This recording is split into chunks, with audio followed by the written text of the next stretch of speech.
What's up, people? What's up, people? What's You know going what I don't down? see? You know what I don't see, George? What's that?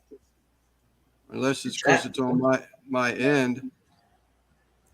Uh, well, yes, I see the chat, but it says there's nobody here watching. Oh, there it goes. Click to 7.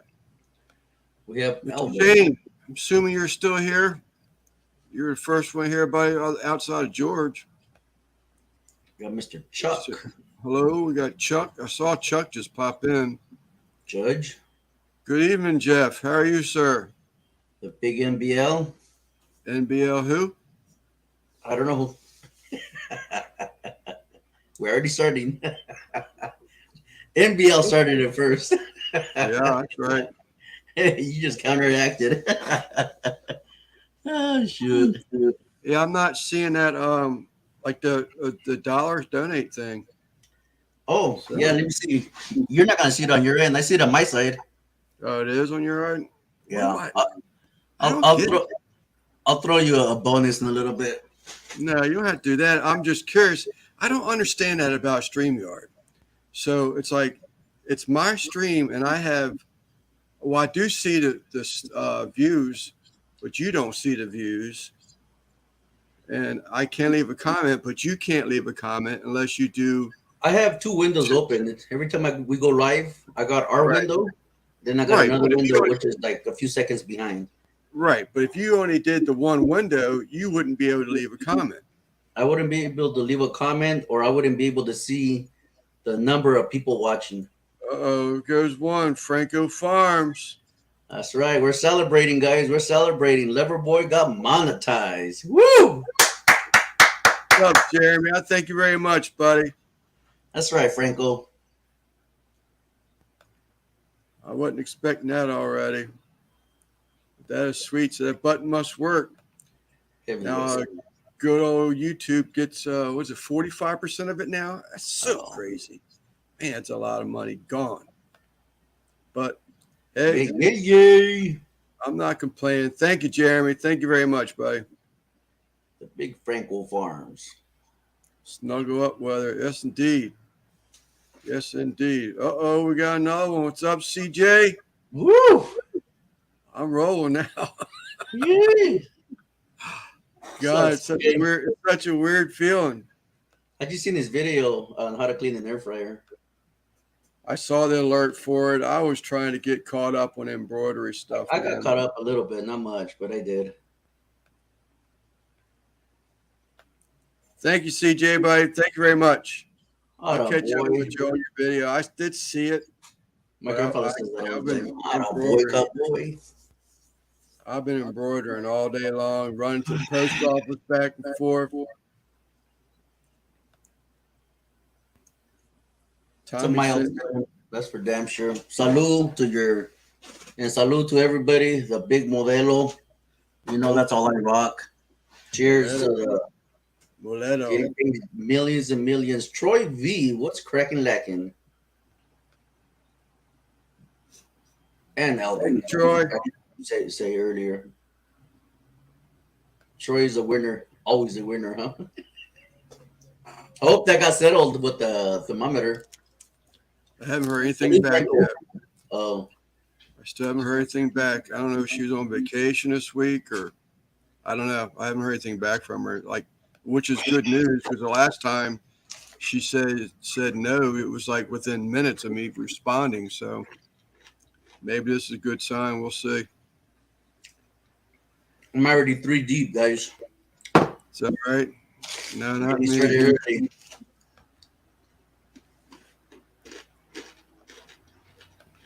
I'm behind already. Hey, that's the way I was criticized for this. I need to stop saying showing all these hellos back and forth. What's up, Guggen? I didn't give you a shout out on my video because I recorded that video about a month ago.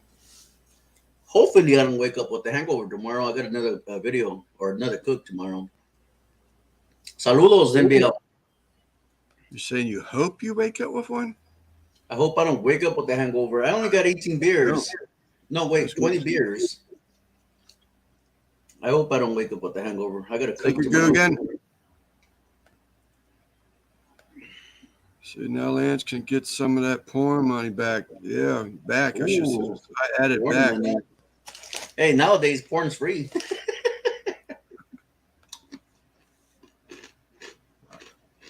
I don't know how they can afford to do that. All you type in is free porn on Google, man. Hand pink If waving. you're into that stuff, which I can care less about it. Boom, chicka, bow, wow. Cheers, Voodoo Ranger. IPA's here. You know who just drank that? 11%. You know who's drinking that root boy cooks? It was a mango flavor or something like that. The Voodoo Ranger, 11% alcohol. That'll hurt you. Speaking of mango, guys, look what I got in store. Get one? Check this out. Is that the same Can you one? see it? No, this is michelada piña con picante modelo. That's gonna be fire, guys. I haven't had this one yet, but we will soon. That other one sounded good. The other one with the watermelon, the sandia.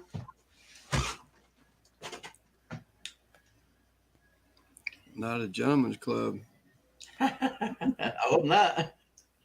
YouTube porn is free. Yeah, it is.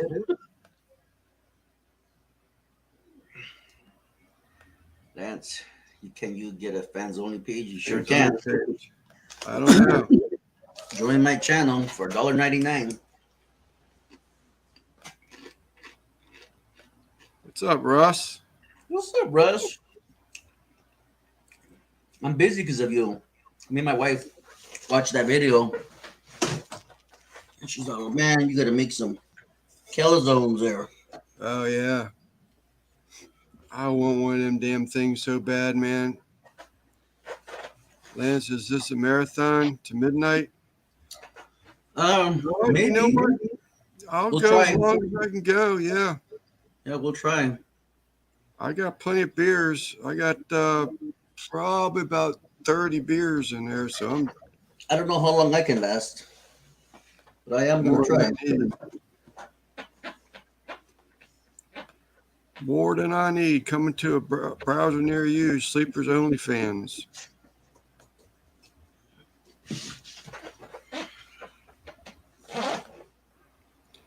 I think the link is pinned up to the top. Anybody wants to hop in, please do. What's up, Mario? Mario. Beautiful weather, huh? Here in Cali.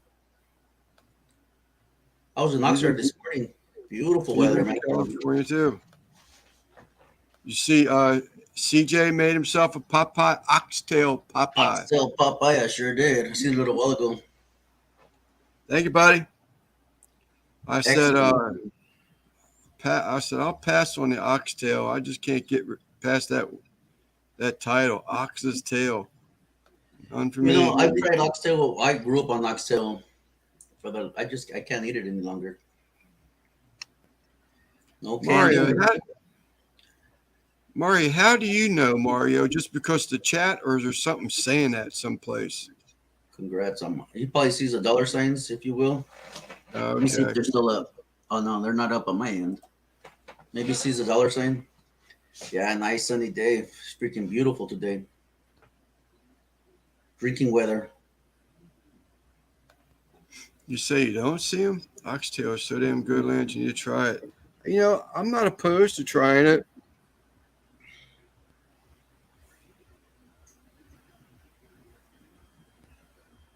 I just don't like that.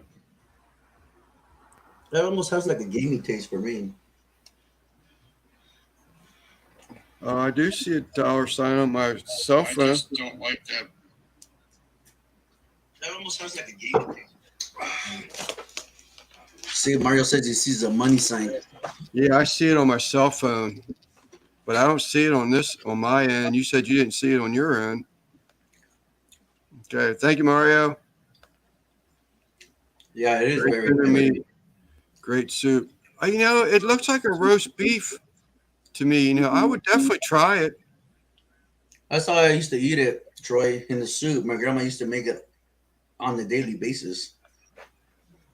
See, Guggen's joining the club. Yeah, yeah, Let me see some pepperonis. You don't want to see my pepperonis. yeah. Thank you, AJ. Much appreciated, bro. Hey, Google, you should have him do that dance. He promised that dance. Remember that a few months ago? If he gets monetized, he's gonna do a dance for us. I need to do that. I don't even have any battery clamps here. Battery jumper cable clamps here. Maybe we should wait until he sucks down more of those little baby cans. Thank you much. Uh-oh. We got another one I see. I see all them bright colors. Gotta Okay, love Chuck. him. Yeah, I can see it on my cell phone. Mr. Russ Jones, thank you, sir. That's This right. might be starting that wood stove savings, that pizza wood stove. I sent out an application to try to be an affiliate for one place. It's a cheaper stove. You know, it's not the top of the line. But, Russ, thank you very much, buddy. But I haven't heard back from him. I probably won't, but that's okay. Use your roach clip slants.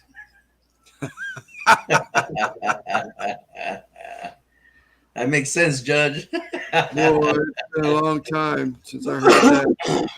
NBL, I'm not sure if you got passed over or not, but I do appreciate that. Much appreciated.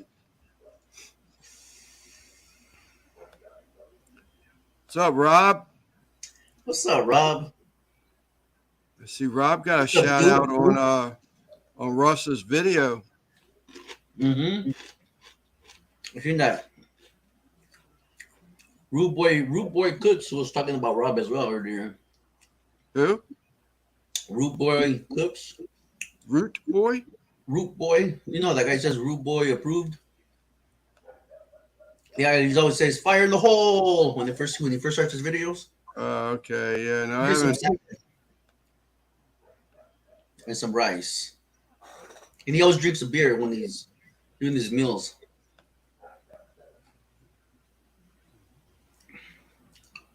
Hit dog. Root Yeah, Boy. Rob got that. Every time I see his name in a live chat, I always gotta say, don't forget when you're ready to sell that Gabby unit you got sitting there in your yard with the grass growing up through it, that someone in Maryland just might be interested in buying it from you.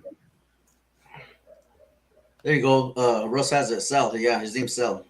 Root Sal Boy. is Root Boy Cooks. Huh. Cool dude, man.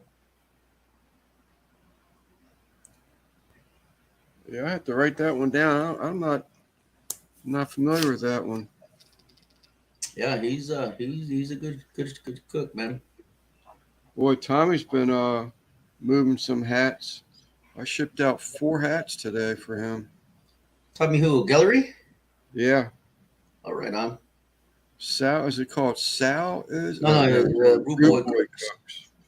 Who has a ranch? Can someone drop his link in the chat? Oh, you know what? Yeah, I got some wrenches left in there because I did see something. Quick minute. Okay, so stop bothering them. I got you, Rob. Just in case. Actually, there is someone who's getting ready to make them again. A guy named Anthony. My shoes are wet. Fell off my chair. Anthony is making a square cooking grate, but it has a round mounting ring underneath of it. And oh, that says the Root Boy. Oh yeah, Rob is right. The Root Boy Cooks. Yeah, they have but he's going to be making them again. He's got one of the prototypes ready for 18. What did Anthony said? 18. I think that's an old note now, so I don't have the note, but it's 18, 20, 22, 24, something like that. I can't remember what he said. It's been a long time with him. Really? Wow, I didn't know that. There you go. There's a Like link right there. 1,000 followers or something like that. Yeah. NBL posted a link. There you go. Thank you, MBL. Better take these beers out before they freeze.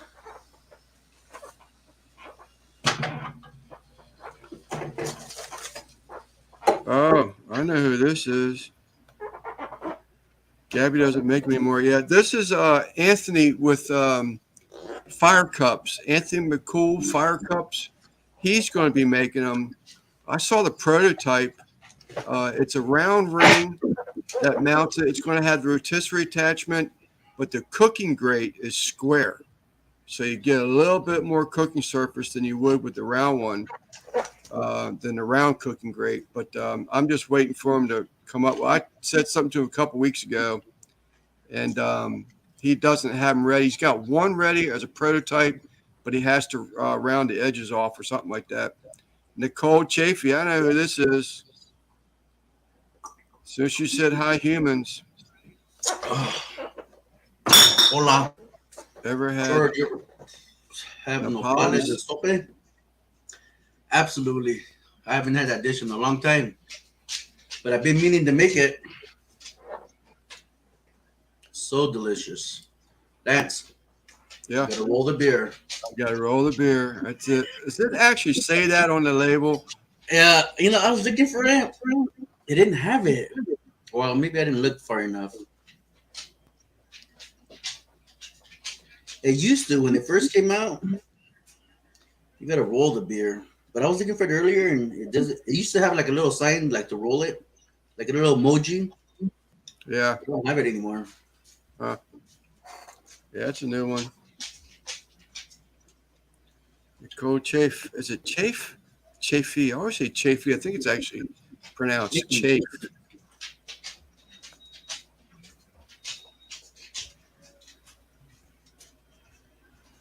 Oh, I cannot try this flavor.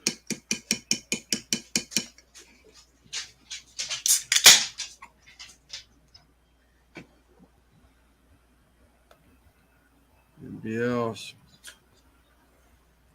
Yep, you're right. Chafe. Okay.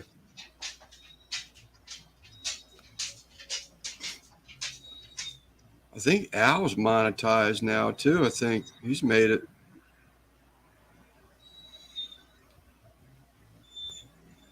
Who? Al, my back porch, Al. I can hear it. Hear him whining. Quiet. My dog's all like his ears wave. What is that? What is that, buddy? Huh? What is that? Who's that? Someone calling you? Huh? Don't scratch me the heart. Some fat ribs. Yes, Yeah, there's birds and fat ribs. yeah, they were. They were so delish. I had to put that Uncle Steve shake. I had a feeling they were gonna be a little too spicy. So that Uncle Steve and that Pepsi, perfection, man. Nicole says she's babysitting a dog and is looking around also. It's almost like I saying, get it. I started doing that when was it Eddie was getting rid of those pups. oh yeah, Belt Loop and Drunken Chef got one. I started doing that whistle thing. I actually saw the dog's attention by doing that one because they were on the screen. I was like, oh, ain't that cool? I didn't think it'd be loud enough for him to hear.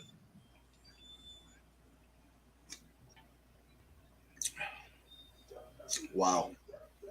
I recommend this one more than the sandia, more than the watermelon. This Is that right? picante, wow, incredible. Over the one you had a couple weeks back? Over the one you had a week or two back? Yeah. A few weeks ago with watermelon. Yeah. This is 100 times better, man. Incredible. Really? I'm a big watermelon fan. Matter of fact, I went to the grocery store this morning to pick up some bananas. I ain't had no bananas in the house. I got to have banana every morning, at least one, if not two. But they had a thing of some chopped up fruit, like fresh fruit cut up. Oh, yeah. I picked up a container of that, had 2 apples and half that container already. I'm trying just to watch what I eat. My blood count going the right direction now. Just Yeah, these are to sip on. These are not to get drunk off. Too much keep it sugar. going. But freaking outstanding, dude. A nice shrimp cocktail on the side, or tostadas de ceviche. Or Oh. can you get Uncle Steve spice and SoCal? No. I actually get it from him. You can't buy it there? Nope, nowhere. Is that right? I've never seen it. First time I seen it in stores is when Lep and them were filming over there in Bucky's. And the first time I knew they sold it in stores, when Rob mentioned it, he went to Bucky's and bought Uncle Steve. I didn't know they sold it at stores until Rob said it. Really? Yeah, I had no idea, man. Did you see that? What's up, Simon? Did you see that? What's up, Simon? That video that Tom put out? What's that? Did you see that video Tom put out today? Tom From Garvey? who? Garvey. I did. I caught up with 2 of his videos. He went to a Mexican store, right? Yeah, within 4 miles of his house. Yeah, we have stores like that, but they're as big as Sam's Club, like a Home Depot. They're that big with everything you can imagine. But that thing is like really close. Yeah, he's 4 Yeah, miles brother. away. Like What's he up, found Russ? How's it he found it going? was 4 miles from his house. He's just finding it, but I know. I don't know. What's up? Yeah, we got back to back. What's up, Simon? Hey. What's up, Simon? You will. What's up, man? But the Simon, have you variety, tried this that's beer what- yet? What's that? Have you tried this beer? Which one is that one? It's a Modelo Piña. No, I've seen all the flavors here at MHEB. I have not tried any of them yet. Oh, dude, this is freaking outstanding. You gotta I try guess it. Simon's asking another question. Have you looked at Northern Cal? Oh, he's been looking. Never mind. Yeah. But I couldn't get over the piles of peppers, and I mean, I would Yeah. hate to be the one that had to rotate that inventory. Oh, they're always on inventory. What you got there, Simon? Ooh, some Uh, shrimp. Shrimp, lobster, and some veggies for some tacos. Well, shit, man. Why you teasing us? Yeah, he And nothing said- else to Oh, do. my wife to pick me up a double cheeseburger. I mean, I smoked the chicken yesterday. We had that for dinner, but Yeah, I'm doing that tomorrow. Chicken. yeah, I was supposed to film it, but I just didn't have the time. But I've been using Uncle Steve stuff, so that's why I'm. Oh, can't know, go it's wrong a with bit Uncle Steve, man. Yeah, that was a pound and a half of peppers there. He replied to a text that he's going to have to take over the Poblano cooks. And I was like, go right ahead. I think we can share. I think there's more people for all that. Excuse me. So Simon is balling today. Yeah, he is. So all that stuff right there is leftovers. So my mom had 3 tacos, I had 3, and my nephew had 3. So that'll be leftovers for tomorrow. Yeah. Nice. Shit, I thought I was balling yesterday. We had some chicken and some Mexican rice. Oh my god, delish. So I'll probably edit this out and probably have it up tonight. Hold on. It's real quick cook on the Blackstone, so it shouldn't take too long to edit it and just get it up on YouTube. All right, we'll be looking forward to it, Simon. And I got a video out tomorrow with some Porter Road bone-in ribeyes. Oof. I did it for late afternoon. Came back with the phone, and wife said she wasn't feeling good last Saturday or Sunday, but I told her, I said, well, I thought out steak. She says, well, that sounds good. She says, but she wasn't feeling good. So I got back from my cell phone fiasco. I went ahead and threw them steaks on. Shh, quiet. I was wondering who was whispering. George talking to his dog. He's I'm looking playing. around like someone's whispering to me. I don't feel like going back downstairs. I've been up and down the stairs too many times today. I'm tired. And he wants to go outside. I told you earlier if you wanted to stay outside. You said no. So, Russ, I've been reading up a little bit on those wood burning pizza ovens. Uh-huh. and there was a question asked, and for some reason, I've never even thought about that. Um, what is your smoking preferred wood? Oak, Oak. just a natural wood that's hard and dense. Because all I'm after is heat. You're not gonna get no smoke in a pizza oven. It burns too hot. Okay. So I usually buy the kiln dried bags. One bag will usually get me through two cooks, and we'll split it. Once I bring it over to Derek, he'll take his axe and he'll split it. So And smaller pieces. yeah, you don't. I noticed in that video he had a big old piece. That's about as big as you want.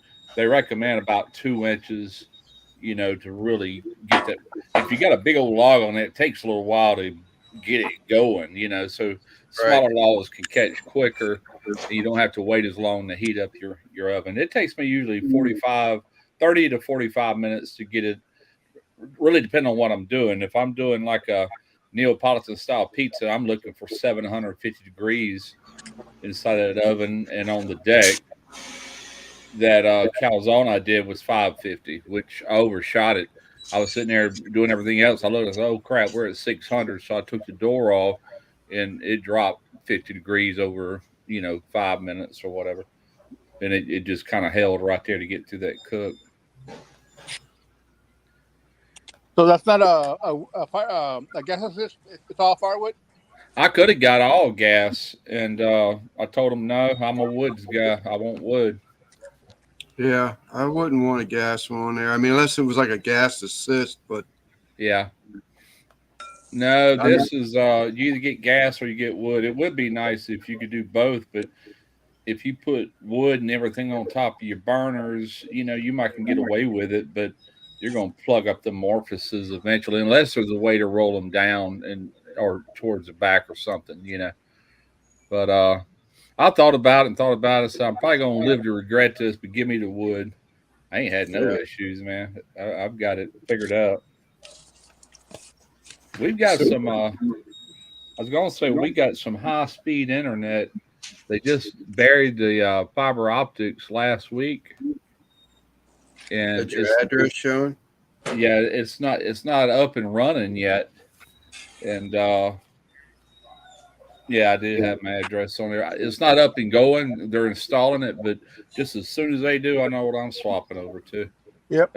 That's like really good internet. Yeah, I have the AT&T fiber, which is faster than the cable company had. Yeah, this is going to be extremely. It's all fiber optics. They had to put a big concrete looking thing in my yard, and they fed all these like I guess that'd be a chase for your actual fiber optics to go through, like conduit. Yeah, they did all that last week, and at the end of the road, I could see all that fiber optic rolled up. They're getting ready to send it down through here, But nice. Yeah, I can get on a waiting list now, but. Yeah, man, I got this security system set up, and it works off Wi-Fi. And by the time I got everything up and running, man, it's really slowed my speed down. So I'm getting off this junk. I have AT&T too, but it's not fiber. It's just DSL. Well, yeah, DSL. Yeah, it's all right. I've been using it for a long time, but I can do better. Yeah, DSL was never available for me since it started. Yeah. And when I got to DirecTV, they told me that they had fast internet in my area. I told you, well, DSL is not available in my area. They told me, no, it's not DSL, it's fiber. Yeah. You always use fiber instead of going DSL first.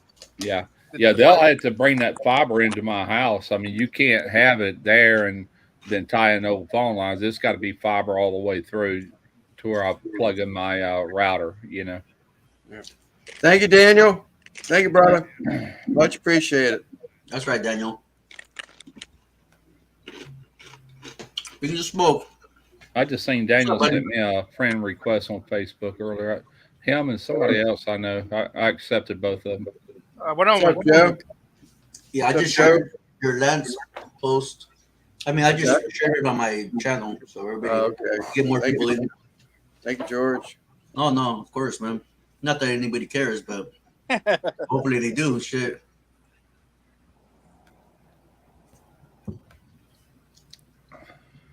Clint Troy. You know, Russ, I wish we can get bags like that of the tails, like what you had on your video. Yeah. I don't see that stuff over here, man. No, I live close enough to where it's really common here. $17.99 for a pound. They're kind of high, but if you had to order it, get it shipped to you overnight, it's going to be way higher than that. But that's Yeah. worth that. I mean, you could take that $17.99 worth of tails, throw your onion, your bell pepper, cream, and all. About let's say you put it over pasta or something like that. That'd make a lot of dishes. Is Yeah, what I'm my saying. wife goes, I want the same exact ingredients. I go, babes, I don't think we have that over here. I've never seen that anywhere. You know, You we can can go. order it. You can go Is to this what- LA. Yeah, Go ahead. I was going to say you could go to LA crawfish, all one word.com, or Mhm. you can go to, I think it's called Cajun Grocer, like grocery stores. Right. It's CajunGrocer.com. There's a few other ones, and they come straight out of Louisiana. Oh, I can get them. I can get them all around me here. No big deal. Yeah, she watched the video first at work, and she texts me and she goes, "Did you watch Russ's video yet?" And I said, "No, I haven't." Let me watch. She goes, "I want that, exactly that." And I was like, "Oh shit." Let me look at it. And I was like, "Oh man, I don't think we can get that bag over here, babes." I that was made Keenan. that. What's up, Huh? Keenan? I thought What's that up, was Keenan? Joe, but that's Keenan. Oh, I made that filling, and we tasted of it. Actually, Derek did first. I said, "Get one, see what it tastes like." He's about to have a fit over it, man. He goes, "Golly, man." He said, Once you "This had is." that half and half, it changed everything. I was Oh like, yeah. "Oh man, that creamy." I was like, "Oh man." I gave him Yeah. some uh, Jimmy Red grits made from Jimmy Red corn a while Yeah. back, and he made them grits that night, and made that stuff and put it over the grits. Is my God, that's good. I can imagine grits would be great, pasta would be good, just all kind of things. Well, our anniversary is coming up. Our marriage or wedding anniversary, and she's looking at all these people cook, and she wants, I want this, I want that, I want this, I want that. And I was like, which one do you want? Because there's too many cooks already, you know. All Yeah. of them. She wants me to make this triple layer cake with mousse. I mean, it's insane. I'm Oh, sure I my. can pull it off, but Yeah, there's I a had lot of some. I had some comment in there, and somebody was saying take some French bread and scoop it out, and I had already thought of that because they have what they call a crawfish bread. Matter of fact, I did a video on it years ago. But Right. you could take good French bread, like New Orleans style French bread, hollow out, put all Right. that in there, and put it in the oven and bake it. Man, that'd be good Oh, too. yeah, like a soup, like a On bread the bowl buffet. type thing. Yeah, you can man. get crab dip around here like that, where they hollow it out. Yeah. But what I thought you were doing is going towards a fondue. For squared French bread on a fork, you dip it in that sauce, and Yeah. like bite-sized pieces, like a fondue. You could do that, especially after you melt cheese and everything. Now, if I was putting that over pasta, I probably wouldn't put cheese in the sauce. I'd want it a little bit thinner than what I ended up with because I did that on purpose because of what I was doing. I didn't want it Right. real soupy, but you could have it. You could have it like it was prior to putting that cheese in it, and then when you put it like over pasta, you just take some Parmesan and put it on top. Right. That'd be really good. Keenan, yeah, we went a little bit earlier because we're probably going to go a little while tonight. This is my first night after being first live after being monetized. I still don't have my PIN number, but I've done everything else, and I can see on my cell phone that I've got the dollar sign there, and a couple other people have noticed it. But Your PIN number? What are you talking about? PIN like number? the banking PIN number or something like that. I don't remember. I've been monetized for a very long time. I don't remember. They haven't got any banking information from me yet. Oh, you got to do that. Yeah. Yeah. You got to do that through Google AdSense. Yeah, what I'm saying? exactly. That's who pays you. Lance, did you say Keenan right now? That's Keenan right there. Smoking with Keenan? I thought that was Christy and Randy's buddy, Joe. No, Bring the Smoke is somebody else. No, not Jimmy Crack corn, Troy. Jimmy Red. That's a heritage corn. It's that red looking corn, like the Indians always showed. It's a heritage corn, and But people are. I'm good. Yeah, I'm Bring the sorry. Smoke is someone totally different. He's the guy who did that one video with I want to say It's him and his son were trying to do a Mr. Beast video or something like that. Man, yeah, Bring the Smoke is somebody totally different. It's not Keenan. I forgot his name and I apologize, but it was him and his son that did a video. I forgot what they made, but something to do with Mr. Beast.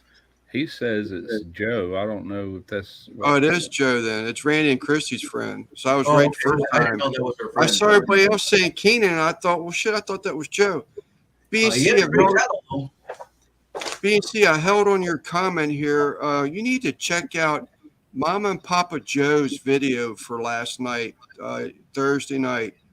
I was trying to think of somebody. I got in his live late, and they had someone in there that does a lot of gardening, and I think I just thought the job would be a good hookup. I think she does seeds. She sells seeds and stuff like that, but she does like rare and hard to find type seeds. You catch back up, Keenan.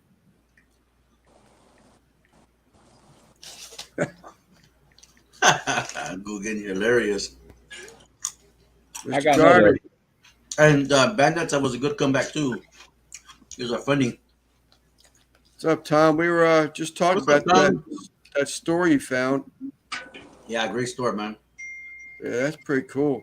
I don't understand how it was only 4 miles away and you never saw it till they did that video. Surprised you didn't hear about it before then. Unless Vegas is just that big. It is. It's huge. Is it? I Yeah, don't get Vegas it. is huge, man. You got the strip part, and then plus all around that, you got. I mean, it's huge.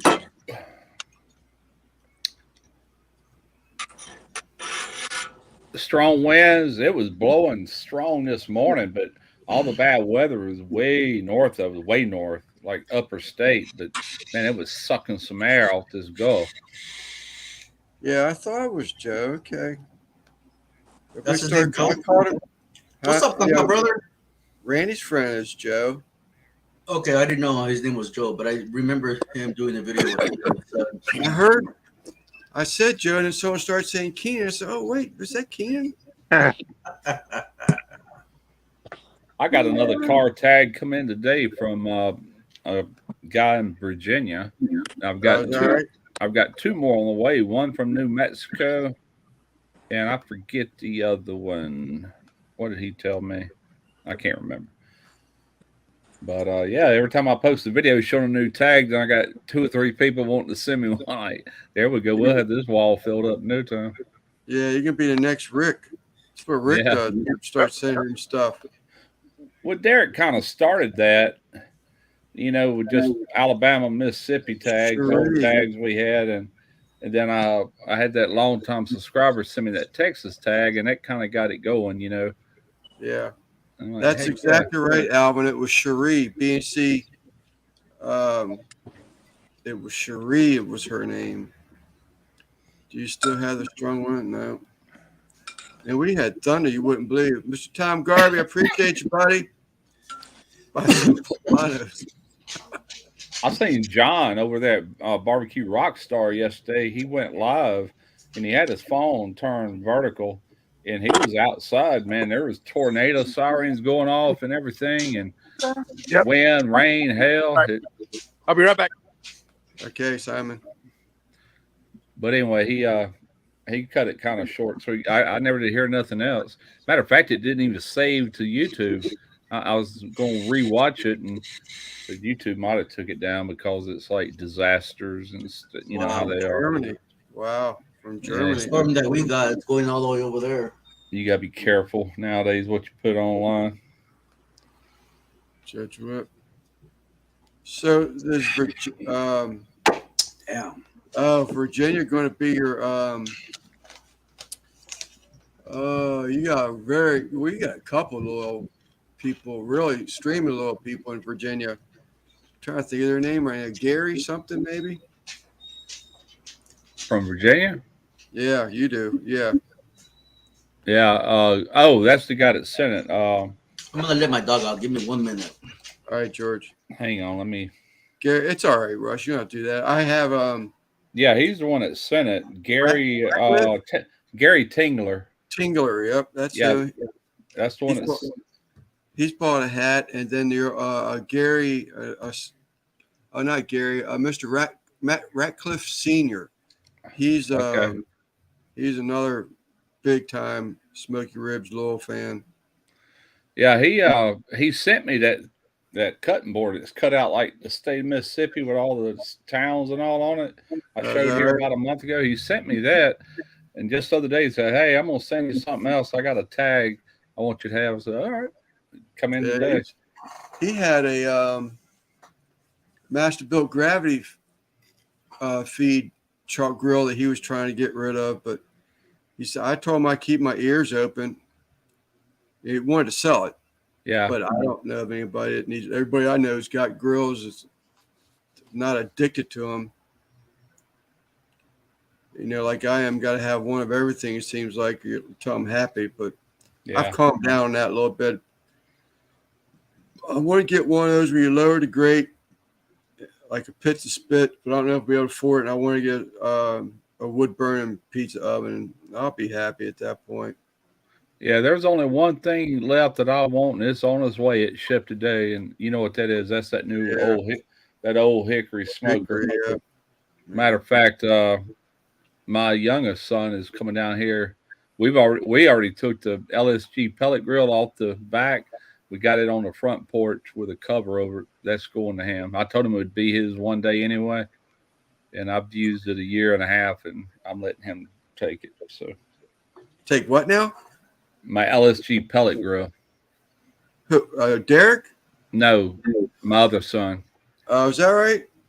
Yeah, Derek's getting the all set, and it's already over there. So, and Yeah. he'll probably end up with his old hickory when I'm gone, and it'll Yeah. already be over there, you know. So, I don't need nothing else, man. I've gotten rid of everything that I just don't want anymore. All my Kamados, you know, I got the offset. I've got the pizza oven. Right now, I got the pellet grill. We've got, of course, a Weber kettle, which it's here. I don't even use it on videos much anymore. And then I want that old hickory, you know. And we got that outdoor stove. I've had that for 10 years. I keep getting comments. People say, "What kind of stove it is?" Is that can't be a camp chef? I'm like, yeah, it is. That was 10 years ago. They put them big old heavy, man, like half-inch by half-inch grates on there. It looks good, you know, and it still looks good. I need to clean all that shiny stuff underneath the grates, but it's still in really good shape 10 years later. But we bought and paid for that. And I looked to see if you can still buy that summer set, and you can, but it don't have them grates. It's got the heavy gauge wire, like stainless grates. It don't look as good to me. Probably works just as good though.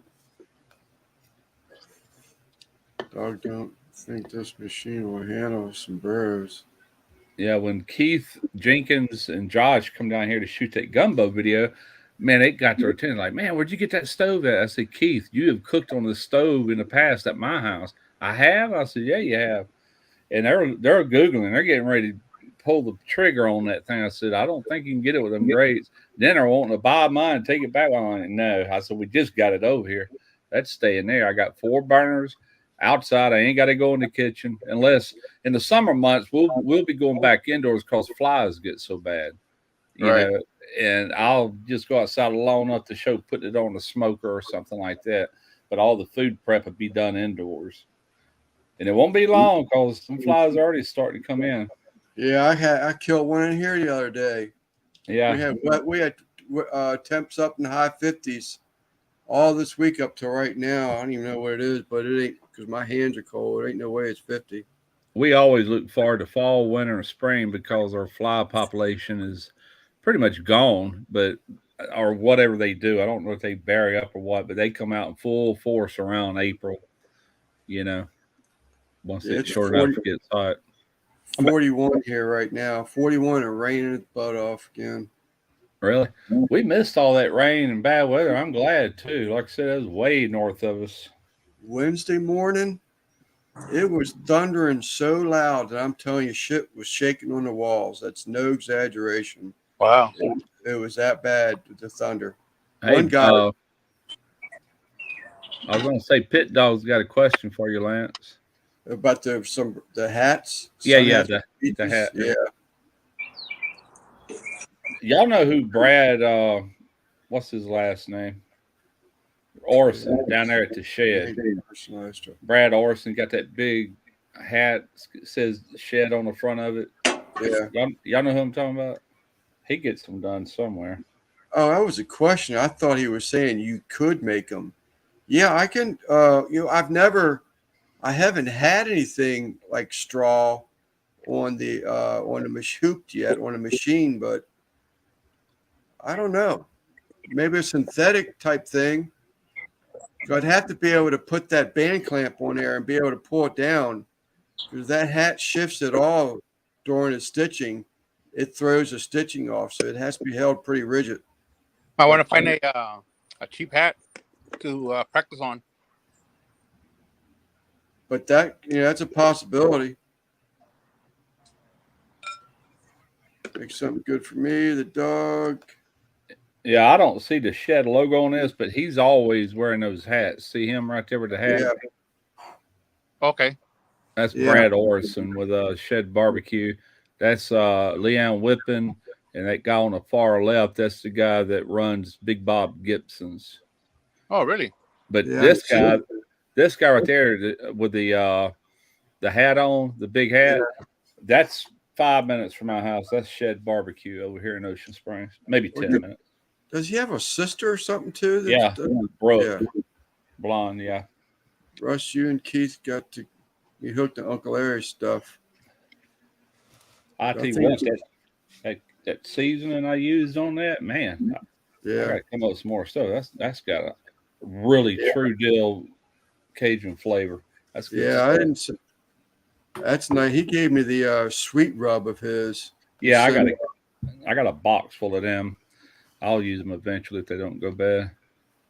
That's a possibility, Rob. I would have to have one to try it, and just try it to see if I can. The brim is probably flexible enough that I can move it aside, because there is a protector on the backside of that machine. So I can probably move the brim of the hat enough to where it'll clear. But I don't know. It would have to be something that we have to try. The only thing I would have to, because that band, whether it would be able to straddle that brim, it's a possibility. To have one in my hand before I say yay. Well, I know Brad, he has like a patch, and it might be hand sewn. I don't really know. Yeah. No, but that might be the easiest way to do it. Yeah.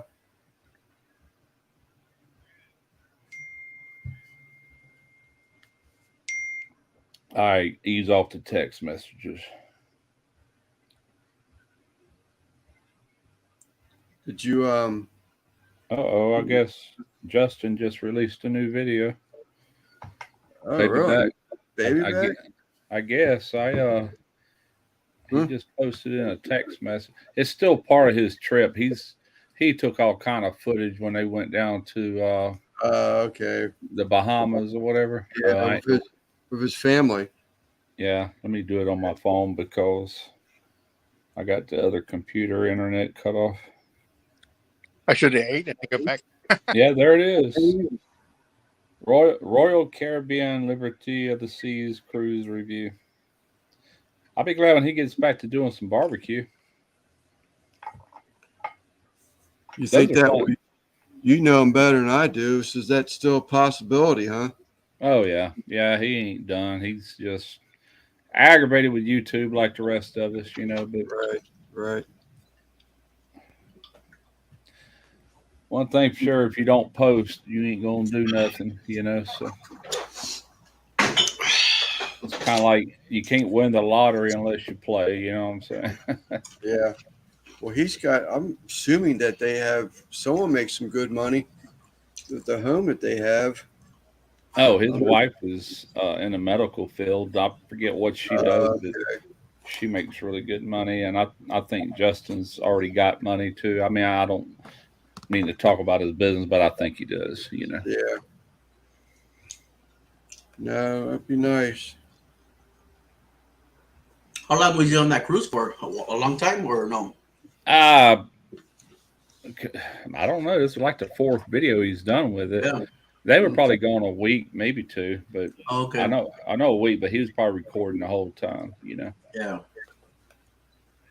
Justin's biggest enemy is himself. He is such a perfectionist when it comes to videos and editing, and he will literally spend weeks perfecting something. It's the reason he hardly ever releases one, you know.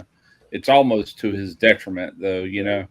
That guy could have passed me standing still a long time ago if he wanted to. You know, he was that good. I do my thing because YouTube's going to do what they want. Yeah, I do my thing because YouTube's gonna do what they want. Yep, they are because it's theirs. When it comes right down to it, they do what they want. All right, what's up, Scotty? Scotty. I met Scotty up there in Wisconsin last July. Oh, really? That's Is that all right? It's a car show? Yeah, he popped in for a little while. badass. Came back there and hung out with us a little bit. I don't remember him being any footage or anything. I don't know.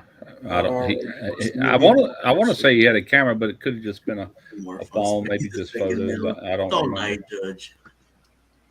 I didn't remember. Your first meal? I'll stop lying. Yeah. I'll gladly pay you back on Tuesday, Jeff.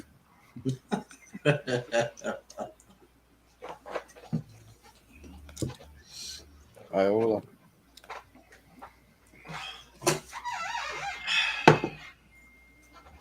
Yeah, they say he goes there every year. He said he did do a video. I missed that one. I never seen the thumbnail for it. I have to go back and look.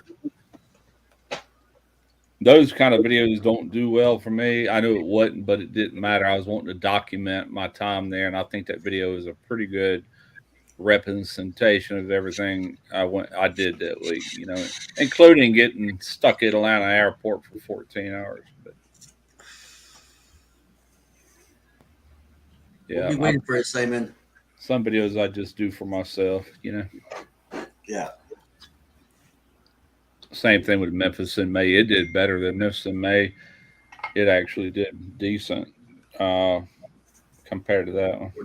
Oh, the car show video did? The mill will come faster. No, Memphis in May.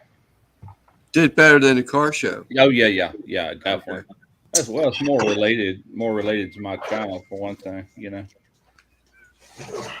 I used to do them videos years ago at Cruising the Coast every year, and I found out real quick, man, if you try to get outside of what you normally do, it don't work, you know. Even though I cooked at these events, but I titled it wrong, you know, Cruising the Coast 19 whatever, you know, or 2000 or whatever, and it just didn't work.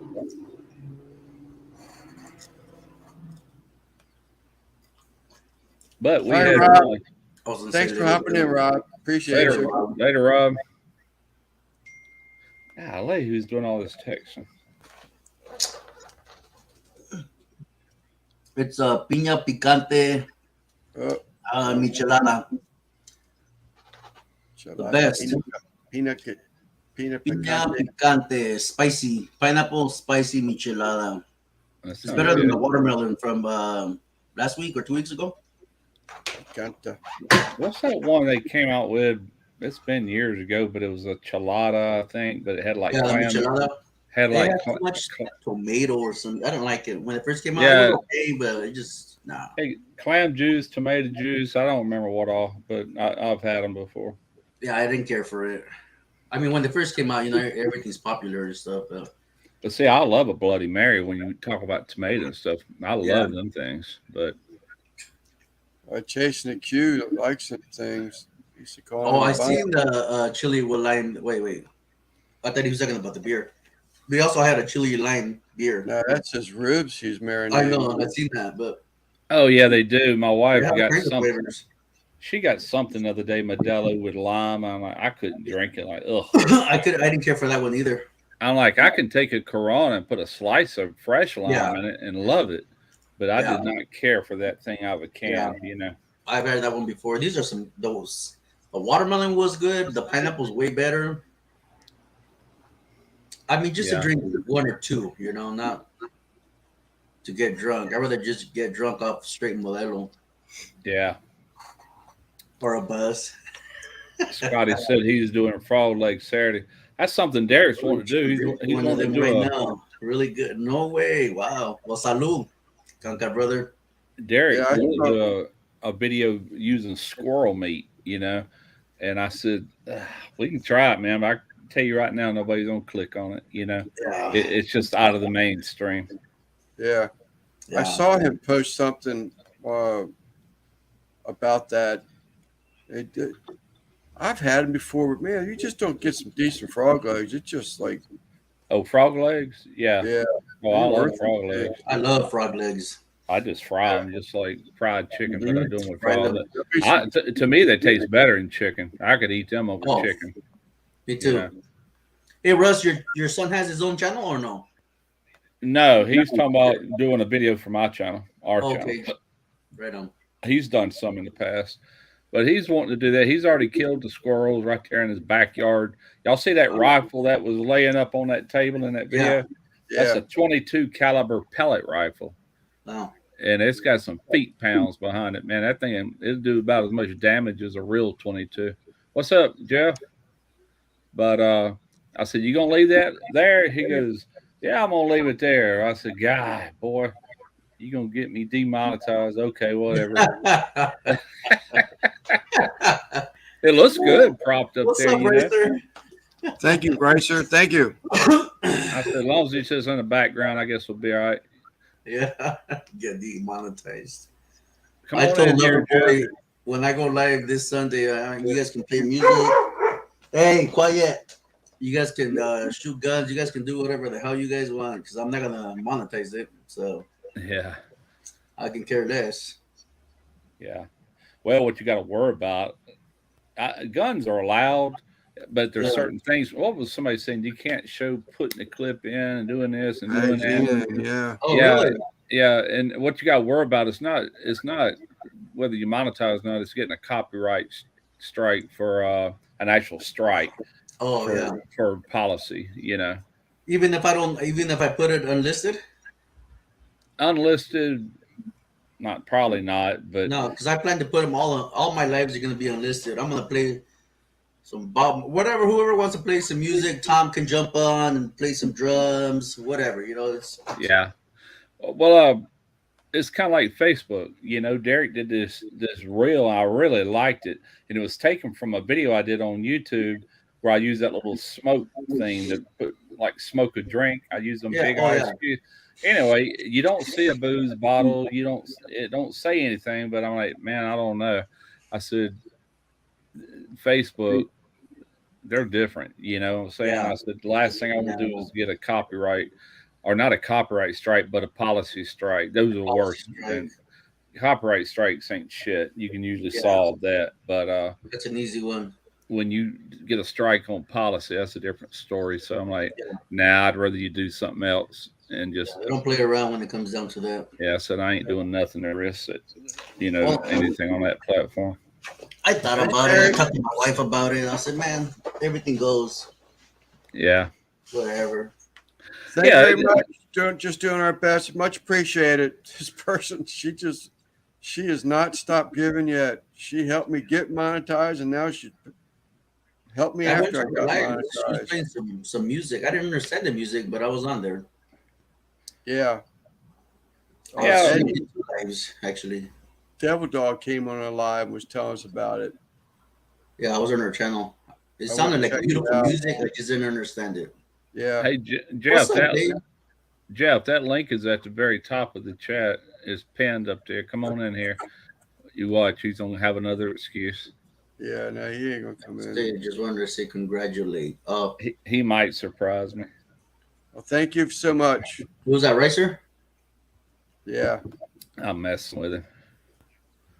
Go live this Sunday if any of you guys want to join me. Okay. Well, Yeah, what time? I don't know what time we're going, but we'll be there.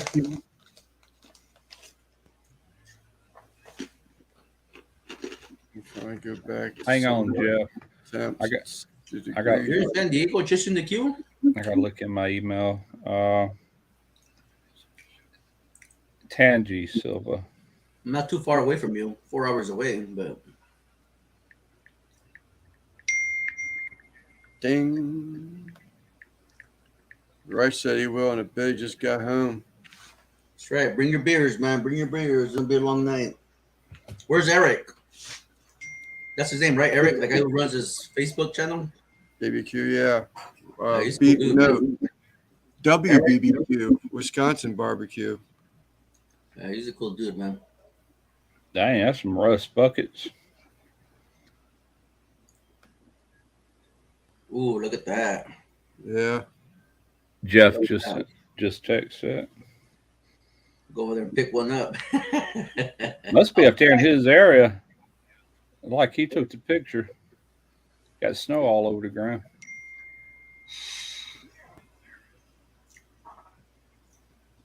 Okay. That looks like them hog cookers almost. Whole hogs. Craig get on those first. Yeah, he does.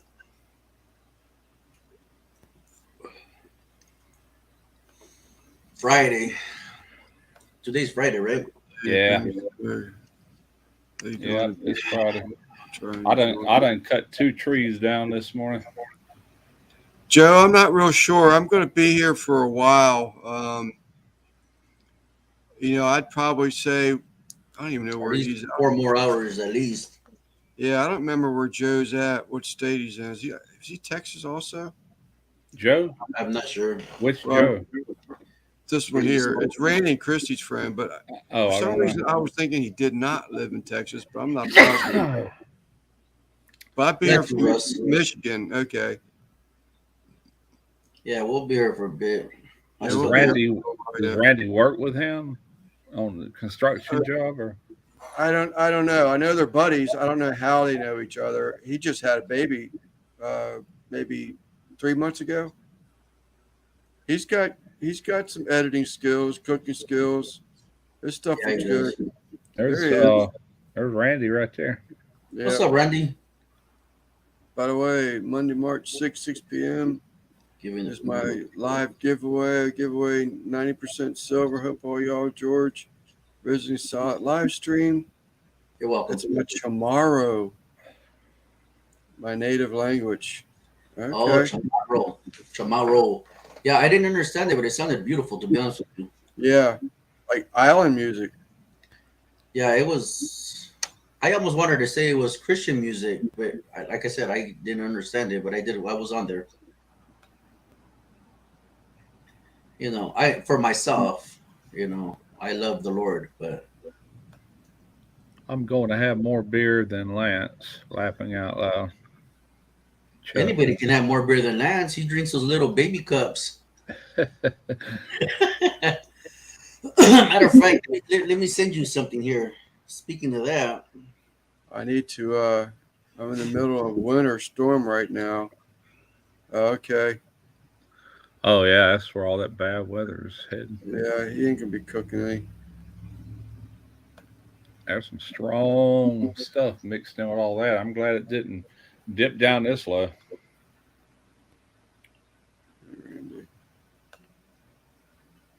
Chad's picking up again. We're about to mini Coronas.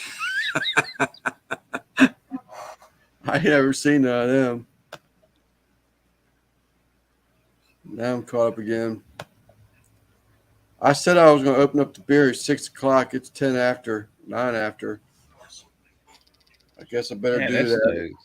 This day's flying by. I had so much stuff I planned on doing, but Trina's got to get some stuff when she gets off work for me to work with. So let me go get me a beer. Get a bear.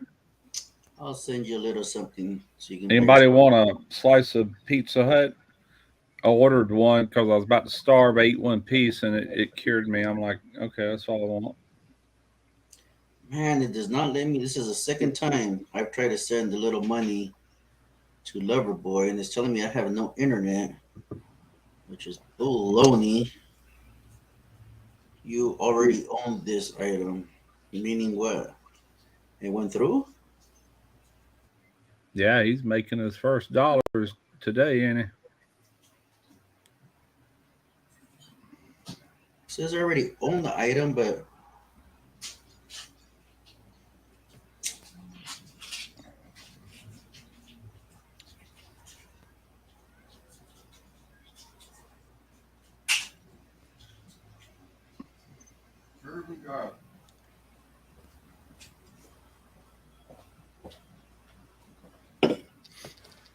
They get me a block of cheese. It's a new one. That horseradish one, man, I love that stuff. This one's is Lance, did you do? Do Do for beer, I suppose. Oh, Lance, you're due. Okay. Well, telling us we might get up a foot of snow. No way in Chicago. That's par for the course. Lance needs to go to Mexico and get some of his mini Coronas in a bucket. I didn't even know they had mini Coronas.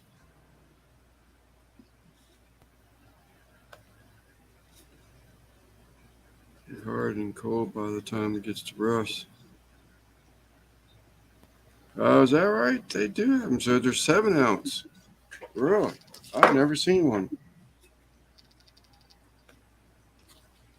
I do need to be on StreamYard.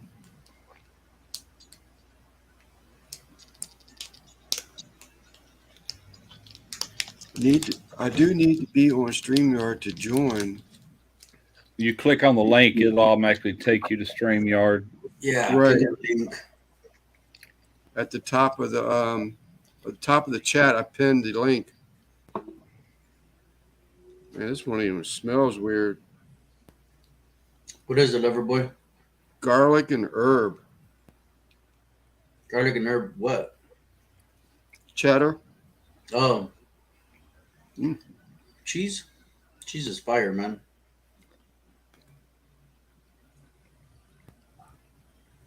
Yeah, it's pretty good.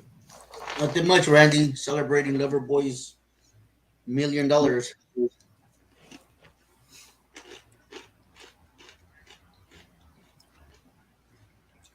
When you go out of town, Randy,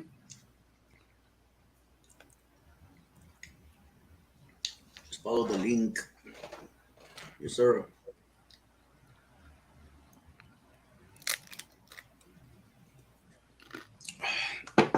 Yeah, I just had some brisket a little while ago when I let my dog out. Remember I told you I did that frozen brisket? yeah. Came out outstanding, but I did a rookie move. I didn't press record when I was cutting it up. Mm. So I was like, forget it. I didn't want to reheat the brisket the following day to make it look juicy. I was just, forget about it. Good Salt brisket. and pepper crackers with the mini Coronas. Yeah, they got mini Coronas.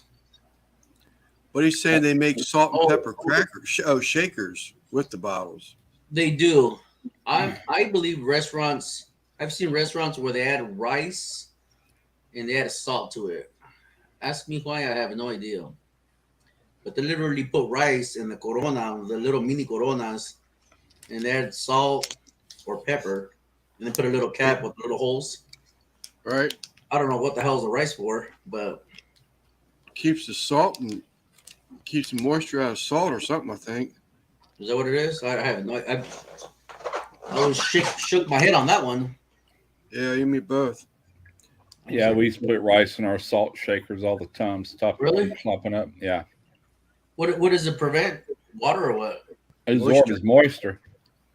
Got you. You could do it in rubs. I had no idea, man. I was like, man, what the hell's the rice for? Yep, Mario, Yeah, you're right. Coronitas. that's all it's for. Rice can absorb moisture so well, you know.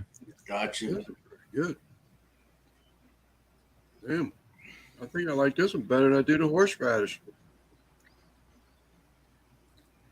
Coronitas are good, like for, I don't know. I mean, they're cute to look at, but to There's a drink, couple of oh, man. there's a couple of margarita drinks I've seen with the big margarita glasses, and they take one of them little bottles Yeah. upside down and I've stick seen that. those too. My wife's drinking one of those. I don't like it. I don't like the way it tastes. Yeah, yeah, I've seen it. I've never had one. It looks cute, but to Oh, drink, I yeah. don't know, man. Yes, Mike, I've never thought about putting in the rubs. It probably is. Probably pretty damn smart.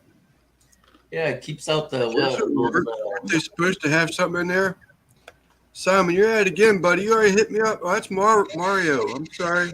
Thank you, Mario. Yeah, Much appreciated, buddy. a lot of people put an anti-caking agent in rubs already, but it'll still clump up over time. You know. Yeah. What is it they add? Is it rice flour? It's something like that. Thank you, Mario. Yeah, Do gracias, appreciate Mario. it, buddy. Oh, For the girls, no man's gonna drink. Yeah, you probably get slapped here in California for drinking those little mini beers. What are we looking at, Lance? Sir? What are we looking at? Welcome to the pages. What do you mean? Or did I do that? I must have clicked a button. Are y'all seeing a screen on top of here? Nah, Yeah. man. Oh, it's just popped up on my computer. I see. I don't want to do that. All right, let me close this crap out. I thought that was something you was sharing that whole time. It was a screen on top of this screen. Yeah, but I don't have them skills. I can get through if someone helps me, but just to start sharing a screen, there ain't no way I'm going to be able to do that. Yeah, it was probably a little late by the time you got it in the rice. It done did the Yeah, damage. I heard of that too, Troy. It'll help. Now they make waterproof phones, right? Yep, there's one. Now, Right there. Simon, there you go. Thank you, buddy. You already hit me up once, though, man. You don't have to keep on doing that. But I do appreciate it. I thought Mario was because yes, it's Mario. I saw yes. I thought it was Simon in there again. I gotta re-up my beer. I'll be right back. All right. It's right here beside me.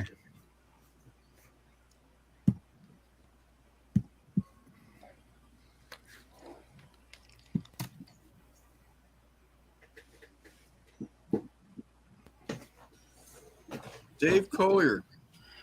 It's been a minute since I've seen him. I The way I go to found their him was through Salt and Pepper. Yeah, I go to their lives. He's doing lives with like Al Chafe. And is it Wednesdays, I think it is? Yeah, I haven't seen him in a long time. Did he ever retire? Get to retire? He was supposed to retire, right? Yeah, no, he's retired now. Oh, right on. Then when it's his time's up, then Al Chafe follows him and goes live after him. Okay. My buddy dropped his phone in the toilet. No, I don't think that'll work. No, he'll fucking cook it. Put it in the microwave. Yeah, I thought it was Wednesdays, Dave. You know, Troy, back in the day when we had beepers, I dropped my beeper in the toilet and I left it there. I said, I ain't going to get that shit back. It's staying there. I wanted to throw mine in the toilet. Mine fell in there, so I ain't picking that shit out. I used to do maintenance work, and man, that thing was forevermore going off. We alternated weeks, on call, then off call, on call. Every week I'm on call. That thing just blowing up, man. Yeah. That's a good thing, Simon. Heck yeah. I want some tacos too, Simon. Feed them good. No lobster for me. I'll take the shrimp. Feed them good. Feed them well. Oh, damn. Yep.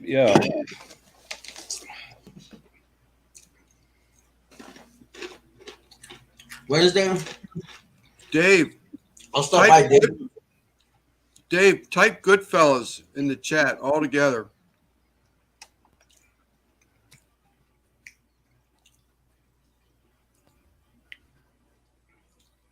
My damn dog is scratching on the door. He wants to get in. First, he's crying up and down that he wants to get out. Now he wants to come back in. He retired 4 months ago. Love it. Well, shit, I was retired for 2 years. It felt good. But I'll be back to work in 3 weeks. There you go. Oh, yeah. Looking forward to it.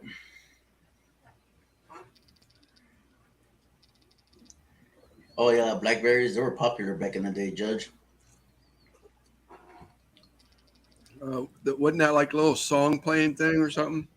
This little black little phone, little flip phone, I think it was. Yeah, I remember black. I know they were popular. Oh yeah, you're right. You're right.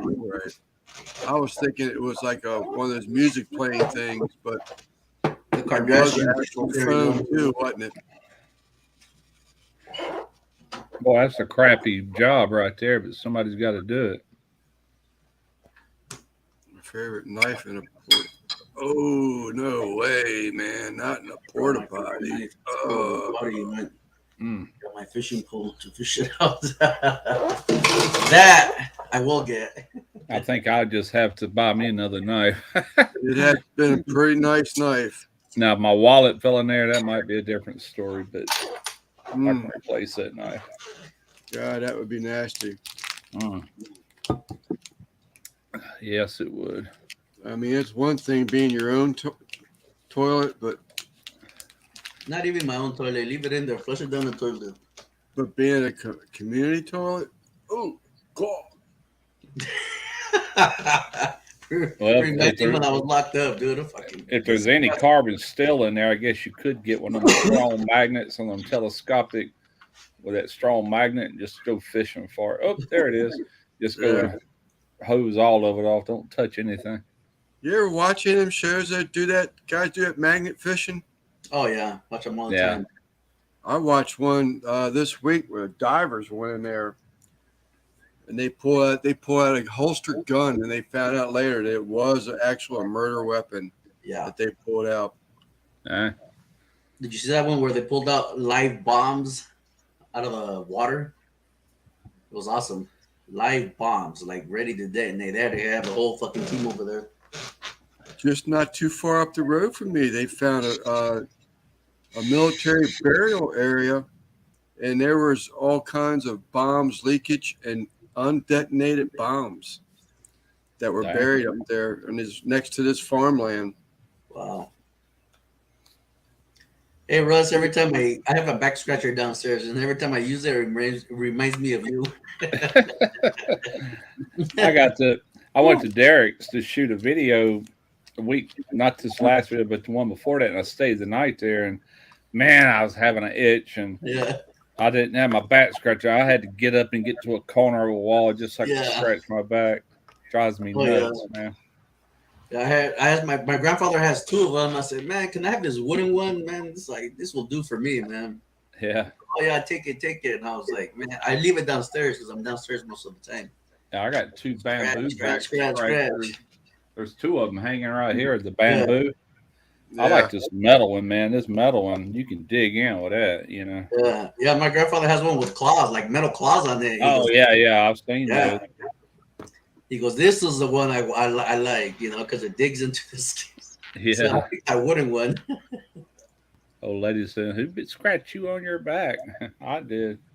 BNC, I don't know if you heard my comment earlier about a cherie that was on Mom and Papa Joe's live last night. With you coming in saying hi guys again, I'm not quite sure you might have missed that thing, but check out Mama and Papa Joe's live from last night. Cherie was on there. She had some seeds. Now, I know you like to plant, but she had some.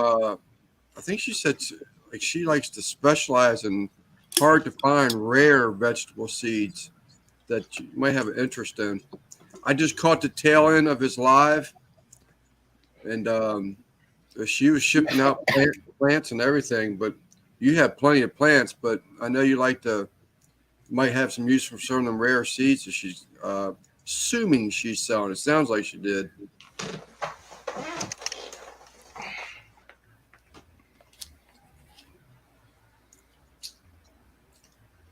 Also, BNC, I said something to you a week ago. I still need your mailing address. You won a okay, he's losing connection. You won a 805 barbecue towel, and I need to have an address that I can ship it to.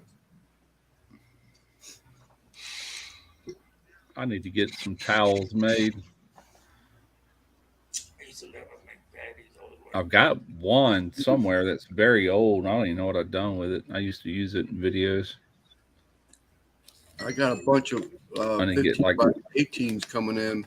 I need to You know, get like Troy, 6 I of have them it- just to alternate. I have a tattoo on my back that covers my entire back.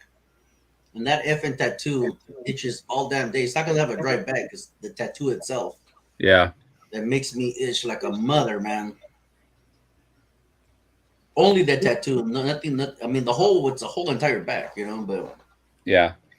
freaking itches like crazy, man. Troy's saying he's only a little bit older. A little bit older. A little bit My older than grandfather what? will be 90 this year. I'll be 49. Oh. this year. I guess a little older than when he was noticed his dad was scratching his back. Yeah. Losing connection. I'll be losing connection in a little bit with a few more of these. Man, and this beer is so cold, man. Dang. It's hard to drink. Mama and Papa Joe's is the one that live was on last night. Mama and Papa Joe. Who has a rich? Or should I go to work? Let me see if I can find them and put it up. They're good people. He made that oxtail Popeye today. That looked pretty good. I've never had oxtail, and I just can't. I got to get past the word Well, ox and tails.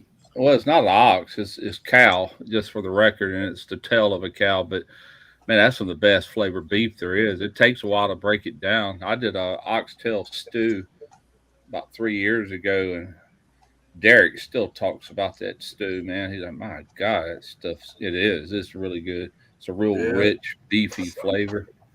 Yeah, I grew up on that stuff for us, and I can't eat it anymore. You know, when you grow up on something, it's just like, just can't eat it. Really? Wow.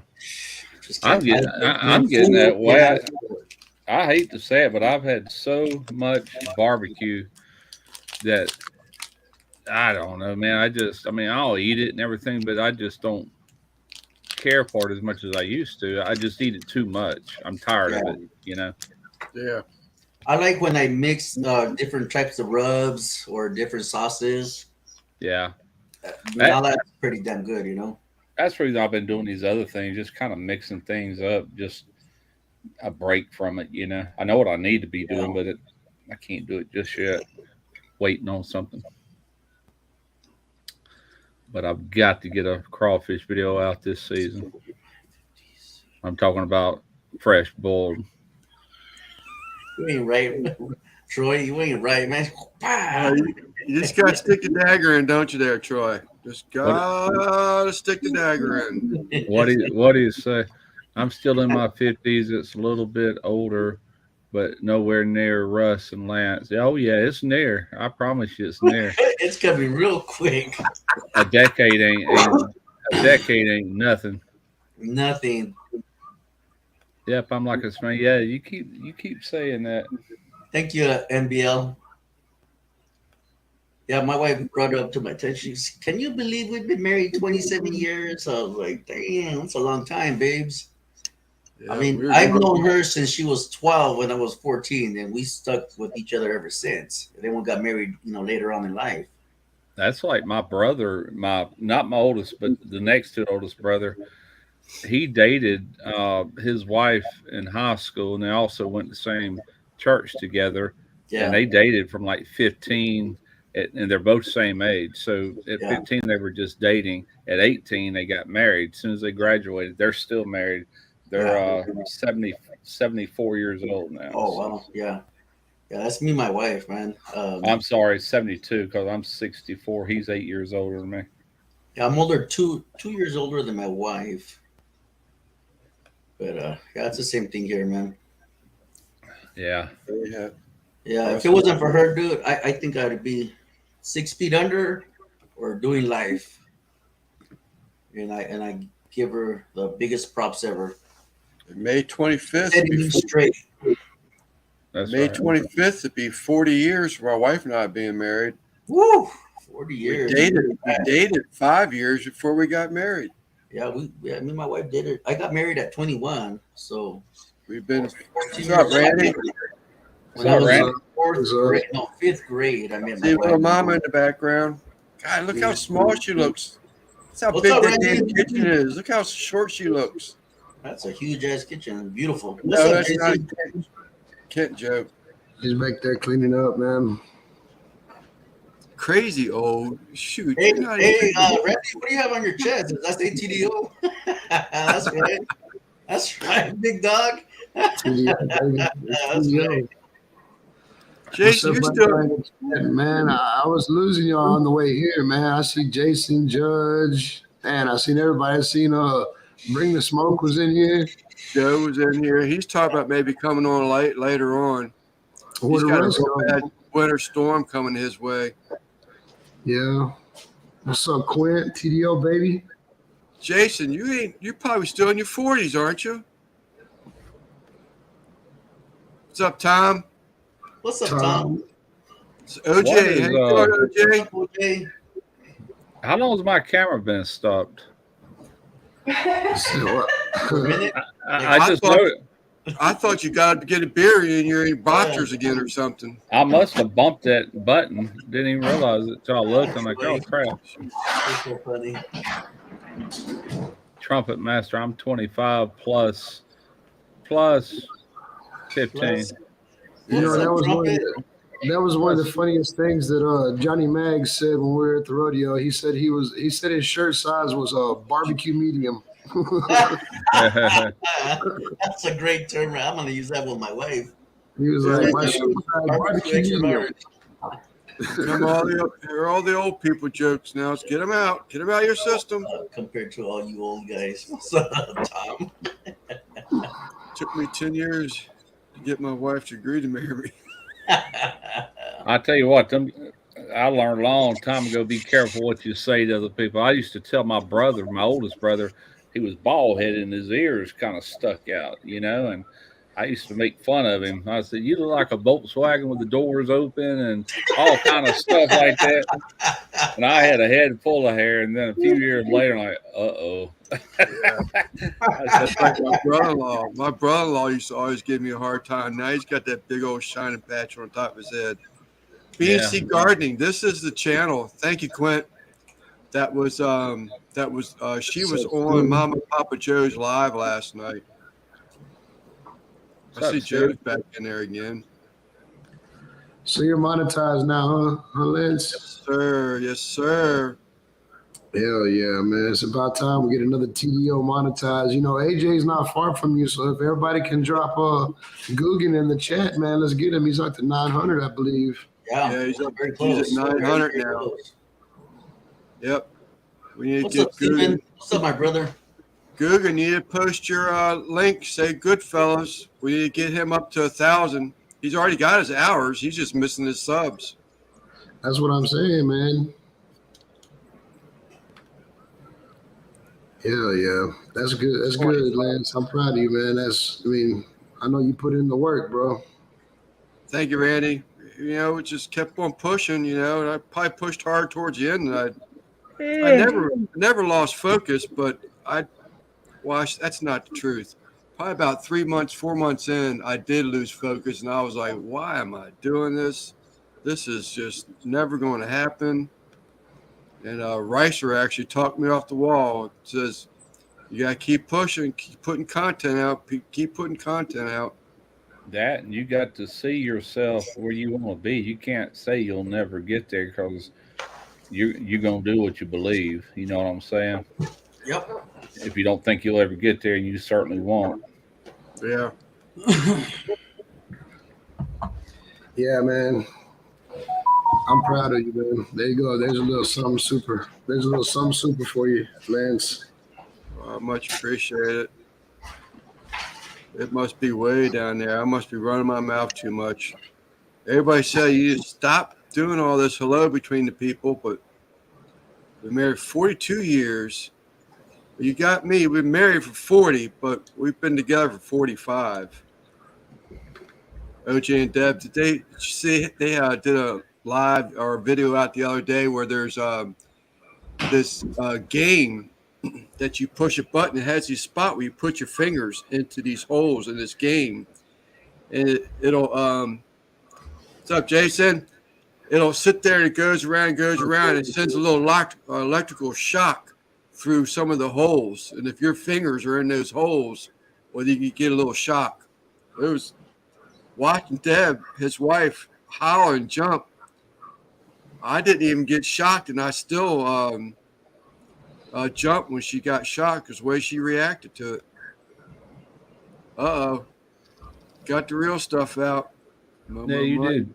You did shave, didn't you, Randy? I had to. I've been in training. Well, I was in training Wednesday and Thursday, man.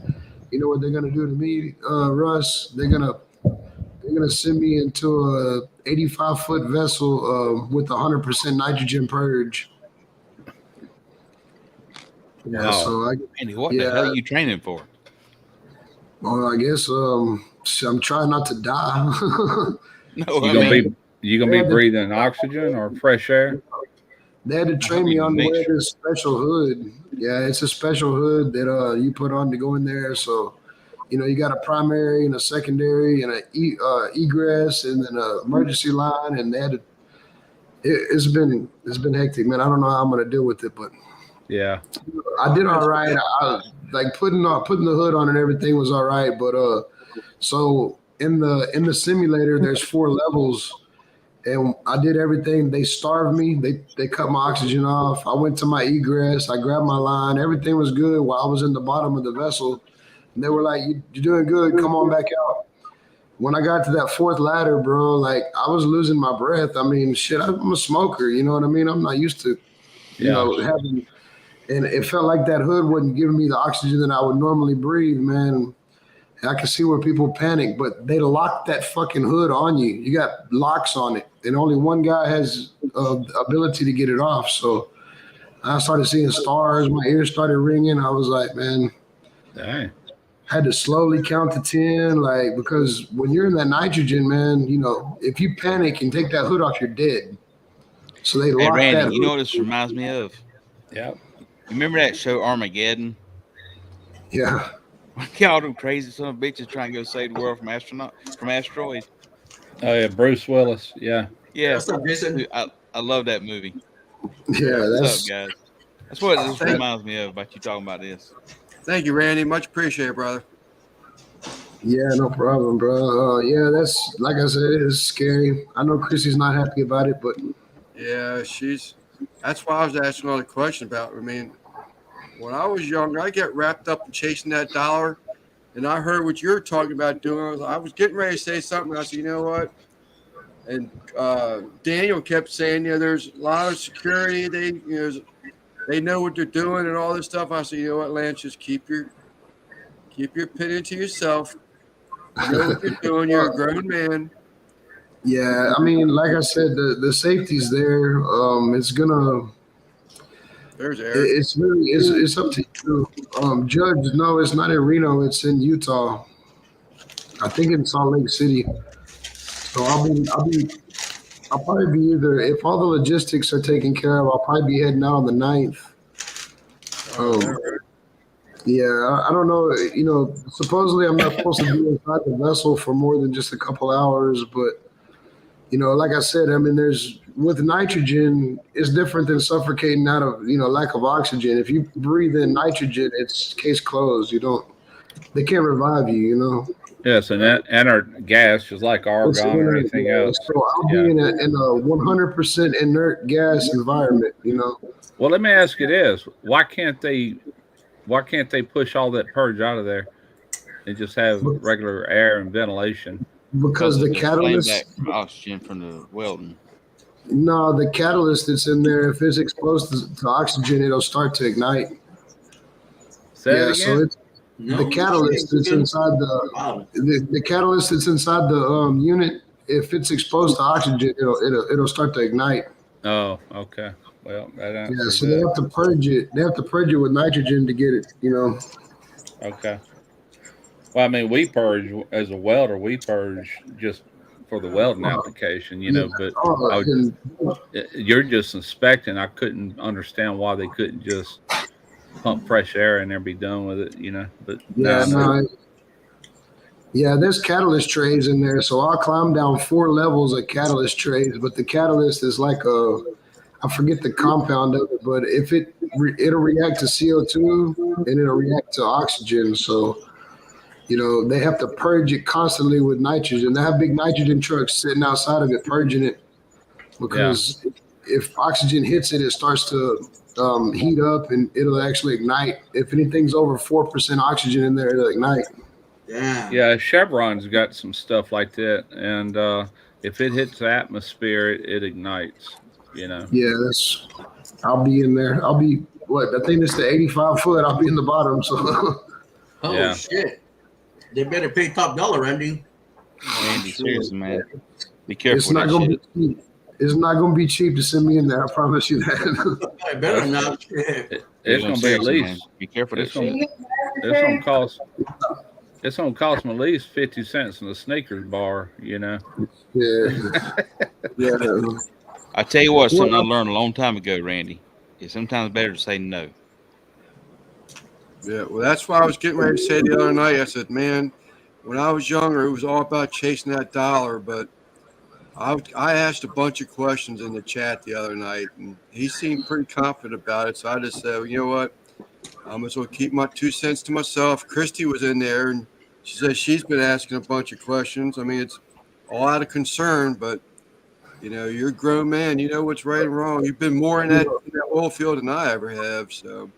Yeah, these certifications that I hold, they come with a ticket, you know, and they come with a price. So, you know, the reason why I can kind of write my own ticket is because I'm the person that has these certifications, and they can send me in there by myself. They don't have to send a crew of people in there. You know what I mean?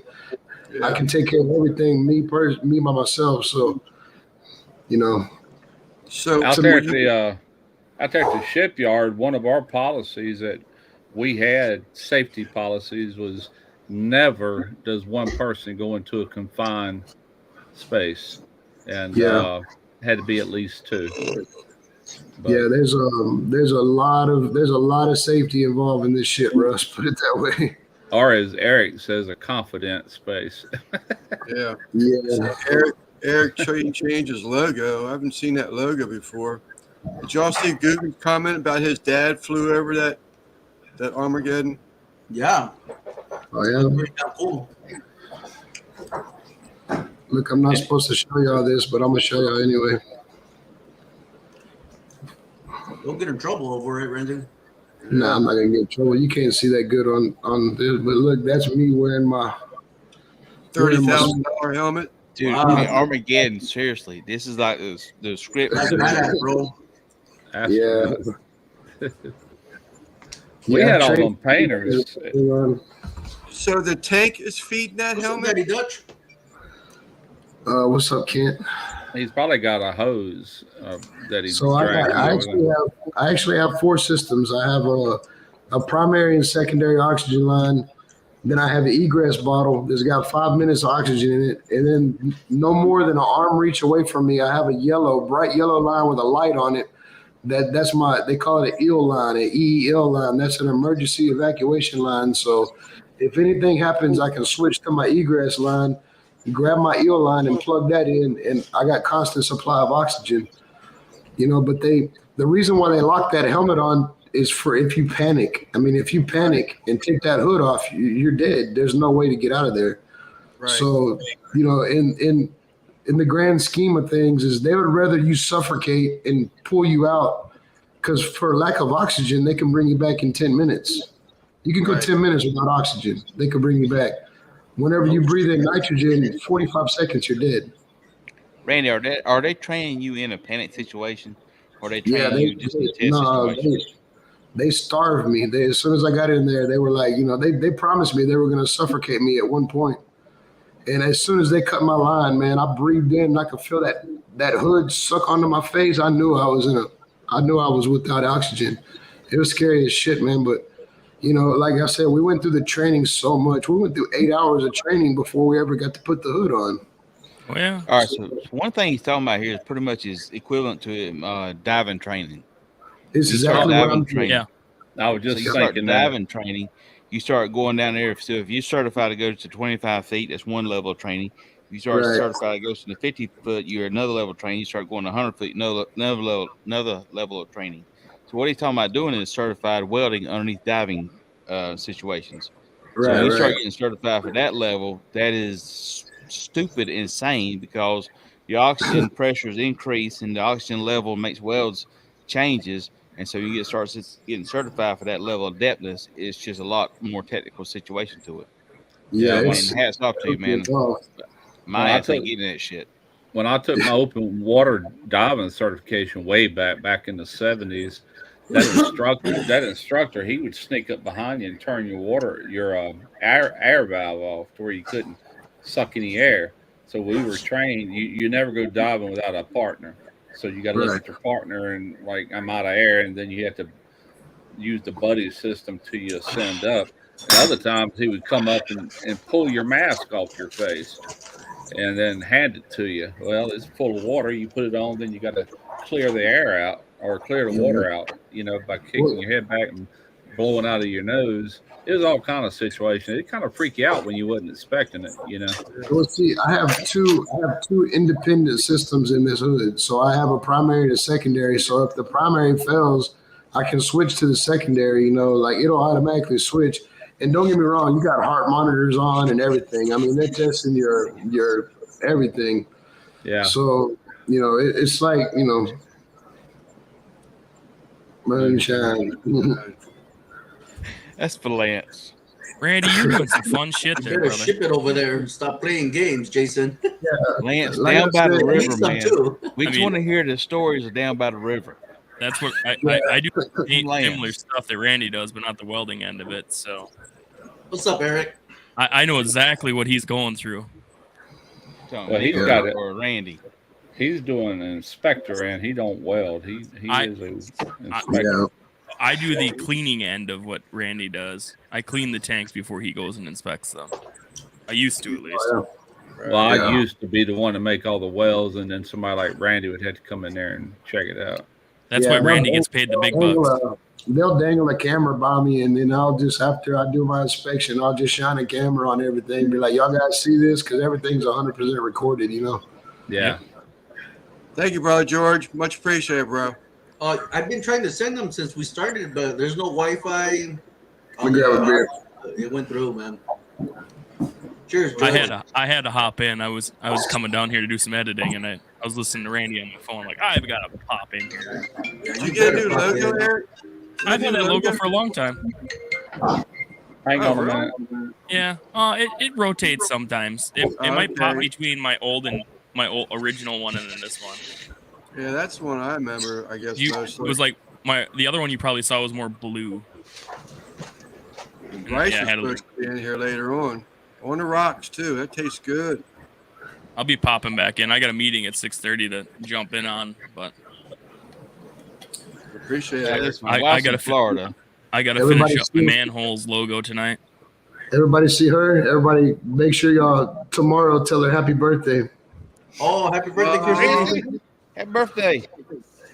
Not till tomorrow, Hello, but Mama, in case I forget. You better get her a booster You seat need to so she have can an reach. address to send the roses to, Randy. We need to What's be able to that? send the roses to her. Give us an address to send the roses to. all right, yeah, I will. A bouquet of penises. No, sir. Man, I will was send talking to roses. I was talking to Uncle Dickie today. I was like, "You going live tomorrow? You got to work. Like, if we're gonna do the Uncle Dickie show tomorrow, Christy was gonna get roasted." Well, rumor has it HR might be taking over tomorrow night's show. Shit. Yeah, this.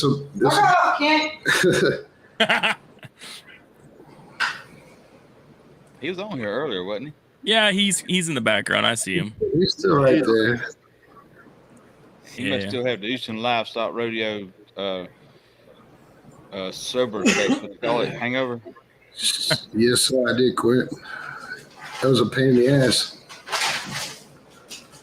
Get blue off the oven hood.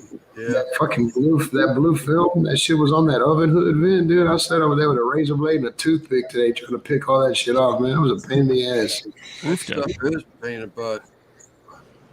Well, my family's all down in Florida, so I'm having a good time tonight. So Is that right? You got a hall pass, Jason? So whatever I say be deleted tomorrow morning. I don't think so. You going anywhere, Jason? You got a hall pass? I'm not going nowhere. I'm sitting my ass at the house, but stay down in St. Augustine, so I get to I'll go pick have a you good up. time. I'll pick you up. I'll be the driver for a little bit. Dude, we're like on the opposite side. I am, honest to God, on the East Coast. You're That's honestly all on right. the I'll West make Coast. my way over there. I'll get there in a few hours. I'll have a good time, man. Dude, that'd be like a sober ride from hell. Hey, George, come pick me up. Where you at? I'm at the bar. Where you at? I'll take my Camaro now. I'll be there in a heartbeat. I'm gonna get an airplane. It'll take me 6 hours to get there, but I'll pick you up at the bar. I mean, that'd be like a $700. I went to the DMV to renew my license, and the lady tells me, she goes, "You have tickets every 3 years." I go, "Well, I kind of plan it that way. I like to play with my car, you know. But I go to traffic school at the same time, you know. So stop getting these tickets." Oh man. So we talked last weekend at the Red Tech Academy down in Georgia. And so when we were running instructors down there, and so what they were basically doing is the guys that everybody in the class was able to buy a grill, and they also got this Wild Side, which is Argentina style cooker, which George, I know you use a lot of those in your videos. Yes, sir. So it was free. And so I'm sitting there going, like, trying to figure out what kind of smoker I'm gonna buy, because I don't need another smoker. You know what I mean? I got more damn grills and shit than I know what to do with. One of the guys in the class here was buying some grills. He said, "Here, just take mine." So I got 2 of these damn grills, and I couldn't fit but one in the expedition. So I had to go back this last night and get the other one and stuff come back. So I got 2 of these damn Argentine grills, which are absolutely amazing to cook on. They're a lot of fun to cook on because everything I do is in smokers, grills, whatever. I've been doing it for 12 years. And so Argentina is totally new to me. I've not done this in forever. And so I'm just having a fun time just learning the whole new system. And I told my wife the other day, I said, it is fun to learn something totally new. It is. Because I have no idea how to cook on these things. I'm totally learning on it. Oh, yeah. I'm with you. When I first got the canca, I treated it almost like a Santa Maria style barbecue. Yeah. Because you can raise, the level of heat and whatnot. And I love the canca. I mean, I got a video coming up. I ain't going to say what it is. But I got an interesting video coming up soon. Hopefully I can get it out. It has to do with tacos. Put it that way. That's what I heard, Lewis. He had 2 of them. Got one first night, went back for a second one. Right, Jason? I'm sorry, what now? I got us on now. I got us on the big screen.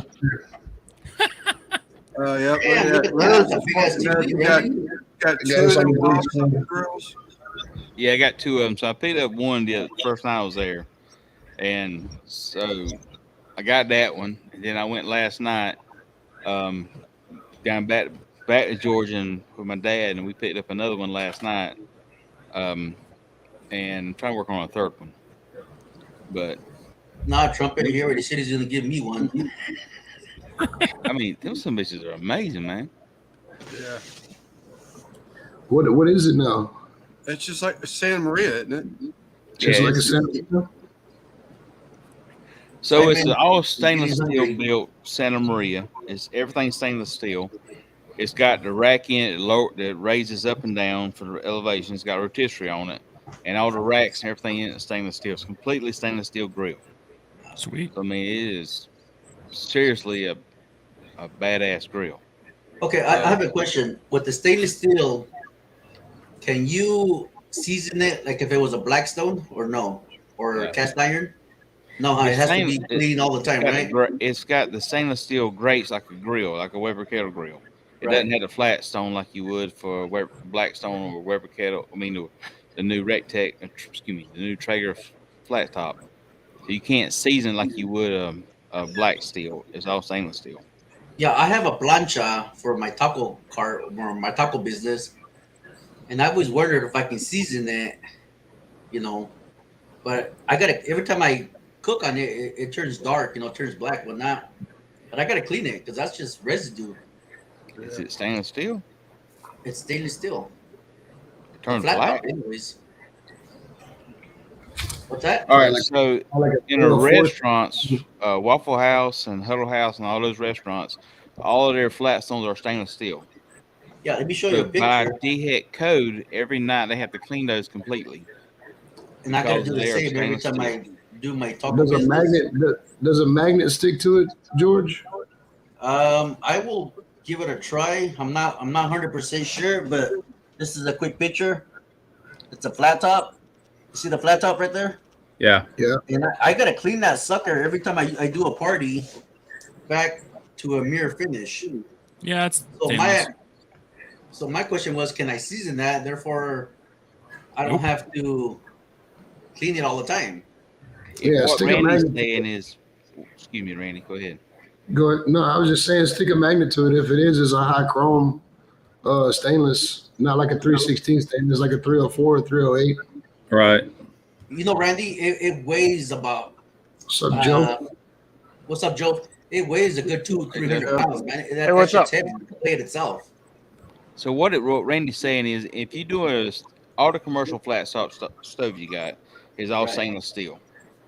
All right, so you got Waffle House, Huddle House, all these commercial guys out there, the Japanese hibachis, so they have to be cleaned thoroughly every night.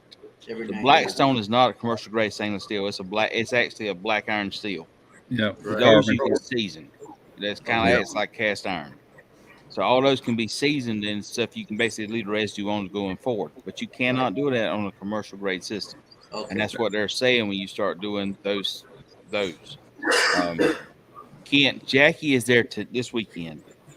So she was there last night when we went by there. They were there for the Texas crew coming there and doing the Rectech Academy this past weekend. This weekend, not last weekend. All right. Thank you, guys. Jeremy. Yeah, I had no idea. Jeremy, man, thank you again, buddy. Much I'll let you- appreciated, Jeremy. How long you gonna be on, Lance? Hours yet. Okay, good. I'll be back. Yeah, we just All right, got Eric. started, Eric. I'll be back. Yeah. I gotta eat dinner and catch a quick meeting. All right, buddy. Yeah, Thanks a good lot. to hear. All right, man. See you in a bit. Take He's gotta care, go man. shave his beard.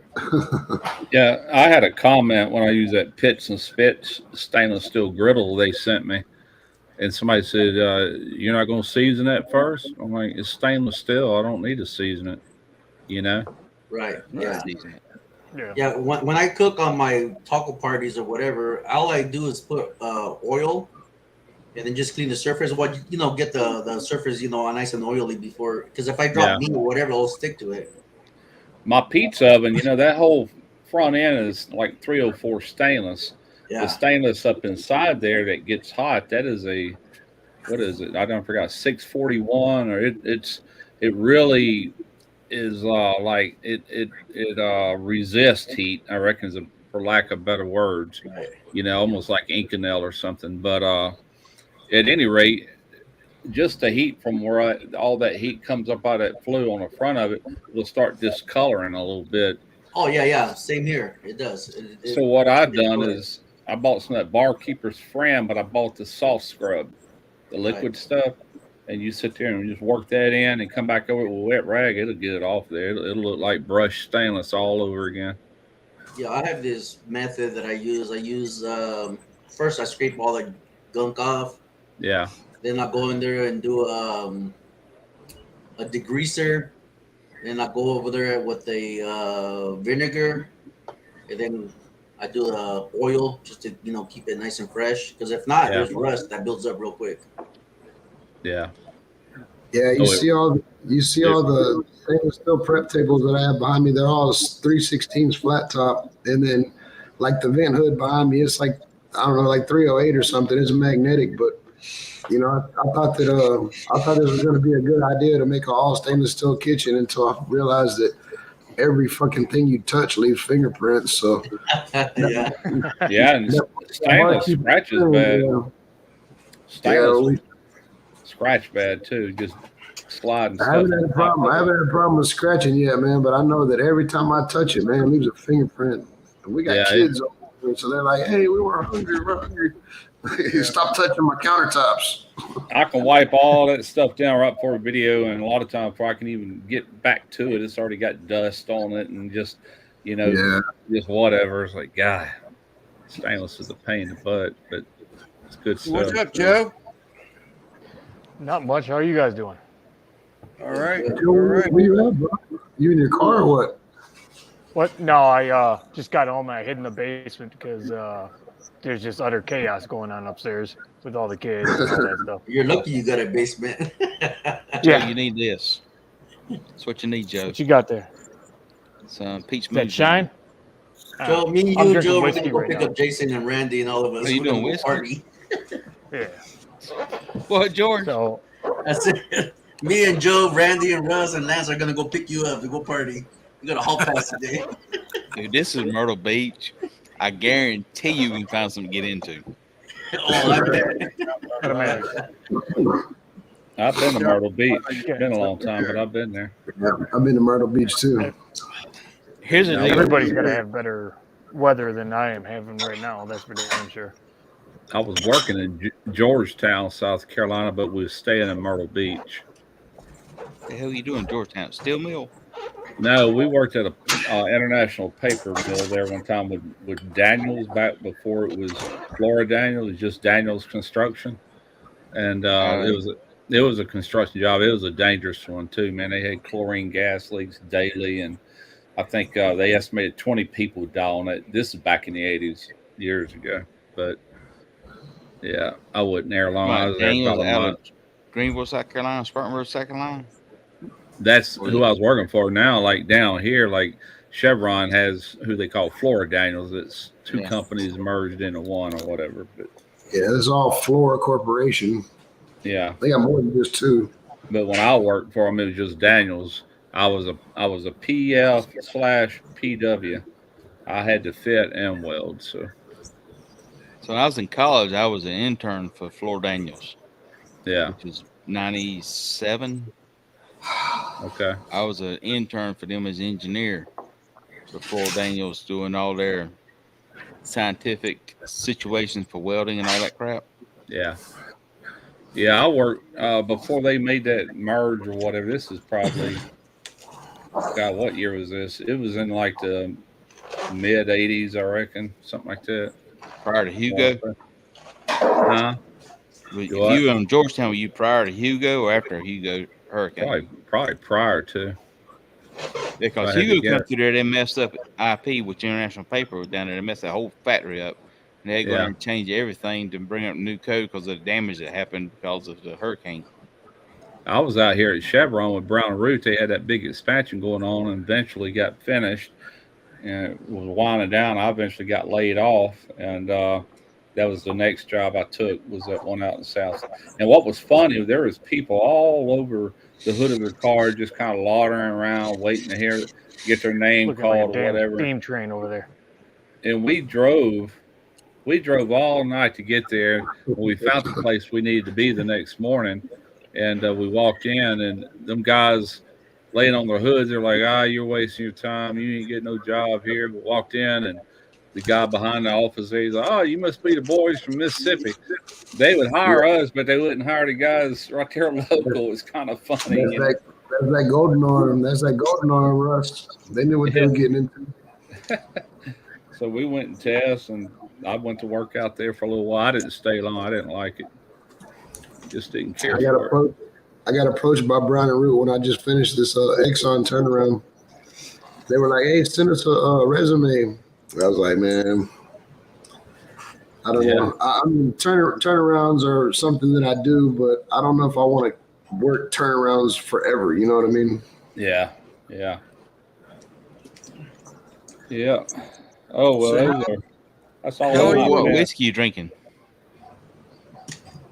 Joe, what whiskey you drinking? What's that? What whiskey are you Right drinking? now I'm drinking Maker's Mark. Maker's Mark. It's a good whiskey. That's my go-to for just everyday drinking. Not that I drink every day. I don't have a problem. I might have a problem. I'm not sure. But So you a quitter, Joe? Are you a quitter? I don't have a problem, no. but I drink it every day. I only drink Yeah. I only drink at like social events and parties, or at my house when I'm by myself and shit like that. Yeah. I have a problem When I'm every time in crying, life. whatever. Did he I'm not say a quitter. beard club member? Yeah, he's Beard got club. a beard club. Never heard of it. You already tell him, Russ, to get his homeboy to send you some of that lit beard product shit, man. Supposedly it's supposed to be pretty good. I reached out to a beard company here probably about 4 or 5 months ago, and they were like, "Well, send me links to your YouTube channel." And I sent them a link that would get them there, and they're like, "Well, this is showing not as the correct link." I said, "Ma'am, there's 5 different links that can land you on my page, And Yeah. I'm like, I don't know which one you're wanting, but finally, I just told her, I said, "Look, don't worry about it. It ain't that big of a deal. I was just reaching out, I said, if it's this hard, then I ain't worried about it, Well, I was gonna ask you, Russ, that hat you're wearing and that shirt you're wearing in your Calzone video, like, is that a new sponsor or what? No, that's the same hat I'm wearing. That's a couple of guys. They interviewed me one time. They do a podcast in our area right here on the Gulf Coast. And they gave me this hat and gave me that shirt, and I just wear them every now and then, support them, Guggen's up Brown Water Banter is the name of their podcast. That sounds like a good dinner there, Chuck. Gumbo, warm gumbo and a cold beer. Sounds good. Chuck, you need to make like 3 more gumbo videos, bro. Hey, Joe, did you get recognized by the Beast or Mr. Beast? No, there's no chance of that I was ever hoping happening, you would, but man. I figured I shared that shit everywhere. it was my kid's idea, and I figured, I'd let him. Heck Let yeah, him when I give seen him that a video, I go, loved it. but, I told my daughters they got social media. I go, please share this video. Hopefully he sees it. What about Yoder? Yeah, Man, what about Yoder? Did he ever accept your challenge, Joe? Well, it was his idea in the first place, and here we are 6 months later, and he's still got to get around it. He had to move. He had a bunch of shit going on. But the last time I talked to him, which was about a week ago, he said that now that he's got his new gazebo built, or grill zebo, that he's going to be doing that video here pretty soon. But yeah, I mean, he's an extremely busy man, so we'll see. I am excited to see how he does at it, though. Mojo. Lance, what is going on? Sir. Okay, I gotta make sure I muted you on the other side. Okay, good. Not echoing. Yep, you're good. Like new at this stuff, dude. What is going on? Do you know what today is, everybody? Yes. Friday. What is it? Loverboy got monetized. National Pound Cake Day. No way. That's what it is. National. Isn't that a beauty? That is heard the that one. pathetic $5 pound cake right there, bro.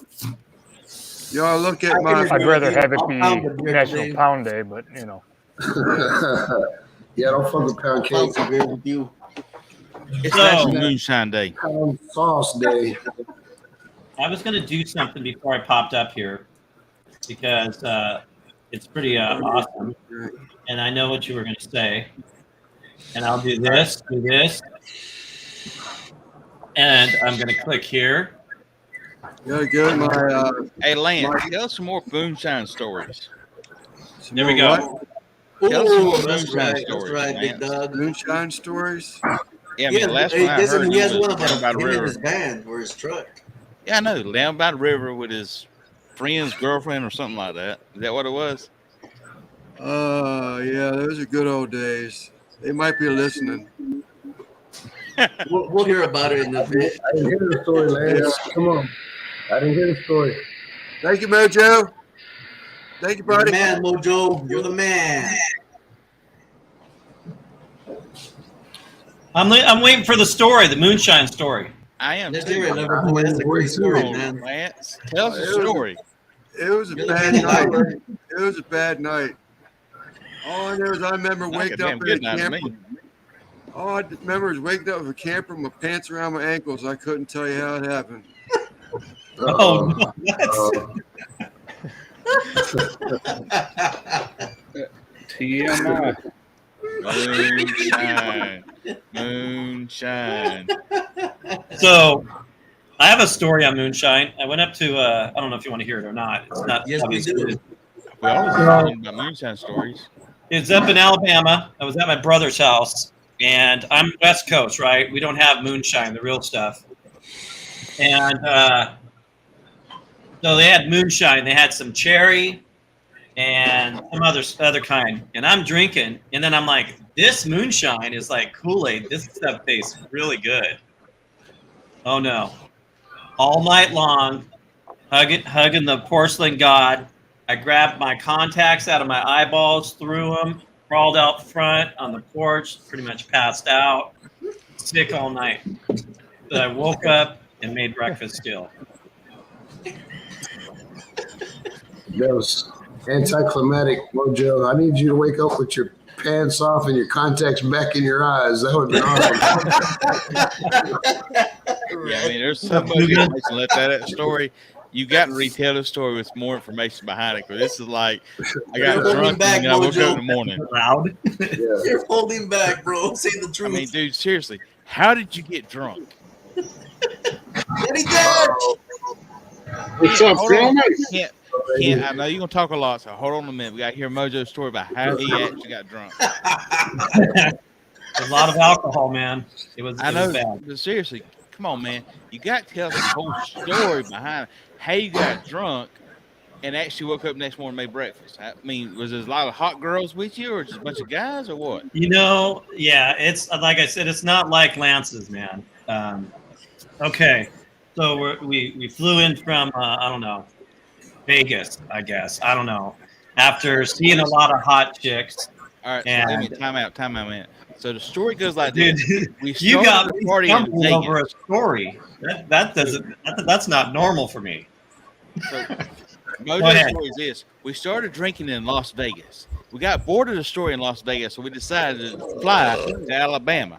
In Alabama, we No, found this Randy. whole contest of moonshine. Randy. And moonshine was like the holy grail of Shame on alcohol. you. So we started Oh, drinking boy. this holy grail of alcohol, and we got drunk off our asses. So next morning, we woke up, and I made breakfast. Is that right, Mojo? It was almost like that. You almost Jason. close.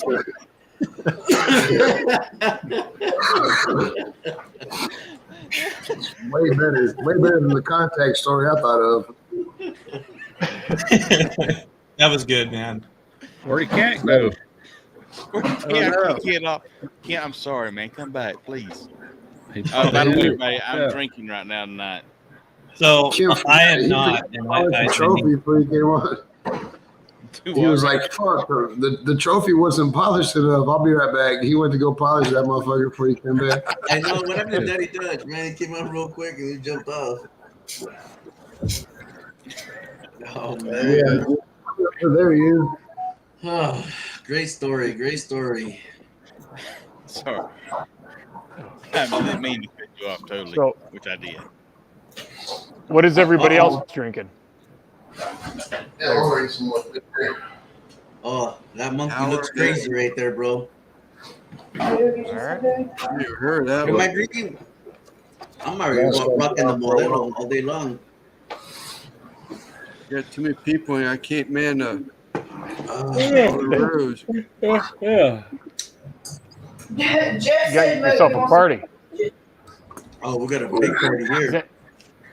Randy was a fifth wheel there before he got out of the situation. Got some 80 proof. How you like that cup? Shot.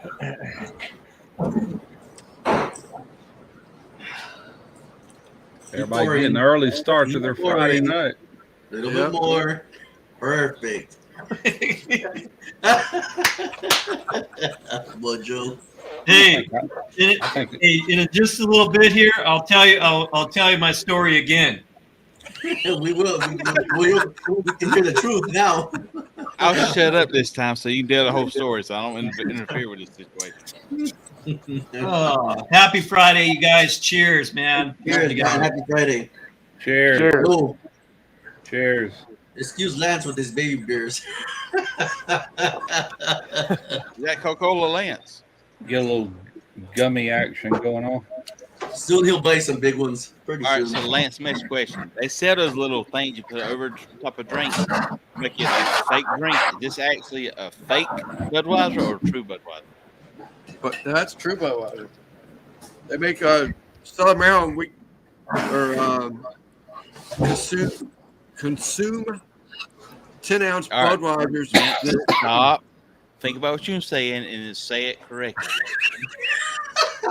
It's a real beer. They use more of these in Southern Maryland than anywhere else. A 10 You must be a giant.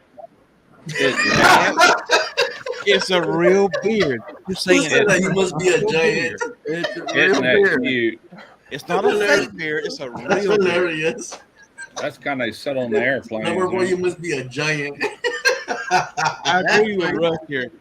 Did you steal these off the airplane, Lance? Did you steal these off the airplane? He went to a mini bar and got them. These little 10 ounce, they have more alcohol than a 12 ounce. These are 5%. No way. Are you serious, Loverboy? Uh-huh. Yeah. 5%. Shit. Why do you have It's a 5 ounce condensed 10 ounce drink? Bow down to you, my friend. I think the 12 ounce is what? That's a 3%? condensed beer right there. I have no idea. They sell different alcohol contents of Budweiser. That's like against a freaking law. How can you sell different alcohol contents in the same damn formula? Probably up in Canada. Well, Canada don't count. They crazy as hell Christy. anyhow.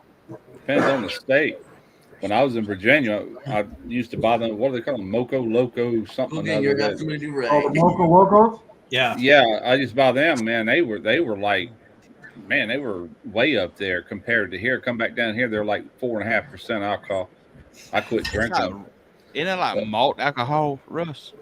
Huh? Was that the malt alcohol? The malt I don't level know. alcohol? I don't know where it came from. What the hell is Jason saying? I'm just talking about I have no idea. The malt liquor.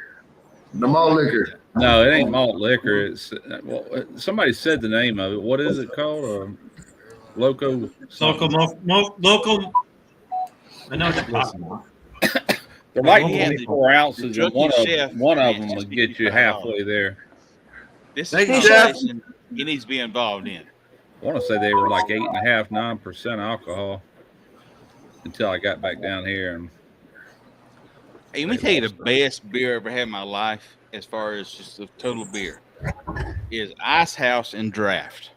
Oh, Ice House. Great beer. Now, I know I'm talking about the Draft Ice House at a college fraternity party is absolutely amazing. Because it's going What to kind of create beer is it? situations that everybody's going to regret in the morning, but it's absolutely amazing to happen. What kind of beer is that? Yeah. Hey, when Lep was here, man, that's all we were drinking was Mickey's. That's malt liquor. now, see, like that Bud Light, I'm reading it 4.2 alcohol Right. volume. That ain't nothing. Good. Now, I can and get that. I can get that other beer. What was I drinking here a while back?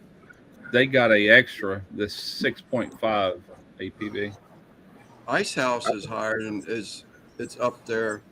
Like, Google, we did a thing on one of the other lives it's saying that 12 ounce Bud had less alcohol content. Is that what you're talking about right there? Alcohol per volume. 5%. Yeah. 5% right here. Bad information. Bad information. We give me some BBFE. Yeah. Oh shit. I don't know what we did with it.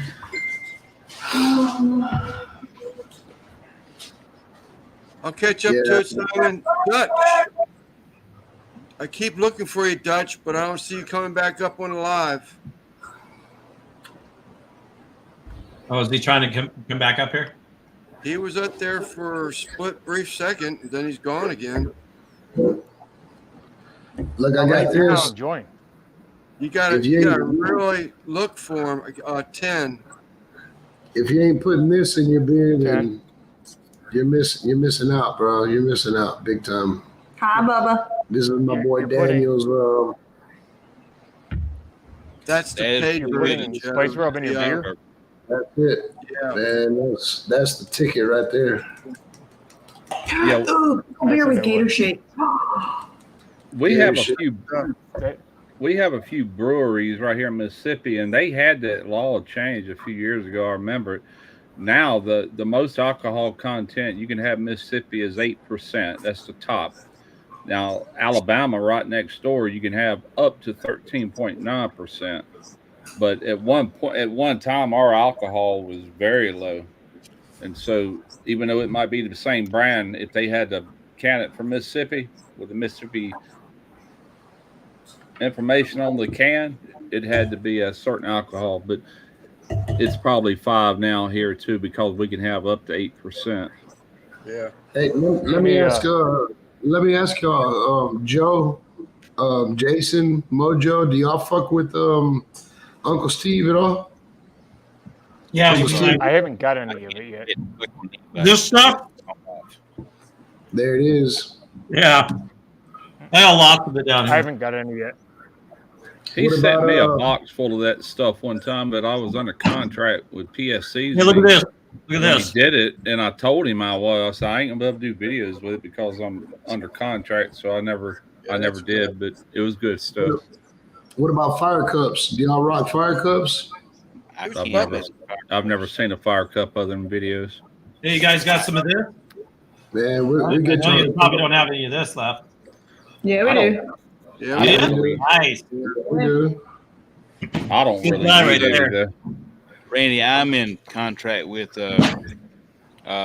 Heath Riles, along with Rufus Teague, and Yeah, 4 Locos. That's it. Royal Oak Charcoal. So I can't promote their stuff with that situation. That's What- it. You're missing it. Are you talking about the Bandits, Jason? No, so No. I've used Daniel's stuff, and You I have not posted. tried it? I have tried his stuff. I posted my kind of a comment on his for smash burgers and stuff, and so I can use his because I got approval from Heath Riles and Rufus Teague for his. But Royal Oak Charcoal, who I use, I cannot do the fire cups for them because they're a direct competitor with them. Okay. With Anthony, with Tiger McCool. Right. With fire cups, yes. Yeah. What's up, Christy? All the way, baby. Team Uncle Steve's, Team Barbecue Bandits. So I can do them if I get something from them, I can have them for review for situation. yeah. I can totally do that situation from them, but Rufus Teague Barbecue and my Heath Riles and Landon Barbecue Store send me a lot of stuff, and that's kind of who I do a lot of promotion with. I got you. I mean, you got contracts. That's what's up. I don't have no contracts, so I rock with my boys, my TDO guys. There's all TDO members right there. Russ, do you see that from Eric? Yeah, that's what it was. It's called 4 Locos. That was it. So you're reserving your opinion on the Barbecue Bandits, Jason? No, I posted a video on them about AJ.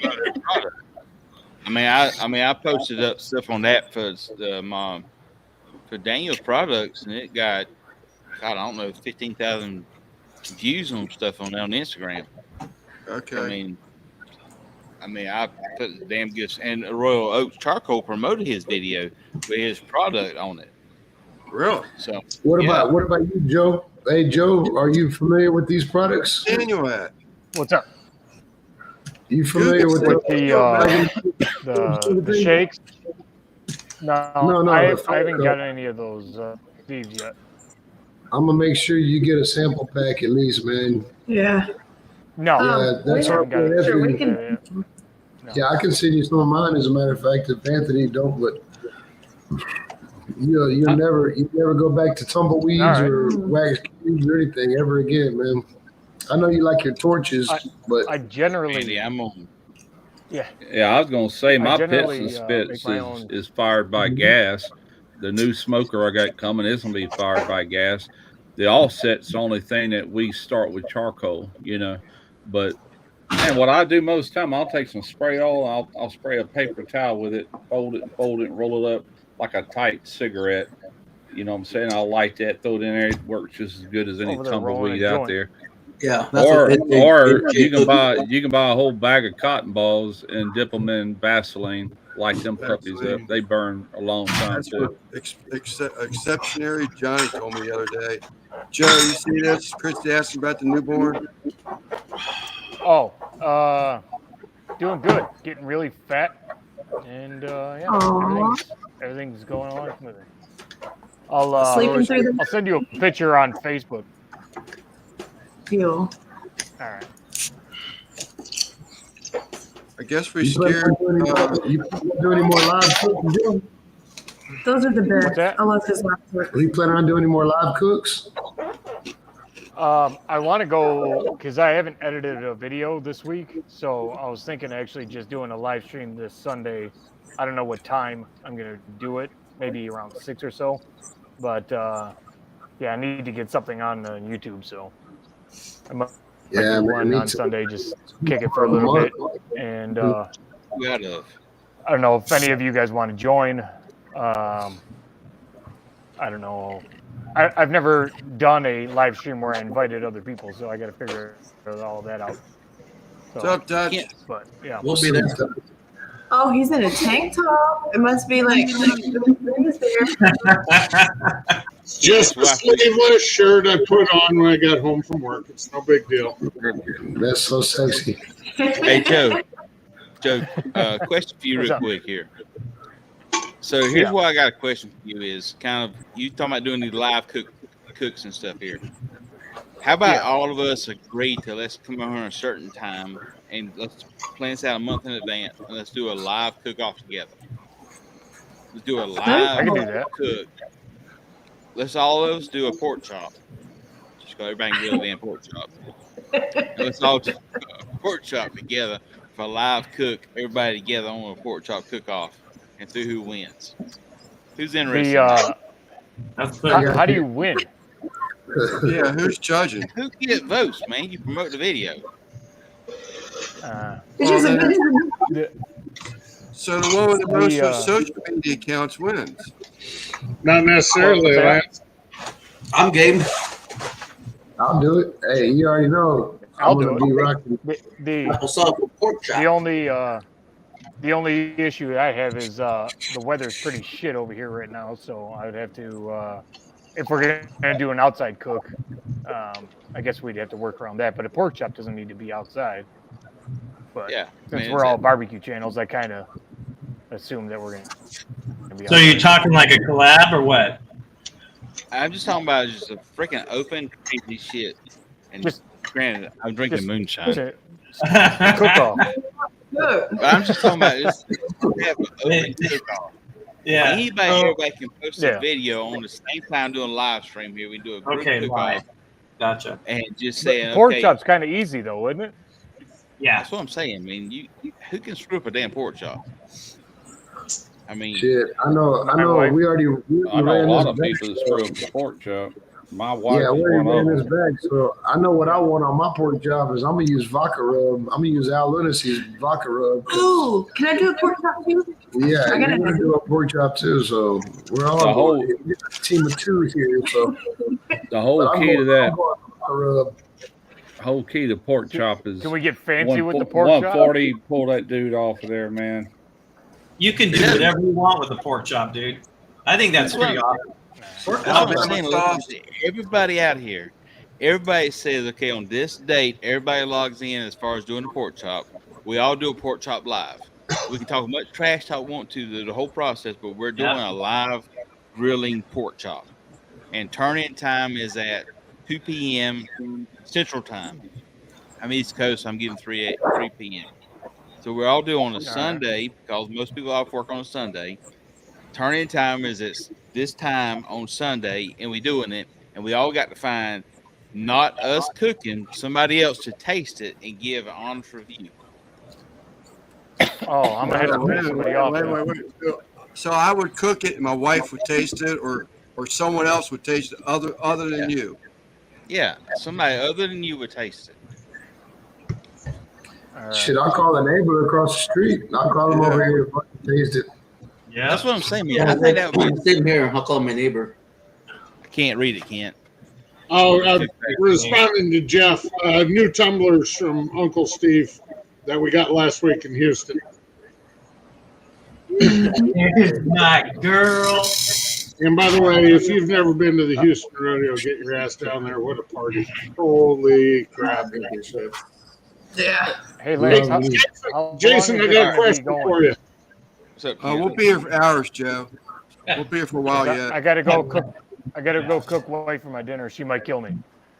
No. Happy wife. Oh yeah. Later, Joe. See you, Joe. I'll come back.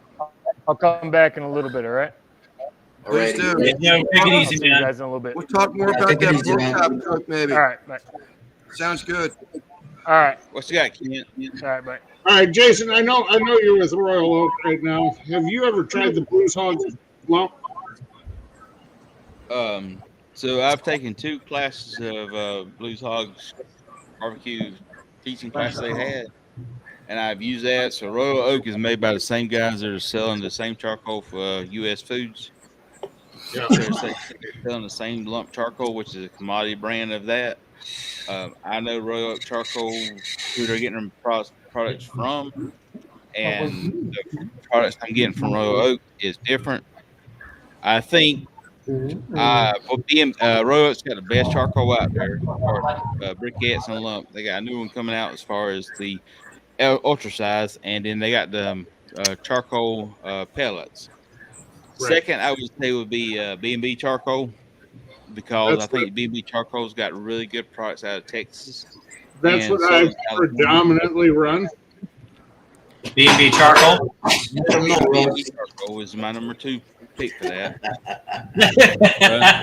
Look at Russ. Look at I'm Russ. my hat right now, so kiss my ass, Russ. Anyhow, number 3 would be the commodity brands, which is Blue Hogs running, which is basically coming out of the North Midwest and the Northeast is what they're getting out of that. It's not bad. I got product. a bag of Blues Hog. The Walmart here in town just started carrying it. Oh, did they? Are they? Grossly disappointed. So the Walmart brand is a product out of Brazil. Well, it was. I got the bag sitting here. You know, it's the Blues Hog. Blah blah blah. Oh my God! There were no decent chunks in it. I would have been briquette size was large in this bag. So my question is, did I get a bad bag, or is that what I need to expect? I will say I use Royal Oak charcoal not only because they sponsored me, because I know the quality I'm getting is good, but I will say this. I will take a bag of charcoal from Royal Oak, I run it through a milk crate, and I will shift out the small stuff. I'll use that 2 bags per gateway drum. Answer your question, Kent? Yeah, my drums. I normally just my drums. I'm just running B&B briquettes in them. Are you using the B&B briquette logs or the lump charcoal? No, I'm using the briquettes, the oak briquettes in my drums. I like those char logs. That's what You're not going to notice the difference between the briquette lumps and Royal Oak lumps. You're not going to notice the difference between the 2. I can give you a damn lot of bags of both of them, and I've got both here. And I can tell you right now, there's no difference between the 2 of them. So I just got a bad bag then. No, you talking about Blues Hogs? Yeah. Sorry. All right, Blue Hog's different conversation. Okay. Blue That's Hog's been shifted and trained and broken up and all this other stuff. That's a whole different conversation. I'm telling you, between B&B and Royal Oak, there's not a whole lot of difference between the two of them. No, I agree. But for me, the B&B for me is more readily available. I work for a trucking company. We haul into Walmart DCs, but our local, I don't know if you guys got Mills Fleet Farm out there, Tractor Supply, stuff like that. We haul for Bumgars. Thanks, Lap. So our Tractor Supply carries carries Royal Oak products. Our Tractor Supplies. Okay, ours carries a B&B, and that's why, I'm not. The only thing I'm technically sponsored by is Uncle Steve Shake. Royal Farms is both Royal Oak and B&B charcoal. Okay, Royal Farms, and they're huge. And Academy Sports is B&B charcoal.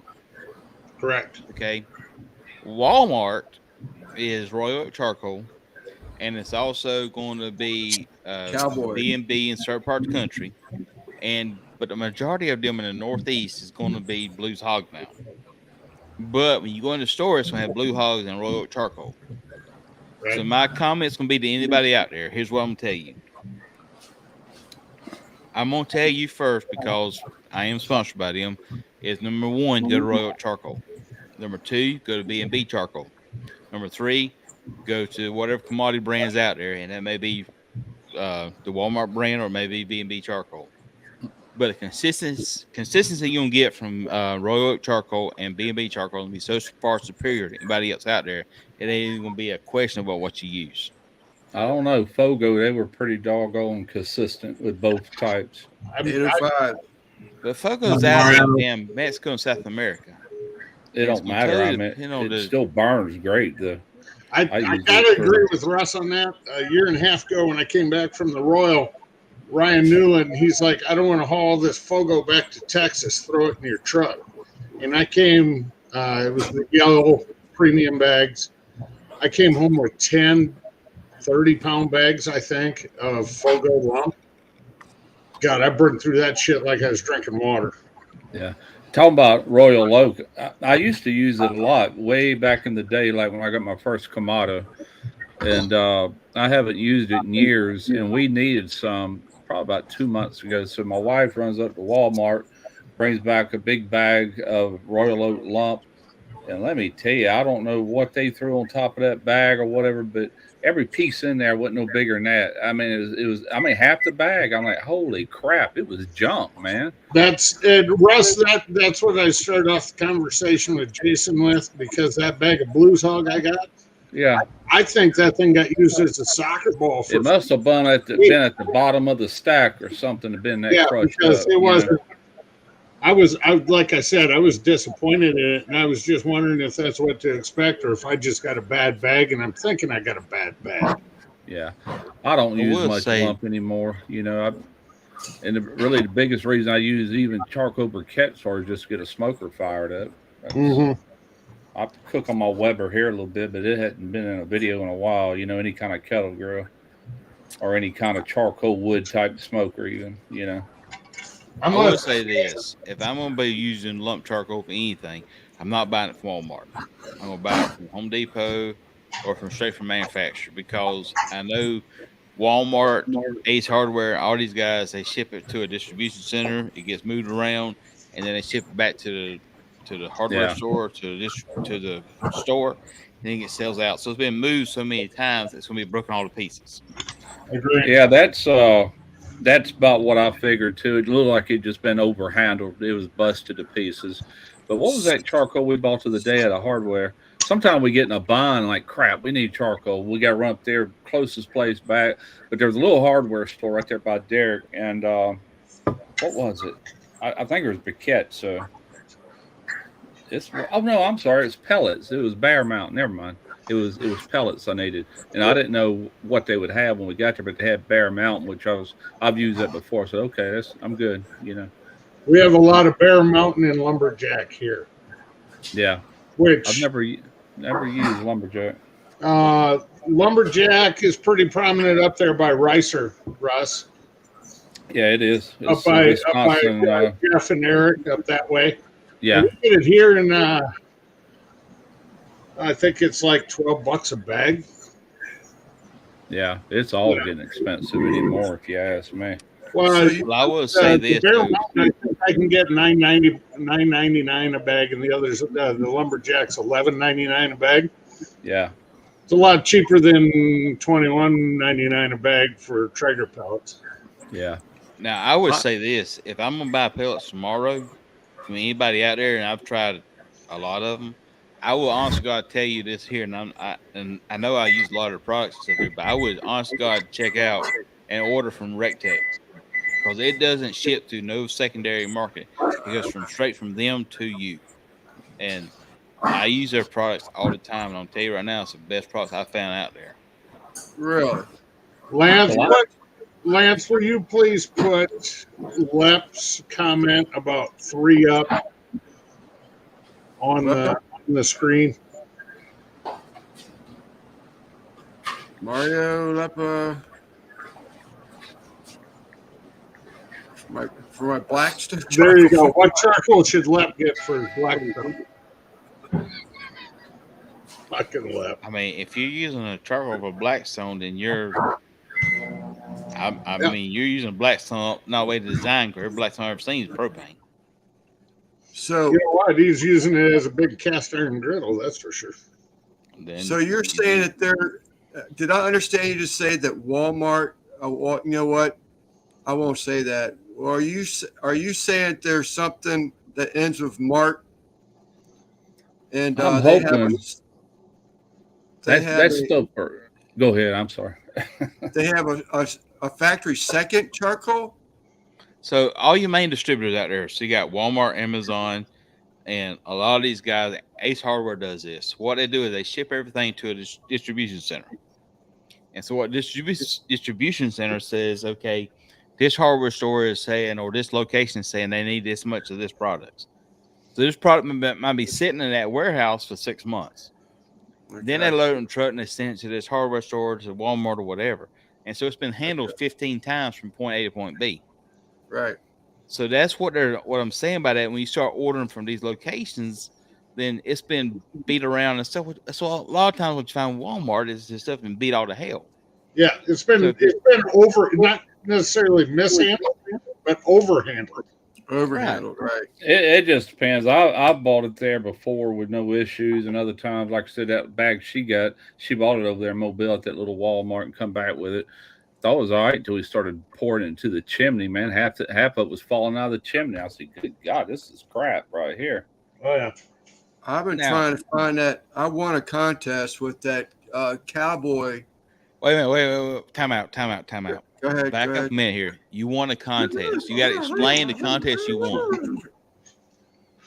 What contest did you win, Lance? Lance, you need to borrow a trophy. Mama and Papa Joe, I guessed what smokers he has on his porch and used. And I got them all right. Named them all by make and model.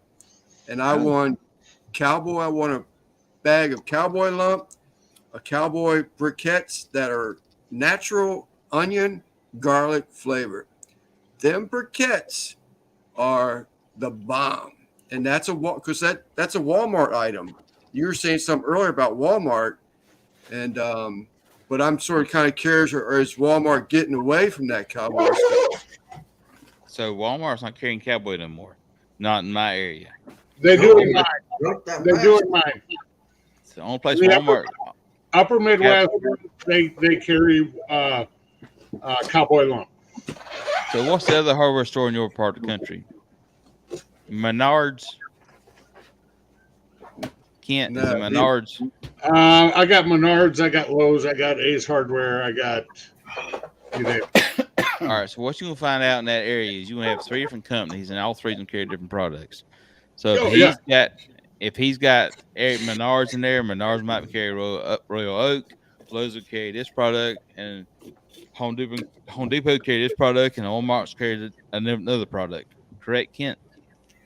Yes.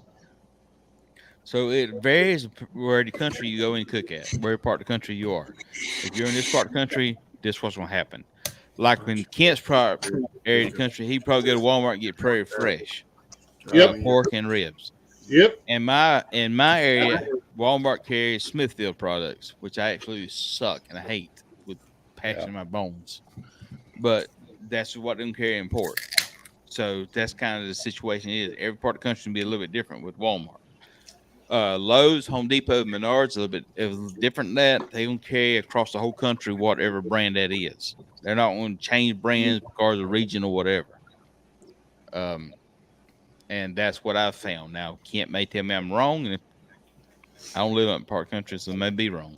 Well, you know what I noticed is our Walmart used to carry a shit ton of Smithfield, and we actually have not a plant but a storage facility here in town.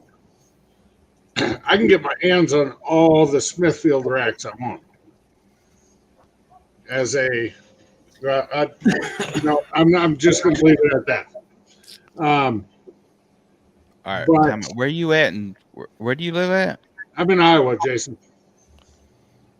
Okay, so you got a top prime factory for.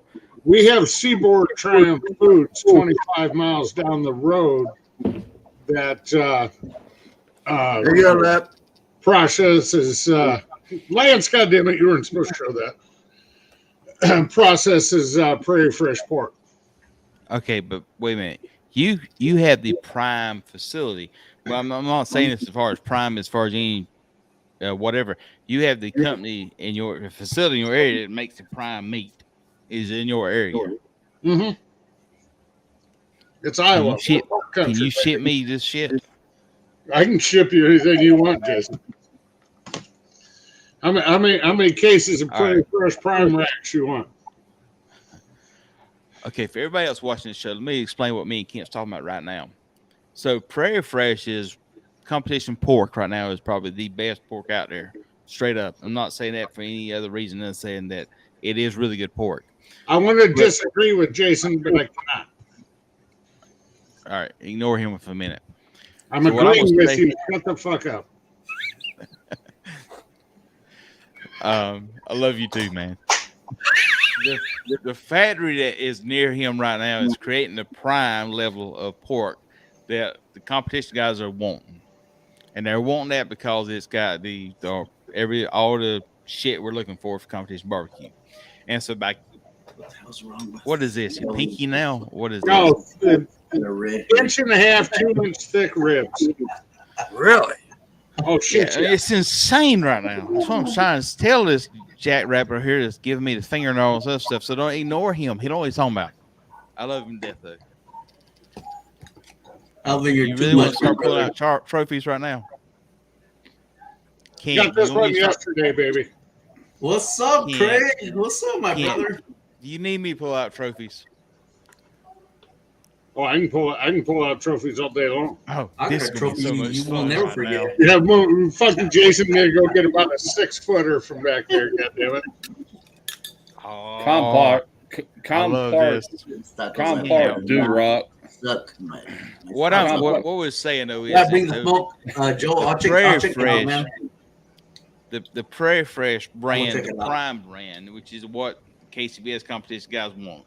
Yep. The factory that's creating a lot of that products that all the guys are looking for is near the location he's talking about. And that's kind of what I'm giving him a hard time about right now.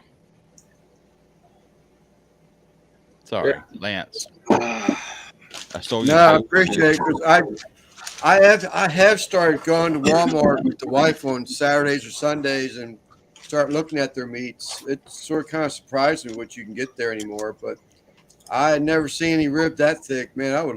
I found one really nice rack of ribs, but I've never consistently seen something that thick. Lance, you're not going to find Prairie Fresh primes at Walmart. They're not. You're gonna get the green label Prairie Fresh ribs at Walmart, and if you go through them, there's some nice racks in there. But the prime is a whole different ballgame. It's actually what I'm gonna say is what Kent's saying is it's the Wagyu of pork. Amen.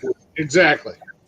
I mean, when you look at a prime and you look at a standard any other brand out there, you look at a prime grade Prairie Fresh, you can see so much marbling in that thing. You're gonna sit there. I honestly gotta look at it and say, this is no way this thing can cook consistently because it's gonna be so much marbling in there. You'll be like, this is not even legal to have this much fat in a pork. You're gonna drool over the package while you pick it up. That's what they gave us at the shed when I did the ancillary for our ribs. They had that Prairie Fresh, but like in Memphis and May, everything you seen was Compart Duroc, Heritage Hog. That's really good pork. It's good, but it cooks differently. So Compart's got a different pH than Prairie Fresh does. So what happens on the Compart's cooks when you cook in Compart's, you can hit that tendency you're looking for, but when you let it cool down a little bit, it's going to tighten up so much, it's going to basically kill it. And you start doing that at Allegiance, start doing that with Smithfield, start doing that with Butcher's Block. All those, when you cook them, it's going to tighten up so much that you hit it perfectly. If it takes 10 minutes, if somebody tastes it, it's going to kill it. I had no issues. That makes sense. I had some pork sent to me one time from Matador Meats, and I'm trying to remember what heritage hog it was. It was Berkshire pork. And I just did a video called Asian Inspired Pork Chops. And I'll tell you what, I've never, ever had a pork chop that was that loose. It was almost like the spinalis of a ribeye. It was that texture and that tender, and you just almost fall apart. You know, pork chops are notorious for tightening up anyway. Yeah. You know, especially if you overcook it. But that was some of the best pork I ever put in my mouth, and he's no longer in business. That's what she said. Which I don't do comp barbecue, so I don't care if I got a good looking rack of ribs that's gonna cook up good. I'm happy. I got some Porter Roads in the freezer. Porter Road is too thin. I don't like their ribs. They are so thin. And I'm Russ, sorry, Russ, Cecilia. have you tried the Porter Road beef sticks? Those are really, really good. They've never sent them. They are, Daddy Dutch. You won twice. I get all them from Smokehouse Bayou, though. Sorry, just a little dig at Lance there, Russ. Yeah, I won a 20-pack of them Porter Road beef sticks. Oh, did you? Okay. I gave one to my kid. I think I ended up with probably had 4 or 5 of the beef sticks. My kid devoured the other 15. They say they're excellent. They are. They're damn good, Lance. You should try them sometime, buddy. Hey, I'll have to buy something. Can't. I'll have to buy something. What's up, I Triple B? appreciate this. Well, I like What's up, that jerk chicken you did, bro. text from Brad. Fantastic, my brother. You at work, Mike, or off? Good seeing Mike post a video again after a while. Yeah.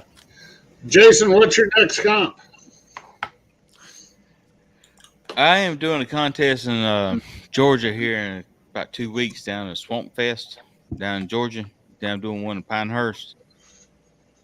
But I'll be honest with you, man, I have not been feeling it lately. I don't know if it's YouTube or Not what. sure if you like. I really haven't been feeling it like I have in the past, but See you, lover I've been boy. doing competition barbecue since 2010. What did you so do, I've lover been boy? taking a long time. Checks in the mail, Mo-Dog. Checks in the mail. But we got a contest down in Swamp Fest, and I'm going to be doing that one down in Georgia. You do me a favor if somebody's down there, will you feed them to a gator? Feed them a gator? No, feed him to a gator. We don't call you lover boy Always. for nothing. Yeah, shove Myron in a pit, would you? Myron Mixon? He was up here. It was He was up here about 3 years ago for the Tri-City Barbecue Fest. And everybody up here, oh, we need a picture. We need a picture. My buddy is set up right behind him, and he snuck out of his tent into Garney's tent, and he says, do y'all mind if I just sit here and have a beer with y'all and bullshit? I'm sick of taking pictures. And Garney looked at him and says, here's your beer, but you got to take one more picture. And Garney got a picture with him. He was just sick of the, being well, I mean, bombarded, and I can see where that get real old. I know him personally, so I can't. I know Darby I'm said not he doing was the it. greatest guy ever. He just wanted to be a normal guy for the day and not be the celebrity there. I'm still trying to figure out. I need to get you down here to cook with me at a contest on the East Coast. So there's like 20,000 people that go to that Swamp Fest, huh? Swamp Fest is not a big contest. Actually, I'm gonna say this: if y'all want to do a contest, it's probably the best contest on the East Coast, and you did one in Greenwood, South Carolina. Swamp Fest is a new contest. It's not that big contest.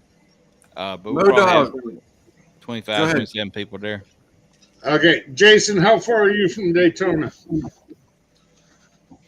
8 hours. Oh, fuck, that's a long drive. Can't. I'm coming down to Daytona in May. That's why I asked. May. Memorial Weekend in the first. You got a Harley in Daytona? No. I'll be down there on vacation with the family. Modog, type I live in Goodfellas in the fucking Myrtle chat, please. Beach, Kent. The Dirty Myrtle. I have a beach house, man. Come on. The Dirty Myrtle. I'm not saying that, Kent. That's just rude. That's being very insecure. That's being rude to people who live in this place. Well, Nobody I said didn't anything say- about dirty. I didn't say. Okay. You did say it. You just said out your damn mouth. I didn't say it was your house. I've been to a motel there. It was dirty. You just said it, and it was a derogatory to anybody in this area. I was referring to the motel. Give my ass. No, I'm serious. I'm serious. I stayed there once. Motel had bugs crawling on the walls and a mouse running across the countertop. I was like, yeah, we're out of here. What's up, Skinner Farms? Hey, Josh. Call me if you need a place to stay in Myrtle Beach. All jokes aside, call me. I'll say this though: if you ever and truly want to experience the Dirty Myrtle, as Kent's calling it right now, come to Myrtle Beach Harley Weekend, Harley Davidson Weekend. It'll blow your fucking mind. I can't believe I got you to say it. Oh, my night's done. Hey, dude, I am so much drinking right now. It ain't even funny, Kent. Hey, you're having fun. You're having fun. Let it Yeah, go. this is the Jason side that we rarely see because he's always so damn serious. And when he lets loose, this is the second time I've seen him let loose and relax a little bit. I enjoy both sides of Jason. He's another one. It's an encyclopedia. You see that, Jason? He wants to kiss you on the mouth and then bend you over, and never mind. I give him a man's hug in a heartbeat. It's Hey, not Kent, what I was I'm going with. always The on second part, top. Lance. No, Kent, I'm always on top. Fair enough. You know, ain't no motherfucker no damn life will bend me over. I promise you that. Sounds like a challenge. I'll tell anybody that. Even you. Ooh, The hell was that Jesus. shit? Mojo, what the hell was that? Mojo decided he wants to throw extra 100 watts to his mic. All right, Mojo, what you want to talk about here? You want to get our attention. You got our attention. Well, I'm a little tipsy now. One fucking drink, man. Come on. Oh, I'm drinking. What are One you sipping drink. on, Mojo? What's that? What are you sipping on? What was that? It's is it whiskey or what the hell? Like, I don't even know. I can't remember. That's Mojo. not a good question. Go to a different question than that. No, Mojo, look at this. See this? There we go. I love this guy. See this? See this? Oh, dude. Fucking shit, I spilled I it. told you my little moonshine story. There went the keyboard. Don't be a sissy lala. You better put some more in there. Yeah, Hey, there went the your keyboard. keyboard. The It's keyboard clean now. in it, not you. Get the compressed air out to save the keyboard. Or rice. That was our topic earlier. Was rice. Uh oh. I see the What's up, background. I Skinner? can't see your face, but I see the background. I gotta scroll down a little bit, make room. Mr. Ricer himself. Oh my God, have mercy. What's up, Yeah, Jeff? yeah, yeah, What's yeah. up, Ricer? Hello, fellas. How you guys Are doing? you What's up, lost? big dog? Hey, Jeff, am I allowed to call you by name tonight? Or Yes, over on this channel, you can call me. Yeah. I don't, buddy. Good. How are you guys? Doing well. I came over here to tell Lance congratulations and good job and Yeah. way to go, all that work. You know, Thank you, Jeff. finally what paid you do. off. Yep, finally paid off. What the hell do you do? Ricer, you been losing weight? Oh, of course. I've lost a lot of weight. Hell yeah. I was gonna say that black coat looks good on you. All right, thanks. Jeff, you know me. I'm just having fun because I'm not losing it either, buddy. Yeah, I gave up on chasing that scale around, you know, so can't see it anyways. You been riding that bike? No. Just Yeah, hesitation said no. I gotta do the review on that video, so I better stretch out the hamstrings pretty soon because I have to get on it. So. Hey, Yeah. Jeff, just make one of the boys do it. Yeah, I might. It'd be easier, right? Yeah. I got something. I got an idea of what I'll do with it. It'll be fun. It'll be fun. Let's be right back. Okay. Oh, we got another one down here. Joe coming back. Oh, Mr. Chuck. What's up, What's that? Niners? Hey, everybody. Wait a minute now. Let me put you all on. Hey, everybody. That was spot on. Yeah, man. Lance. That was awesome. How y'all right? Hold on here. Doing well, Chuck. How are you, buddy? Long grain racer. Long grain rice. Long green ricer. Mr. Jeff, how you doing? I'm good. Chuck, how you doing? All right, sir. Mojo, long time no see, buddy. Sir. Yeah. Damn, Brady Bunch got old. Yeah. Yeah, and Alice looks really white in the middle. This is Hollywood Squares. This ain't Brady Bunch. Yeah, right. Yeah, exactly. Yeah, it is. 3x3 was Brady Bunch. Oh no, it wasn't. This is Hollywood stars right here, man. Shit. Yeah, Hollywood. Yeah. So, Lance, what are you going to do with all the money you're going to be rolling in here? I'm saving it up for a wood-fired pizza oven.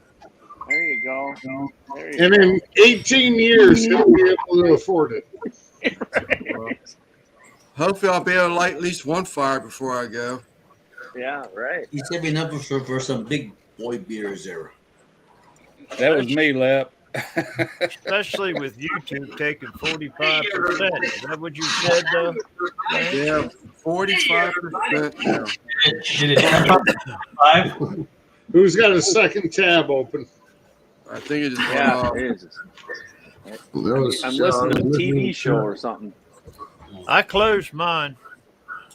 Hey, Wow. Ricer, I finally got three straight months with AdSense check. Nice. Congratulations, buddy.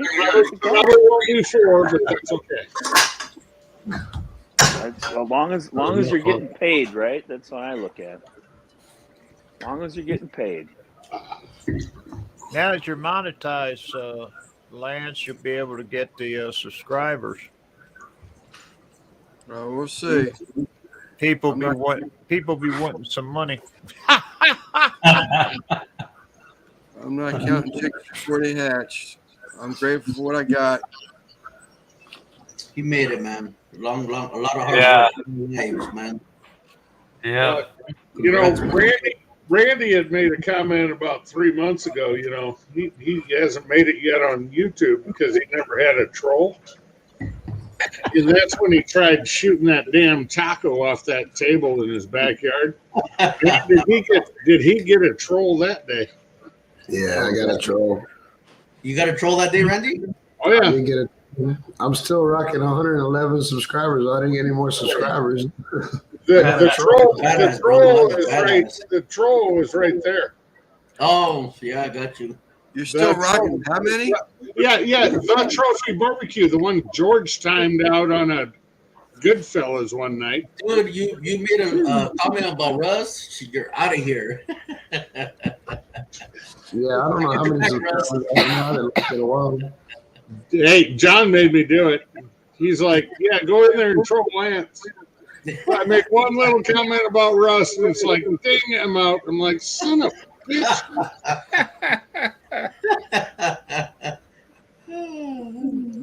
We protect our own. Yes, we do. Well, you know what? If somebody comes at Russ, I'm going to protect him too. But it's not like it was you. I didn't know you had your second channel at that time. It wasn't a mean statement. It was just a funny one. It was a funny one. What you said at the current time, it was like sort of like waving a flag. Thank you, Mojo. Or Mojo. Modog. Mojo's And down I here. usually don't time nobody out, you know. I leave that. It's all good. Yeah, but play tic-tac. There you go, Sal. Tic-tac-toe. Everyone, right X or O, pieces of paper will get this thing going.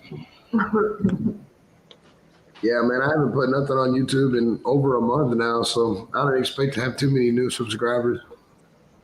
I think you have over 300, don't you? I don't know. I haven't looked in a while. Hey, Randy, but you got a good views on all your videos. Some really damn good views, man.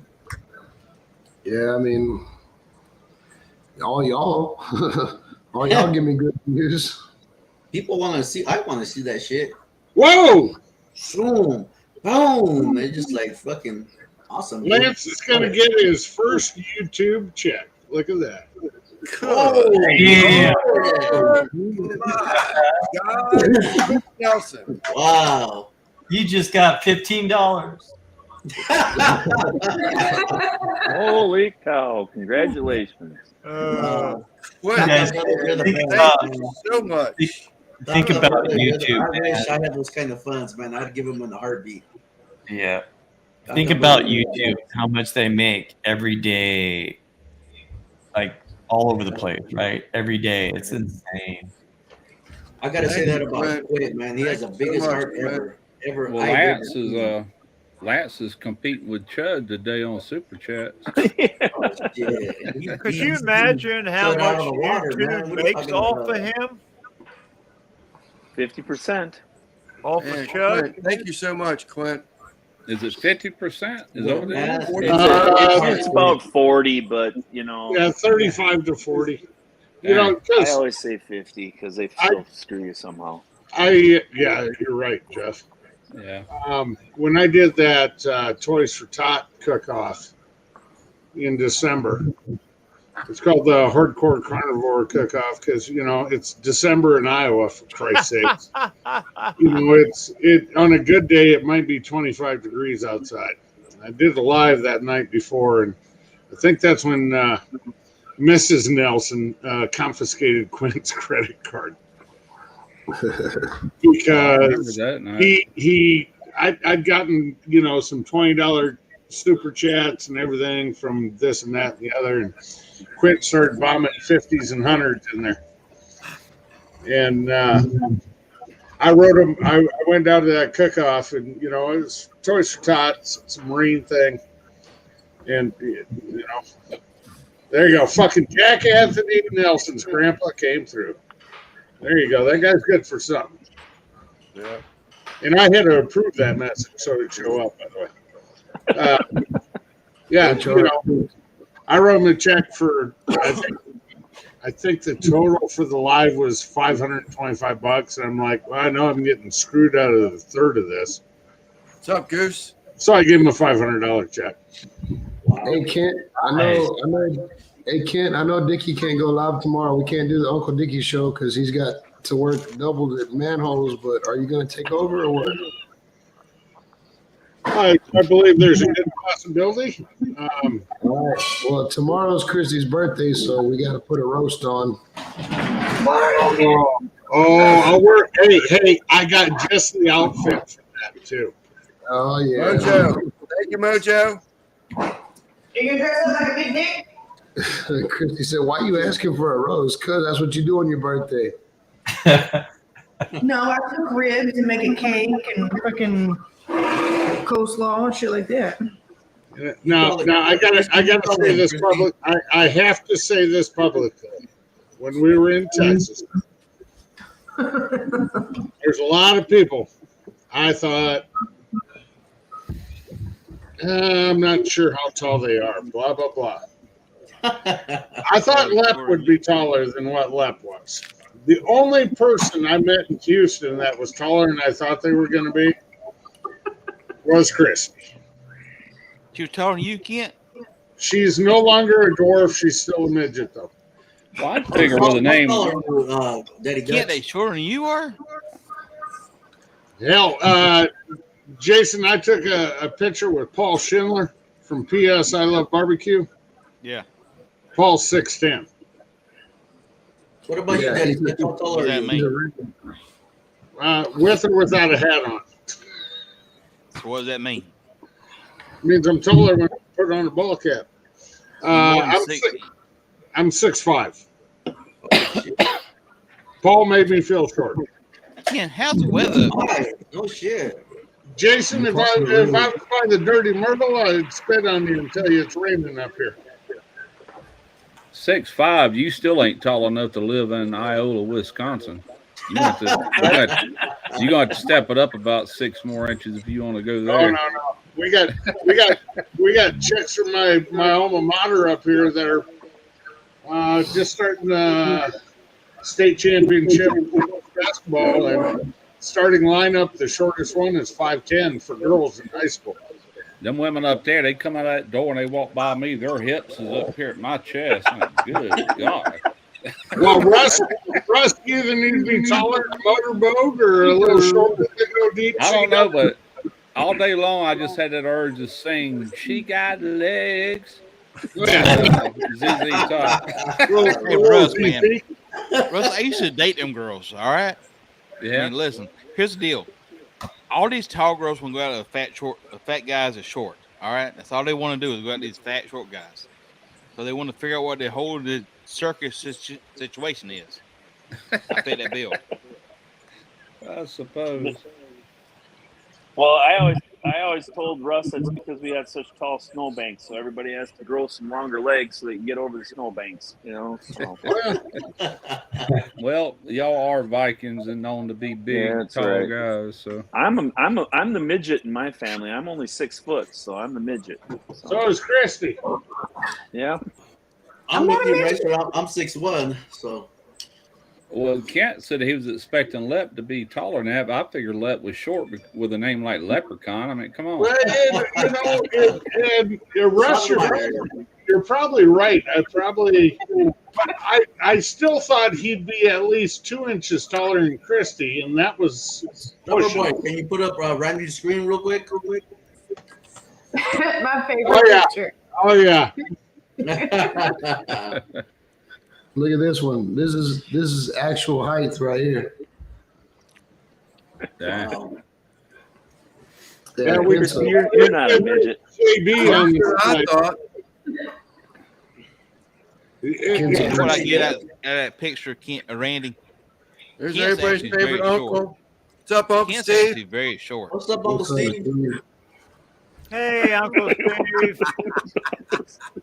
I mean, What Kent, the heck is are that? you feeling like a seriously masculinity problem right now?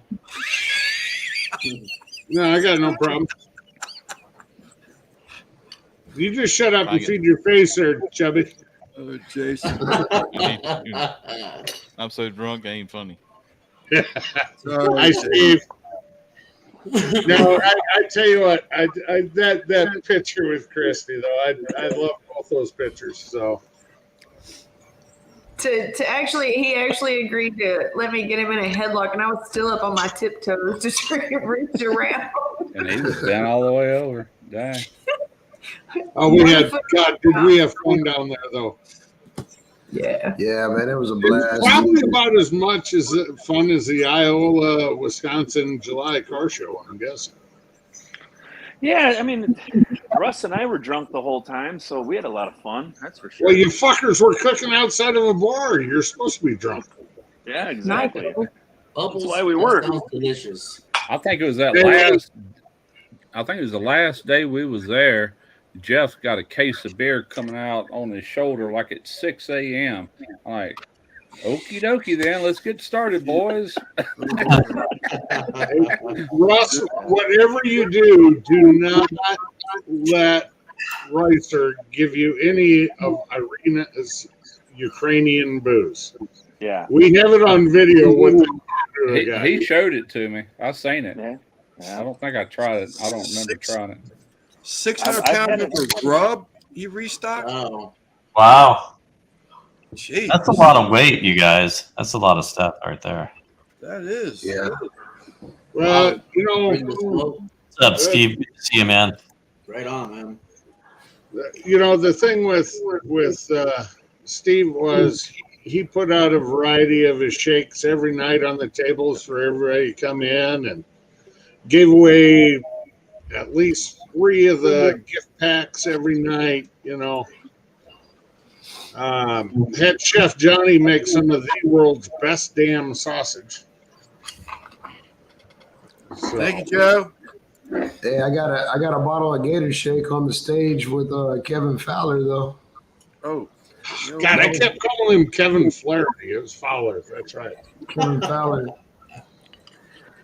That's he right. jumped off the stage. He jumped off the stage and had a bottle of Patron and was pouring everybody shots. And he had that bottle of Gator Shake, man. So hopefully he didn't just disregard it as a fan's gift. But I was trying to promote Steve. So yeah, I'll see if I can get in touch with him and see what he thought. yeah, I mean he's easy to get in touch with. He's Texas boy. Right. Oh, I thought you were talking about Uncle Steve. Yeah, he's real easy to get in touch with. Just go to the local, go to the local post office and there's posters up there. I mean, Texas boys has got bigger ears. I mean, I don't understand that one. We got way bigger orifices or appendages. Randy's gonna start something here now. Lance, that was awesome, by the way. All right. Oh my God. Yes. Uh-huh. JKS. Uncle Steve needs to get one of them little leather holsters you put on your belt and keep a bottle of Uncle Larry. I mean, a bottle of his. What'd you call it, Randy? Uncle Steve's. Gator Yeah, Shake. Uncle Steve's Gator Shake. Yep. I was trying to find it in the chat. Video Tiger McCool Fire Club. He has a bandolier. He keeps this right here, Barbacoa Bandits, on him when he goes to restaurants and stuff. Yeah. Y'all probably seen that the hot sauce. Which one is it in Louisiana with the famous one, the most famous probably. Anyway, they make a little leather holster there to hold that Tabasco sauce. Oh, Here. Tabasco? I Yeah. wouldn't have thought of that. You seen Google when Google takes all the leftovers out of the barrel from the Tabasco and coats a steak in it? Have you seen that video? I hadn't seen that He one. takes all the leftovers, like all the leftovers from making Tabasco sauce. Yeah. And then he coats a steak in it and like he sous vides it or whatever. But it looks pretty interesting. I haven't watched a Guga video in probably over a year, other than his new channel called Guga, not Guga Food, but just Guga. I kind of like them videos better. Yeah. I'll watch him every once in a while. He actually teaches and explains what he's doing a lot better. You know. What's up, Chris?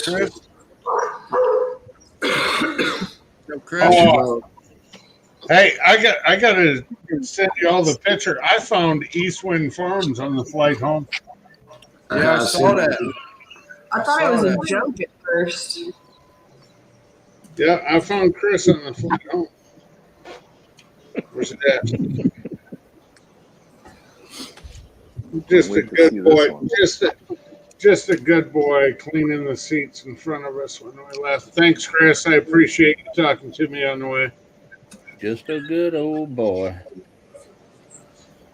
I didn't know. When did Chris shave? We'll be blackballed if you start singing that song. And actually, I had to explain to the stewardess. I said, "Hey, I need your picture when we get off the plane." He's like, "Why?" And I had to. I'm not going to put it out there, but I had to explain it to him that I got a buddy who used to do your job. Blah blah blah. I said, because this dude was a good 6'4".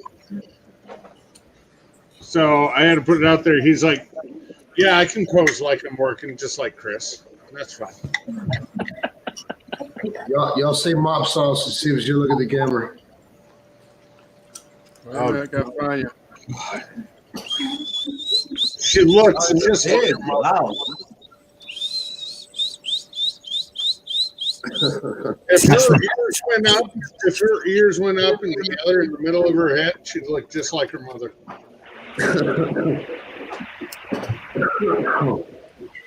She gets a bath for the first time.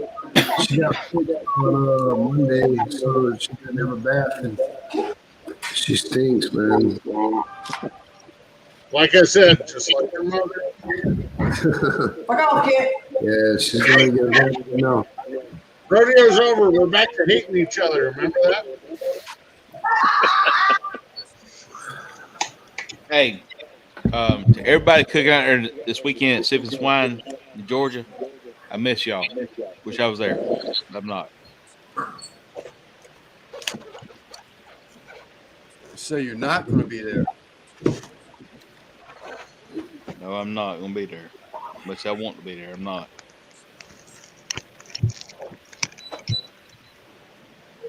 Hey, I guarantee hey, we all had a great time in Houston. I guarantee we all had a great time, but me and Left had the best time. That's all I gotta say.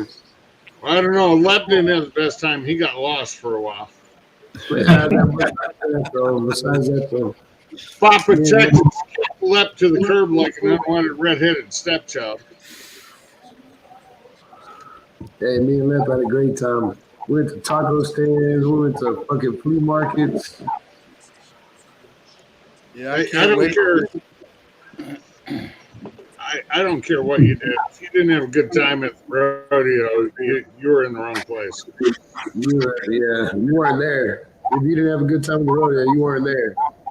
All right. Exactly. Kent, Randy, start with y'all didn't invite nobody.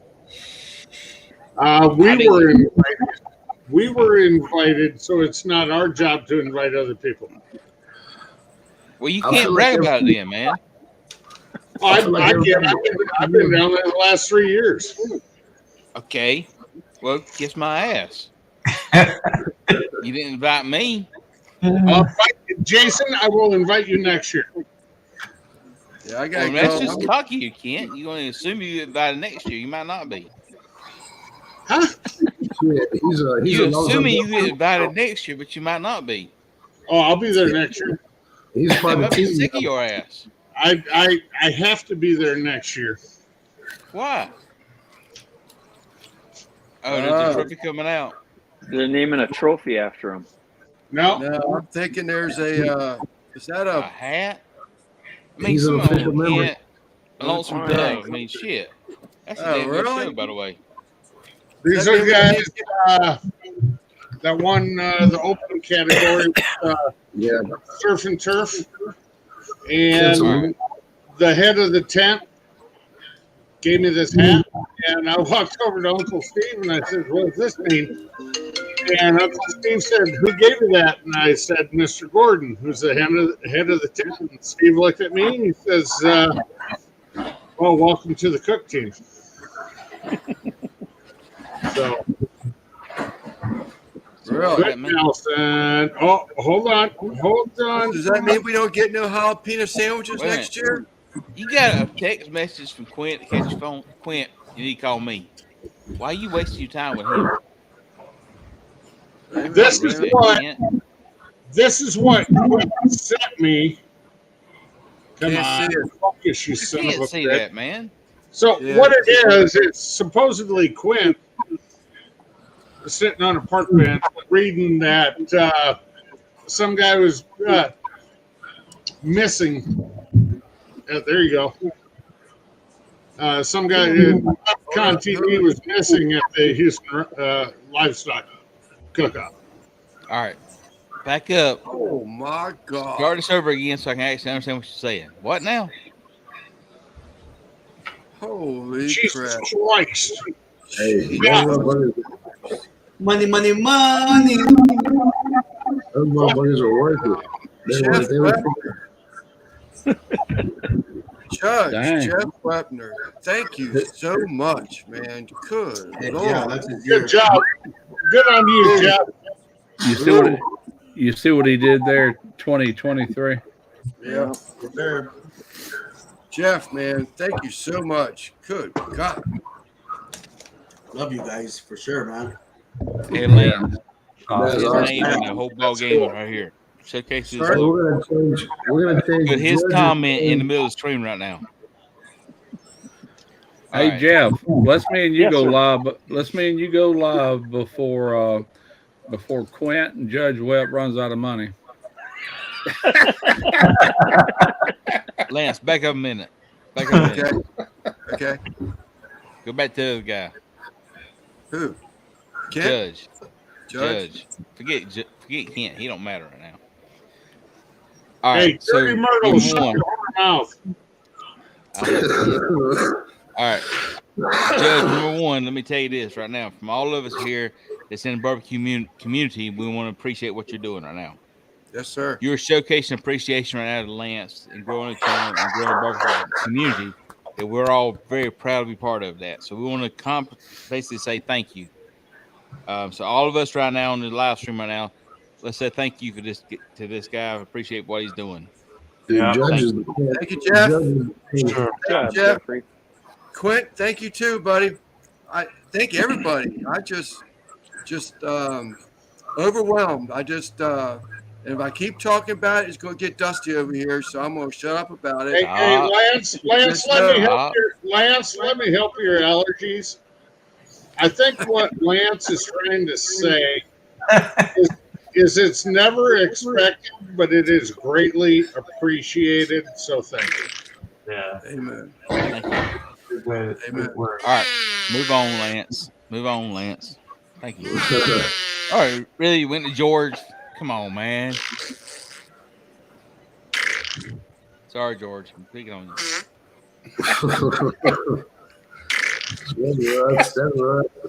That's Russ with that fart noise.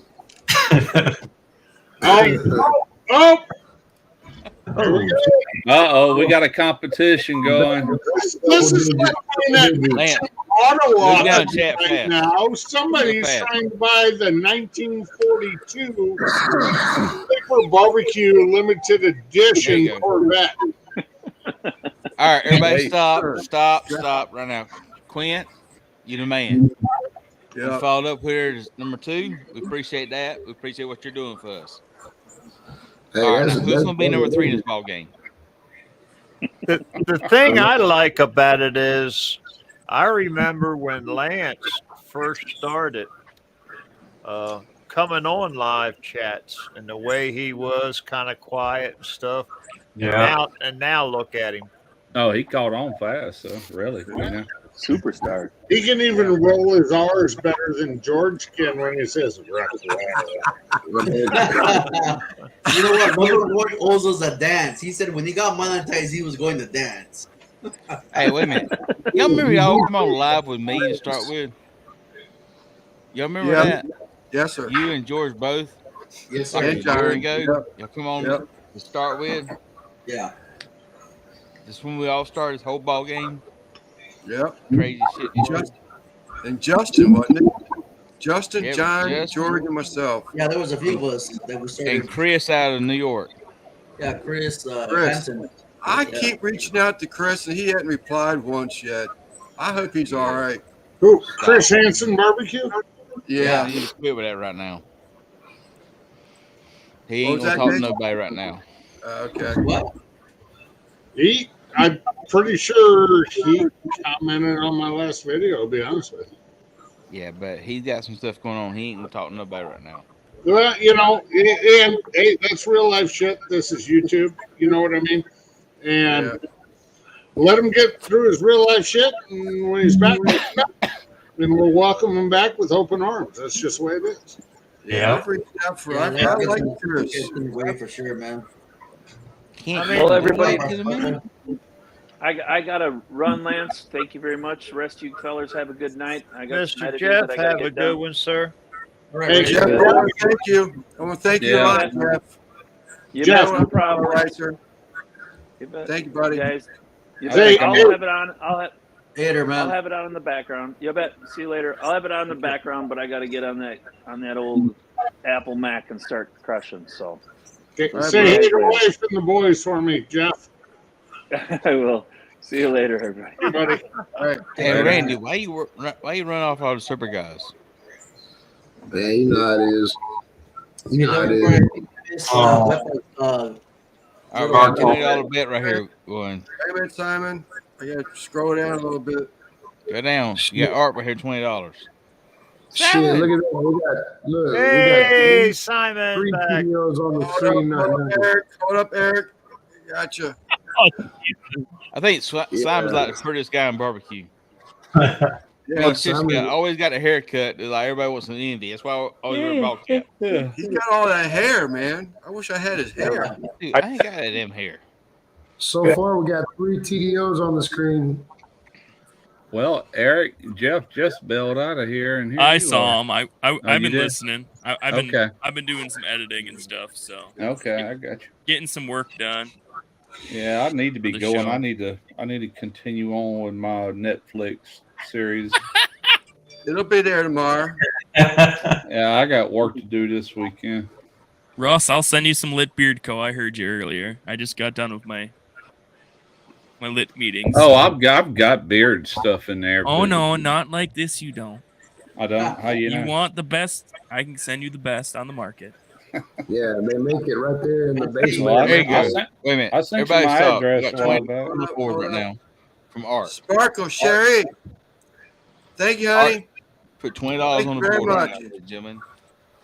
So here's the question: who out there can help Lance do his whole barbecue community here and give him more money, sponsor more money? He needs more people out there. So please come out there. Kent's on the live stream, but he's also commenting on the video, so he's kind of cheating right now. So he nor Kent. Kent can't do both. Right, Kent? Hold on. Now you just pissed off Cliff and John. No, don't piss off the trophy. The trophy will come through. I gave it home, so I'm good. I'm trying to make Kent mad. We got Google on board, ladies and gentlemen. Come on.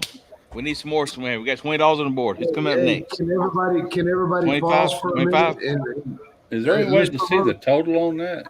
Because there's a lot more super. Oh, there we go. I haven't Nah, seen it can we totally yet. promote- All right, can we come on. promote, We need 25. We got 20 on board last. We Got 20 can't on board scroll. last. Kent, you can go 25?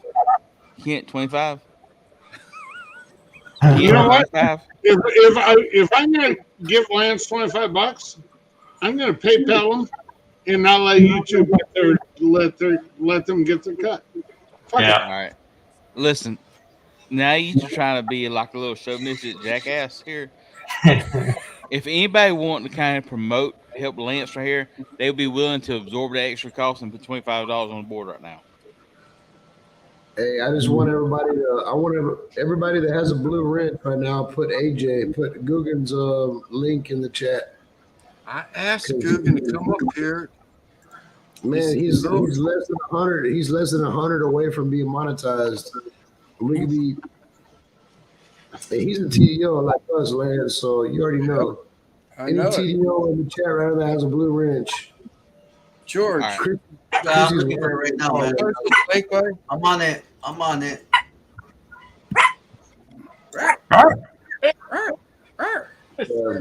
Chrissy's Simon or Mojo? He's 100 subscribers before he reaches his 1,000.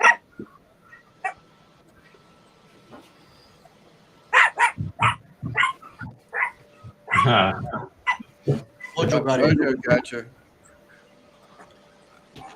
Mojo Guggen. Hey, Lance, give me a wrench. Your Nightbot, Lance. I'm gonna kick your Nightbot in the dick. Don't anger Nightbot. Christy's in there watching her mom. For sure. Mojo. Christy's in there trying to make sure her mop is clean. Her mop hasn't had a bath since last Monday. Is that why it smells like mollusk? Yeah, that mop was starting to stink. We're talking about the dog, by the way. God, we hope so. Mop got fixed. She had some stitches, so she couldn't take a bath until today. Oh, is that right?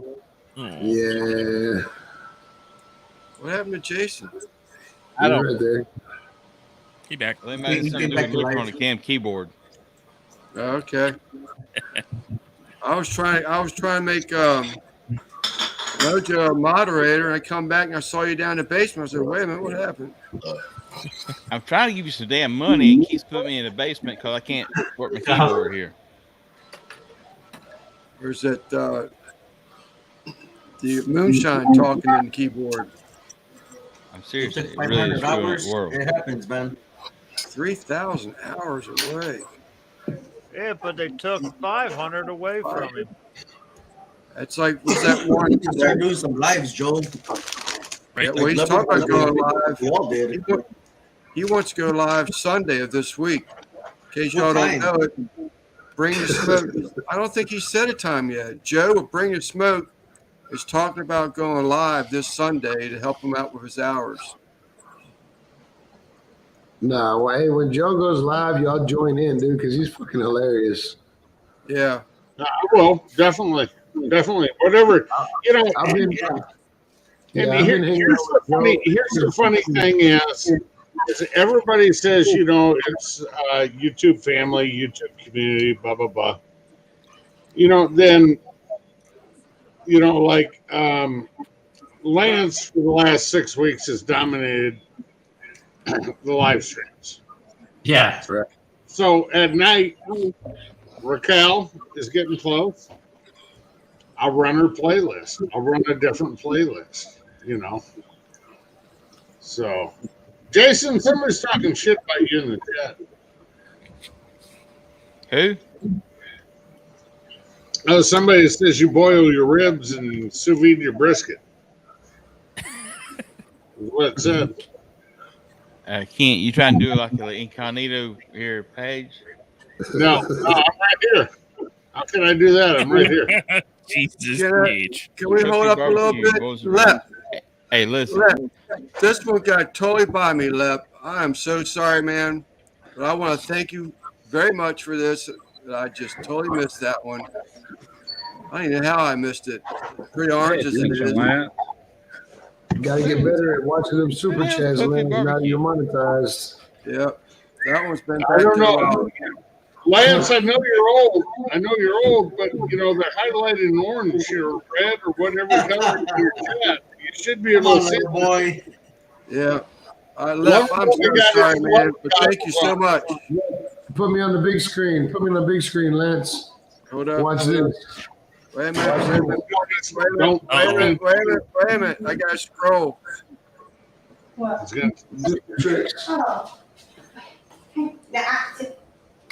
That dog is bigger than Christy. Eric Christie's taller than you think. Wow. Well, I don't know who the trophy guy is, but I'll say this. I currently do not bowl my ribs. Awesome. However, I will say this: that if it works, it works.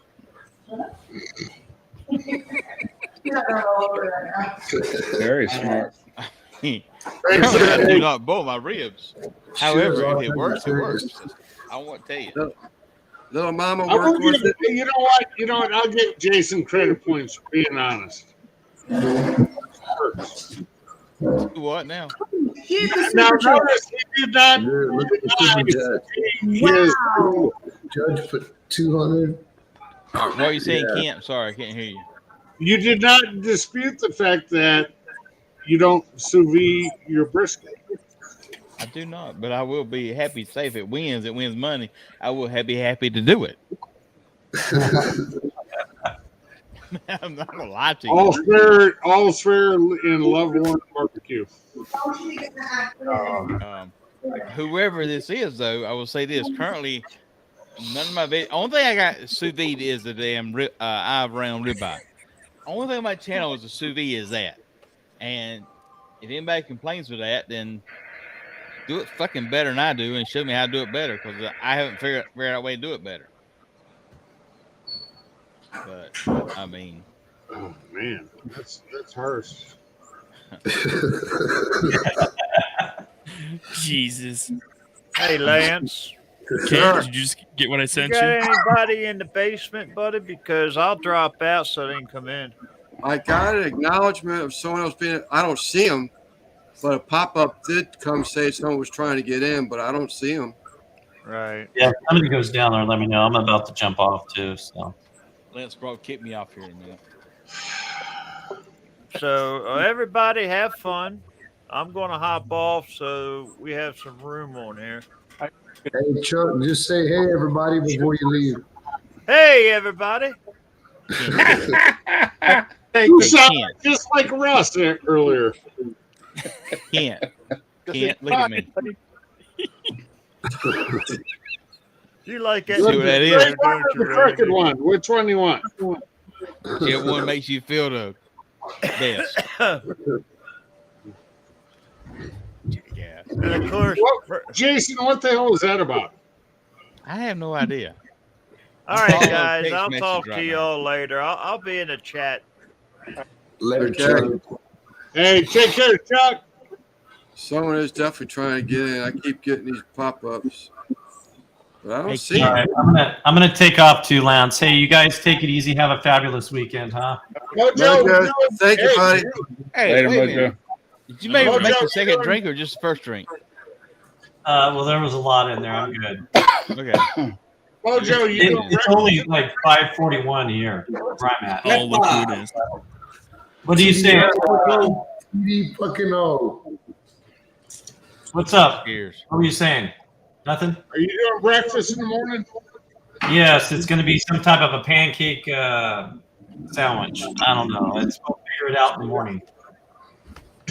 All right, love you guys. You guys have a good weekend, man. I'll talk to you later, man. Take All care, right, man. Mojo, thanks again, Mojo. Congratulations again, Lance. You're absolutely amazing, man. I All appreciate right, it. buddy. Man. Thank you, Mojo. Yeah. Mojo, give him a big old wet kiss. Hey, Kent, you coming down to Georgia to cook with me in a few weeks? One weekend. 12th, 13th of April. Sherry, who's you talking about? Whose channel? We need t-shirts for y'all channel. Loverboy better make some What's stuff up, Jerry? happen. What up, everybody? I'm gonna have to ask. They're probably Thank you. asking if any of us have T-shirts for our channel that they could purchase, maybe. No, Yeah, but I on got our a website. beautiful hat right here that Loverboy made. That's all I got. I do. Yeah. Contact Lance for any RX TX merchandise. Yeah, last time He's making these too. Listen, I I ain't got gonna shirts from cut my Lance channel. out of the equation, but you go to my website, you can find a whole damn stuff. Yeah. about what I buy. Look at that. That looks clean. Jason, you're talking in April? There's two in What? April. There's Hey, one that in one looks North good right Carolina. there. 28th, 29th in April. And there's one, I think, the 12th and 13th in Georgia. And one's in North Carolina, one in Georgia. Yeah. 12th and 13th of April would be a Wednesday, Thursday. Yeah, contact that boy right there. Contact Damn Lance. shit's serious. Go to Swamp Fest in Contact Georgia. Lance for any RXTX merchandise. It's for sale, but it's for sale through him. Yep. 12th, 13th of May would be the weekend. Thank you, Randy. Hey, Lance. Hey, Sir. Lance.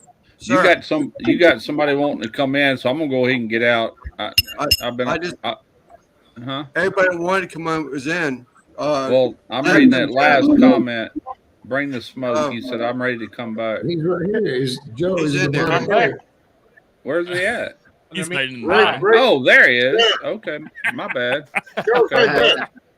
All right, 8:00, 15 minutes. I'm leaving for real. Yeah, I'm gonna Should move bounce, the ladder. boys. I gotta go Right live about. tomorrow night, right? Kent? All right, Eric. What time you going on, Joe? Kent, we going live tomorrow night? Yeah, you know it, VP. And you know it. HR cannot let the vice president down. Hey, I sent you boys the new logos I just got done. Hey, Ken and Eric, listen, are we doing a Christie birthday special or what? You bet your ass we are. Ooh, I like it. I spent all week slaving over them logos. Yeah, about an hour, huh? And no. Very nice. That That's whole Comfort Brother right there. stock photo things and getting rid of watermarks is a lot of work. Hold up. Uncle Dickie. Uncle Yeah, Dickie. well, back it up a little bit. Badass right there, man. Hey, you gonna get Lance demonetized showing that on this feed? Quit showing your Dickie. Can I get him back? It's a brand new manholes logo. Yeah. What do you think? We'll figure about 8 o'clock tomorrow night, like normal. Sounds good to me. I already warned the wife. I said it's Christy's birthday tomorrow night, so it's gonna be a rough one come Sunday morning. Oh, you know what that means? We gotta break out the manhole thongs for Christian. Oh, of course, just for Christy.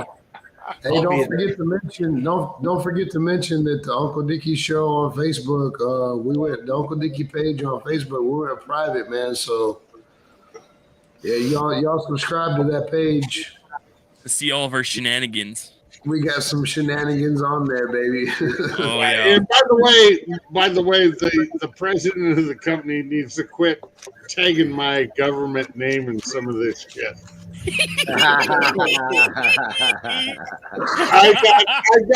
I got a text today from a certain guy who used to be from Michigan, who is my pastor. He says, "What's this about?" I said, "Don't worry about it, Mike. It's okay."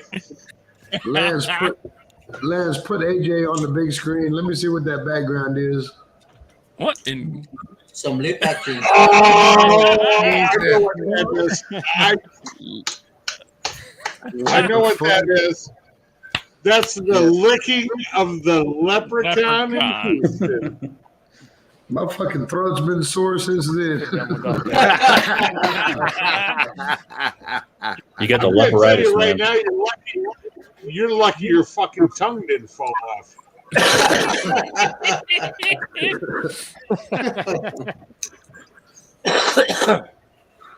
Hey, where All right, the boys. hell is Anthony at?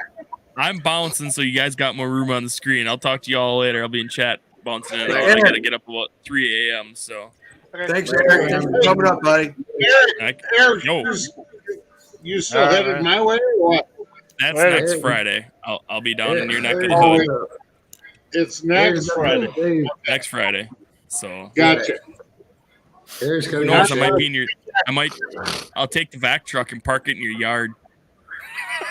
I'm about 3.5 hours from making you, brother. Oh, I can make it down there. I got a company truck. And just come across, what do you come across on, 90 or 20? Oh, fuck, I don't remember. You're a fucking truck driver. You're supposed to know this shit. I just go where it takes me. That there was a pretty sound. Did y'all hear that? Yeah. Come across 20 that a and mini you beer? can visit. You'll be able to visit Quit Nelson in Fort Dodge, and then come over to Correctionville. I'll swing down and pick you up. Hell yeah. All right, night, guys. All right, later, buddy. Later. See you tomorrow, buddy. Eric.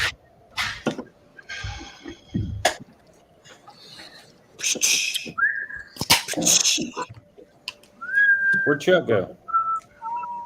He left. What happened to Jason? I saw him a little while ago, but he might be the one trying to pop back up in here. No, he probably fucking passed out. I'm fucking been hitting the shine a little bit. Yeah, he's been hitting the shine a little bit. Simon, I have a question for you. Yeah. So in about 9 months, if I send a car down to pick you up, can I hire you for my granddaughter's barbecue Girl Scout trip to be Santa Claus? I mean, you got it going on, brother. Yeah, sure. That fucking beard, dude. Simon, you Are you better gonna charge sit on me his lap? I'm gonna tell you what right now. Best beard on YouTube. Sorry, left. What happened? Simon's got you for best beard on YouTube right now. Nice. Yeah. Look at him. Put a red stocking hat on that son of a bitch. Tell me he can't be Santa Claus. I actually trimmed it. I actually trimmed it up for the rodeo, so it was actually longer than this. I had to give it some what Mrs. Lepp calls some formation. It goes all over the place. It got a mind of its own. It's got its own area code sometimes.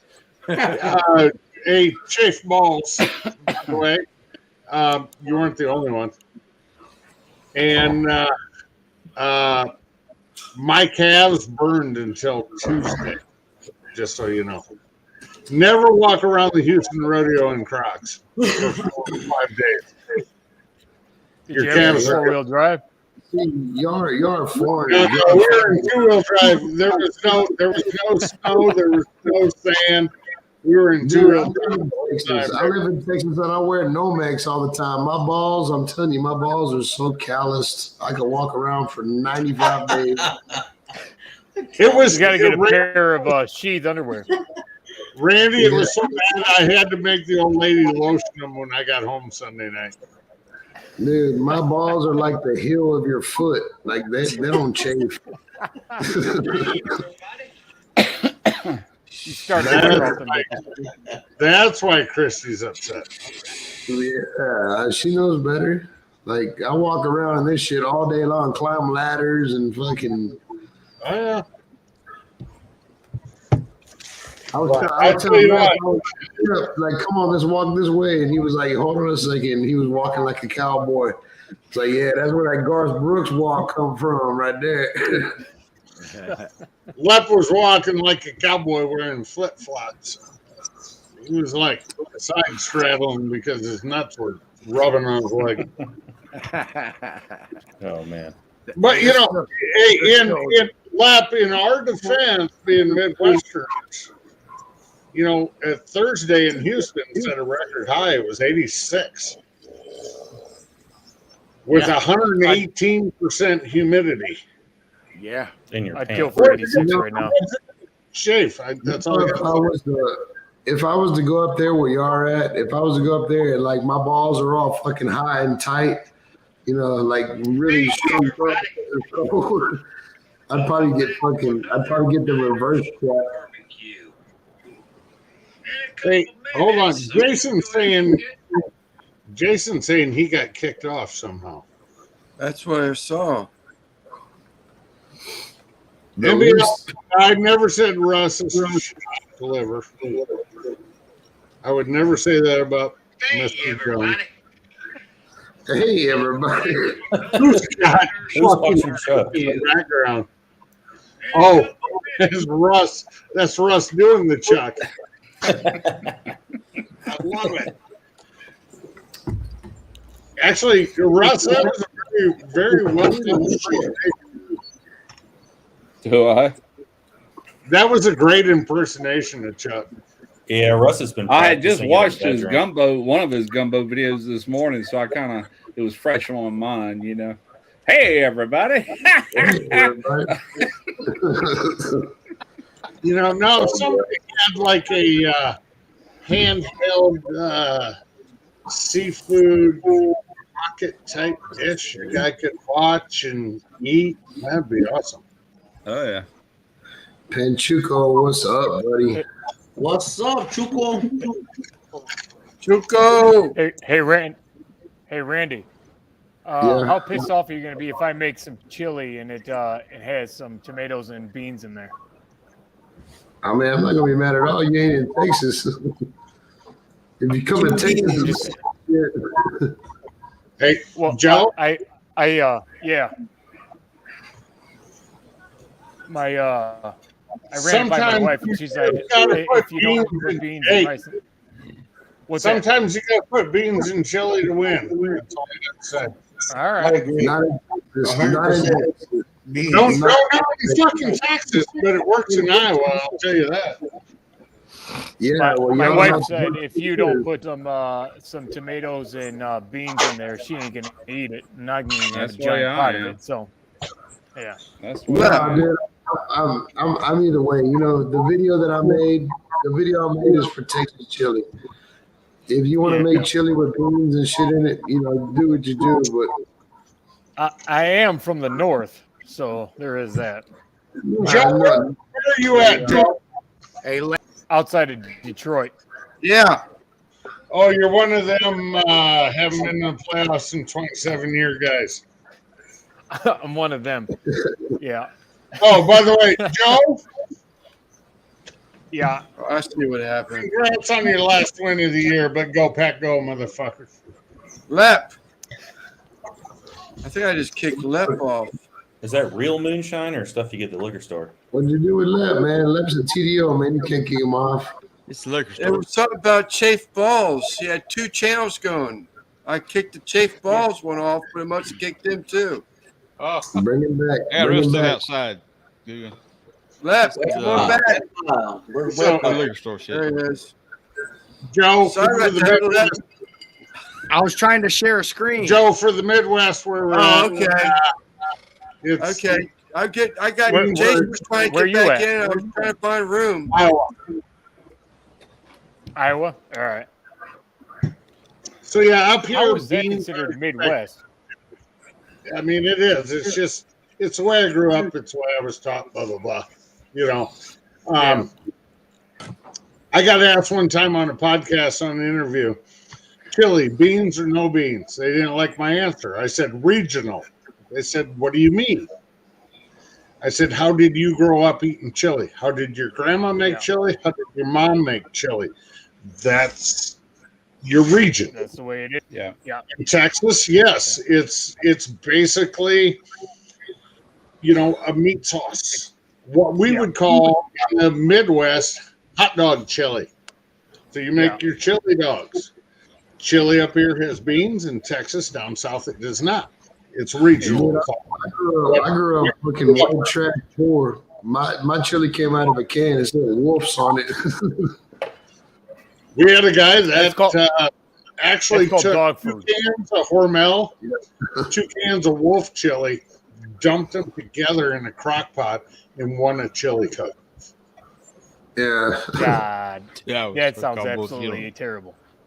All right, That's Lance, bad. Let's try this again. Hold up, Lep. I'm still telling people I love them and thank them for the chats and everything else. All right. Lap, I love you if Lance does. Lance, I'm not trying to give you no more damn money. Cause trying to do it screws up. Jason, Sure. just make the moths fly out of your checkbook and fucking send the boy a check. Okay? I tried. Seriously, got it. Y'all, he kicked me off. I'm saying you snail mail and send him a check instead of trying to do it online. I didn't kick you off. I didn't say you did. I Okay. tried to give you money and I got kicked off. Oh, You okay. dirty myrtle fuckers aren't smart enough to do it online. I'm It's not 'cause you're gonna using a complain. stolen That's credit not card. true. It ain't The reason working for for that some is reason. all them Yankees moving down here. Therefore, it don't have the same weight it used to have. Oh, he did not All we got just these say damn people Yankees. from New York and New Jersey and New Maryland. AJ, background behind, brother. That Cheers. don't get your ass booted. I must be in a drinking mood. Well, you know, I live right beside I-10. I mean, I can almost spit and hit it. Okay, and we say anything north of I-10 is a Yankee. Well, then I'm a Yankee Doodle motherfucker, Russ, because I'm like 700, 800 miles north of I-10. I'm like 1 mile away from I-10. Damn Lance, Yankee. you'll kick me off for now. Damn. Jason. I've respected you so much. Russ, I'm 500 miles closer. Everybody, wait a minute. Lance, I you kick me off identify as here. a Southerner. Lance, wait a minute now. Everybody else here is in Texas area, Alabama, Texas, whatever. You can kick me off because I'm a South Carolina guy. No, because you said you right out just called me to Maryland is one of them bad guys. It's one of them dirty birds. What I was saying is everybody from that part of the country is moving down to South Carolina. That's what I said. I didn't say you're a bad guy. I said all y'all Yankees are moving down here to South Carolina. I'm all fine with y'all moving down here. But let me explain something to y'all. Y'all can move down here all you want to, but here's the ball game. You go you ask the church, you buy a damn gun, you vote Republican. That's what you do in South Carolina. If you Sounds don't like do that, Texas to me, Jason. please, Kent, hold on a minute. I'm just saying. In a minute. Just start preaching in a minute. Let me preach for a minute to start with. If you move down here, that's what you ball game. That's your whole concept. If you don't have that concept, don't freaking move here. We don't need you here. Right. All right, Kent. Hold on. Continue on. Hey, Lance, try it again. If you want to move to Kelly, you got to have I see it. Left. Period. George, seriously, George, get the fuck out while you can. What'd you say? Get out while you can. Okay, little. Yeah. No, sir. I mean, seriously, George, you got no chance in the world of having anything better than what you got right now. Fuck that trophy. Dude, I'm doing really good here in California, man. Is South Carolina considered the South? Okay, little lap. Please tell Santa Well, it does have South in the name, so I'm assuming it does. Well, it's south of North Carolina. I thought what happened in Houston stayed in Houston. Okay, little. I have a question. Did you happen to watch? That's hilarious. What y'all saying? We got here Leprechaun and Kent kind of having like get along festival here. Is that a flashlight in your pocket? No. Let me explain this. Hey, Lance, put rainbow colors in the background right now. We got really rainbow going on here. Okay, little. Hey, Daddy, touch on that feel in your hands, man. Is this part of South Carolina? This is not tonight. Lev got pregnant. That is just saying. Let me see if this will happen so I can help. Kent's trying to help Leprechaun get the situation on to go home to his wife. Yeah, man. I don't know about that situation. Doing that, and it was. That was Leprechaun sitting on Santa's lap. Yeah. Nah, Yeah. like I said, It's a new meaning to bad Santa. What does Lep want for Christmas? And he said, I don't know. I said, I heard Lep wants a trophy. And he said, fuck you, Santa. Stop. Yeah. What happened in the Santa booth? Sound wasn't coming across. Sir? Yeah, I was wearing an Uncle Steve's condom, and that's it when I filmed that. A what that? Okay, Jared. What do you feel? That's Steve's condom. He ain't got to worry about a butthole baby. I wasn't wearing a gold one either. Butt babies are the worst babies. Hey, Randy, was it made in USA or made in Mexico? It was one of the white ones. I think it was made in China. It ain't gonna work that long. Don't worry. Small ones. Randy, you're supposed to wear the gold package. It's American size. It was baggy. Listen, if it was made in China, it was baggy. I'm sorry, but You got go problems. to the doctor. Yeah. You get to the doctor, Randy. Yeah, Yeah. Randy's Transitioning. hey, Randy's hung like a mosquito. Okay. Yeah. You haven't finished transitioning yet. Jesus. Yeah, no big deal. Sorry, I'm back now All right, so in a professional so situation. you're in South Carolina, right? Yes, sir. Did you happen to watch the Murdoch trial? Absolutely fucking no. No. My wife That did, was yes, it. but no, not me. I watched the whole thing. Everybody knew that motherfucker's guilty from the get-go. Yeah, he's guilty. Look I at his got to ass, tell man. you, I watched that whole trial, and I'm telling you, I don't think that motherfucker killed his wife and his son. I don't think he did. Really? He's guilty. Listen, but I don't think he did it. I watched the entire trial. My wife watched it. I watched some segments. I watched the whole entire thing. Here's the deal. If the man used the same gun to kill two people, he's guilty. If you use two different guns to kill two different people at the rifles. exact same time, it didn't freaking happen. 2 rifles. A shotgun. don't work like and that. 300 Think black. about it. He's a lawyer. He came from his family came from lawyers. What's that? Yeah, I'm just saying the like the lineup of everything. It doesn't make sense. It just doesn't But make if sense. you look I think up at they his convicted him lineup of because his of the family, financial. What's that? I'm gone, guys. Later. Good Y'all have a good night, one. Russ. Take care, buddy. All All right, Russ. y'all too. Thank you, Russ. You're welcome. Y'all later. Later. Am I care, am I Russ. the only one here without an accent? Just wondering. I don't have. I don't have an accent. I can mix with an accent. I mean, If you got a problem, let me know. I don't have accents. y'all think I have accent? I mean, Yeah, just a little bit. No, Jason, you don't. You sounded like me. You sounded like last week when I was in Texas. You fit right in, other than sous vide brisket. I ain't got no accent. That's what they're yeah.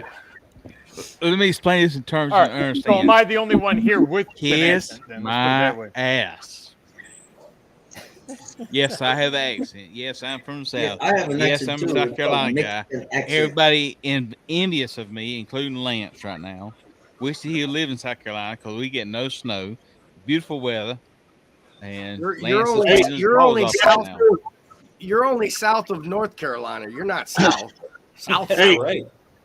Jason, never say no snow. When LA, California got snow last weekend, don't say South Carolina can never get snow. Okay. If we have snow in South Carolina, it's gone by the morning time, all right? Right, We but have it can snow. I've seen snow in northern Florida. How the Don't hell get have you this seen shit. snow in North Florida? You never actually seen it. You've seen it in the drunk. news where it has snow. No, I used to live in Florida. Thank you. Where do you live now? I live in Iowa currently. I used to live Wait a in minute. North Central Florida. Can't. Time out a minute. So you moved from Florida to Iowa? No. No or yes? Did No. you used to live in Florida?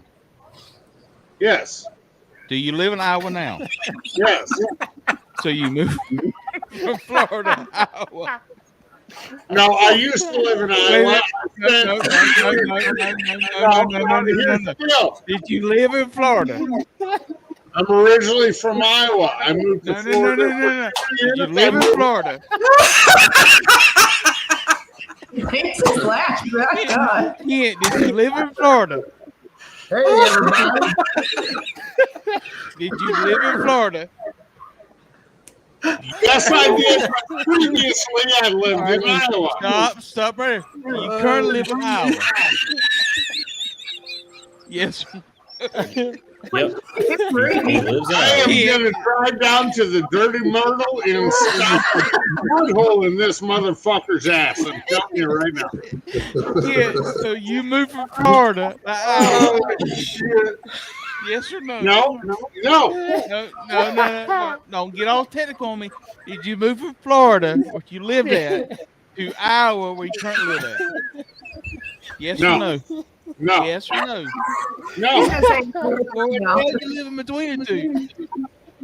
I moved from Iowa to Florida and back to Iowa. So Lance out. what you just said, you moved from Florida to Iowa. Yes, sir. You just said it. I moved back home. All right. So you moved from Florida to Iowa. Yep. All right. We're gonna kill Everybody Lance. understands You guys this. got to settle down. Can't move from Florida, Sunshine State, Disney World, all this other shit in the world, to Iowa, the hog capital of the world. So you moved from Florida to Iowa. In a roundabout way, yes. I just to make sure my point clear. Continue on your story. Christy, are you all right, sweetie? Huh? Are you all right? Yeah, I'm okay. Y'all are killing me. He can't breathe. Tell Randy to go sniff some nitrogen. He'll be fine. Put his hood on. Hey, Kent. How's the weather compare from Florida to Iowa? It's cooler. I'm going to Florida fishing in about 3 weeks for the whole brim and new brim fishing and stuff here. How's the brim? Are you moving there? In Iowa? Hell See, no, I'm not moving you there. got to understand something. Too damn hot. When all these motherfuckers in Texas and Florida and Georgia back out of cooking competitions in June, July, August, September because it's too fucking hot, that's our prime barbecue season. So you're saying you cook when everybody else can't cook because you are scared of them? No, When you I cook fucking year round. I have a I don't think you're really selling Iowa. I will blow up the concrete and I will cook year round outside of my drums, my offset, whatever. I cook barbecue year round. I will say this: pussies that can't handle the heat. I'm just smart enough not to be in the heat. All right, listen, Kent. All right, start with I will commend you for one thing. When temperature below 32 degrees, my fat white ass from South Carolina is gonna stay indoors. It ain't gonna freaking happen. I'm not going outside. I'm not messing with it. I don't give a rat's ass of what the temperature's gonna do. My phone with RecTech can hit temperature and it can cook what I want it to cook, but I'm not messing with it. However, if you want to be one of them so-called pit masters and use a pellet cooker, you knock yourself up. I'll bet you $1,000 right now. I will cook against you any day, anytime, anywhere, and then you go head to head, and we go find out who wins. I'm good. See the face on Clint's. Shots fired. Christy, go, baby. $1,000. Did you notice Clint's face when Jason asked that question? He was like, What are we talking about now? Chrissy, you're misunderstanding shit. oh my God, that was priceless. I grew up in Iowa. I moved to Florida for 2 years and moved back. There you go. All right. But you moved. That's what's so funny is that you lived in Florida and you moved back to Iowa, and he asked, "Did you move from Florida to Iowa?" And you said no. You just put this blank face. No, I was blank look on your face, circumventing Jason's fucking gas backwards question. It's not. Was it not the damn truth? Was it not the truth? Jason, drink more moonshine. We'll talk tomorrow. Oh, that one hurt. Can't you mad at me now? I quit. Are you mad at me now? No. Are you mad at me? Am I mad at you now? No, I'm not mad at you. Good. I'm drinking more. It's hard to be mad at a horror from the Dirty Myrtle. That's all I got to say because they're all, That was hey, baby, listen. Party like rock stars. We share our love in the world. Everybody have babies everywhere else in the world. We just don't know about it. I don't know what just happened. Jason, pick up your fucking shot, you bitch.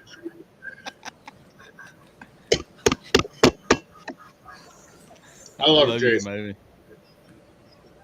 baby. How are those mini beers? Stepbrother, I love him. Hey, listen. Here's the reality about all this stuff here. I give Kent the devil because I do enjoy having a conversation with him. And Lance knows this, whatever. I don't come on these shows regularly.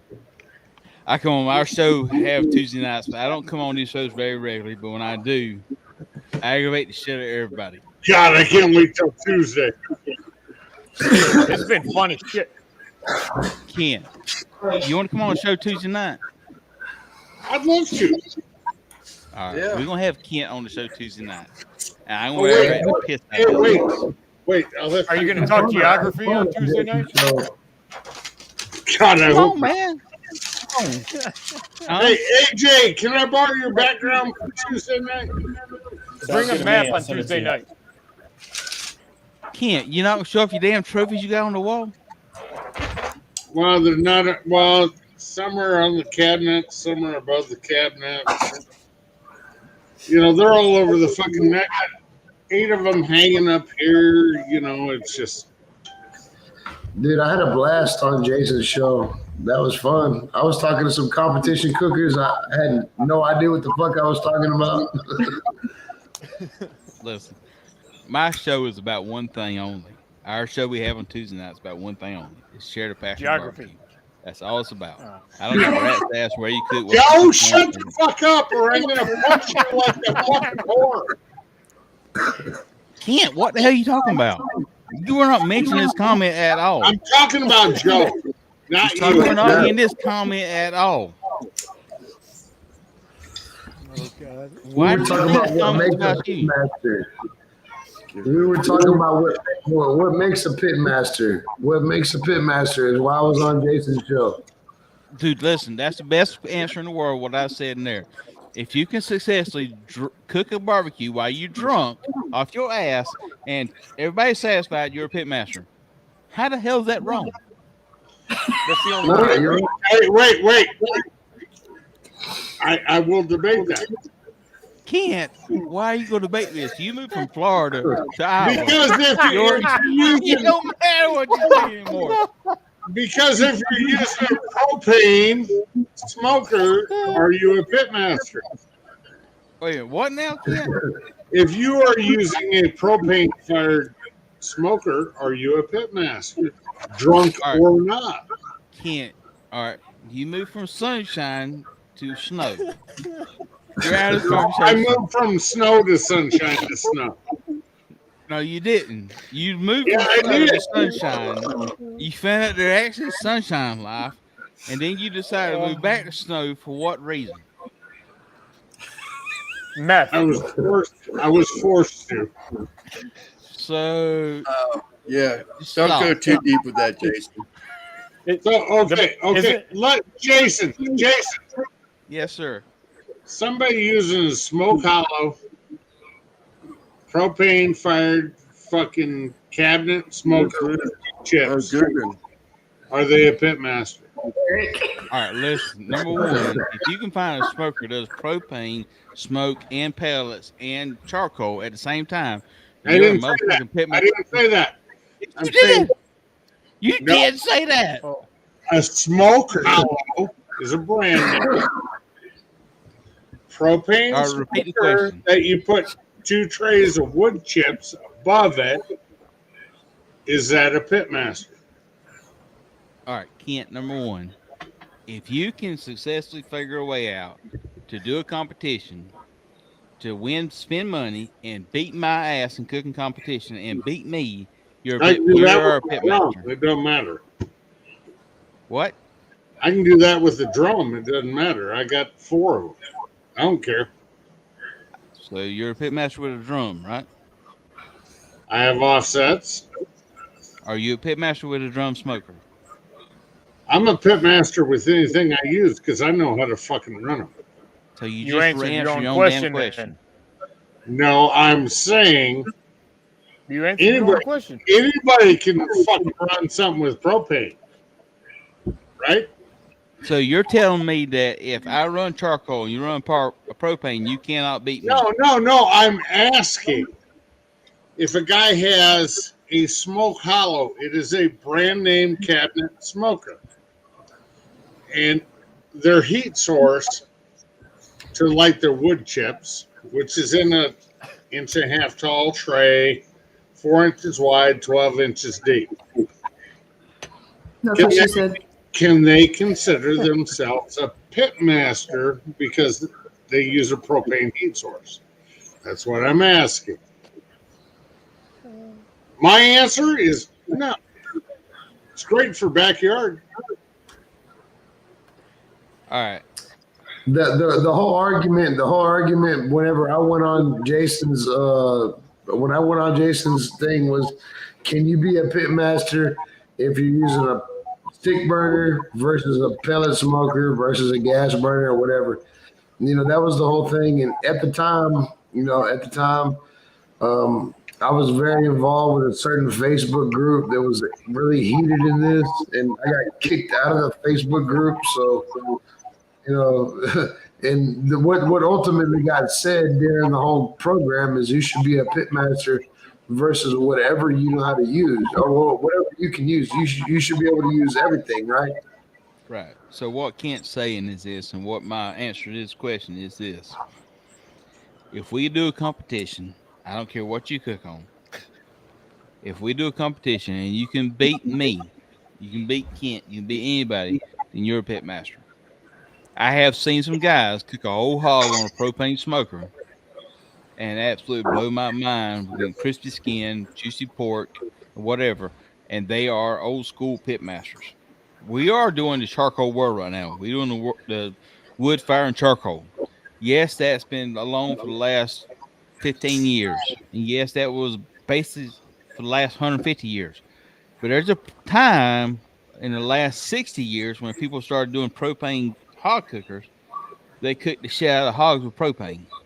So we shouldn't discount what they do and what their accomplishments are. By the way, I'm about half-ass drunk right now. Yep. I don't think you're half. Easy for him to say. No, it ain't. It ain't easy for him to say. Hey, don't sell yourself short. I'm leaning towards 80%. Yeah. If you want to get technical, it's getting a long discussion. A pit would be something that you're actually either digging into the ground or you're just throwing charcoals underneath some grapes. We're not talking pulled pork. We're not talking. That would be technically a pit. I mean, if we're going to be splitting hairs. Joe, okay. I would argue with that point. Splitting hairs, since you said it. How many people, I want to show hands here, have seen somebody cook? You know what the question is, Randy and Christy? Change it down. Hold on. A full brisket on the Blackstone. On a Blackstone grill. I saw that coming. Hey, my boy T.O.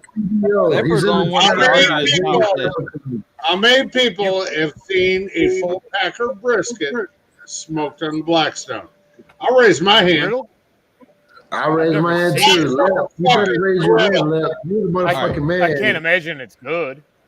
Time out. Wait. Joe, ask the guy directly beneath you in the fucking chat. All right. Time out. Y'all have to say witness. There's a whole different conversation between witness and actually performing the ball game. I'm not saying anything about you, Leprechaun, to say anything about what you've done. I'm just saying this. Hey, everybody. Hi, everybody. I'm just saying that witnessing something and performing something is a whole different ballgame. I have witnessed people smoking pot before. I have not smoked pot before. Jason, he did it on a fucking live. I understand that. It doesn't matter. What he done. Nobody does that because of the fact of the matter is, no offense about this, it's not the best brisket in the freaking world. There's no reason to do that again. You know why he did it? Because he fucking could. I have plenty of reasons. I have plenty of reasons to do it. I get that. I had Why? plenty of reasons to do it. Because people said I couldn't do it, and the barbecue community I hang out with all called me a short order cook, and I said I could cook anything you can on my Blackstone, and they said prove it. So I got me a brisket, and I proved it, and it was the best brisket I've done, the juiciest brisket I've ever done. Right, and because you're familiar with a Blackstone, you know how to cook a Blackstone, you know all the concepts of a Blackstone, therefore you use a Blackstone to cook a brisket, and it works for you, correct? No, it's actually a heat source, and I used offset heat. That's all I did. How'd you use offset heat on a Blackstone? I got four burners.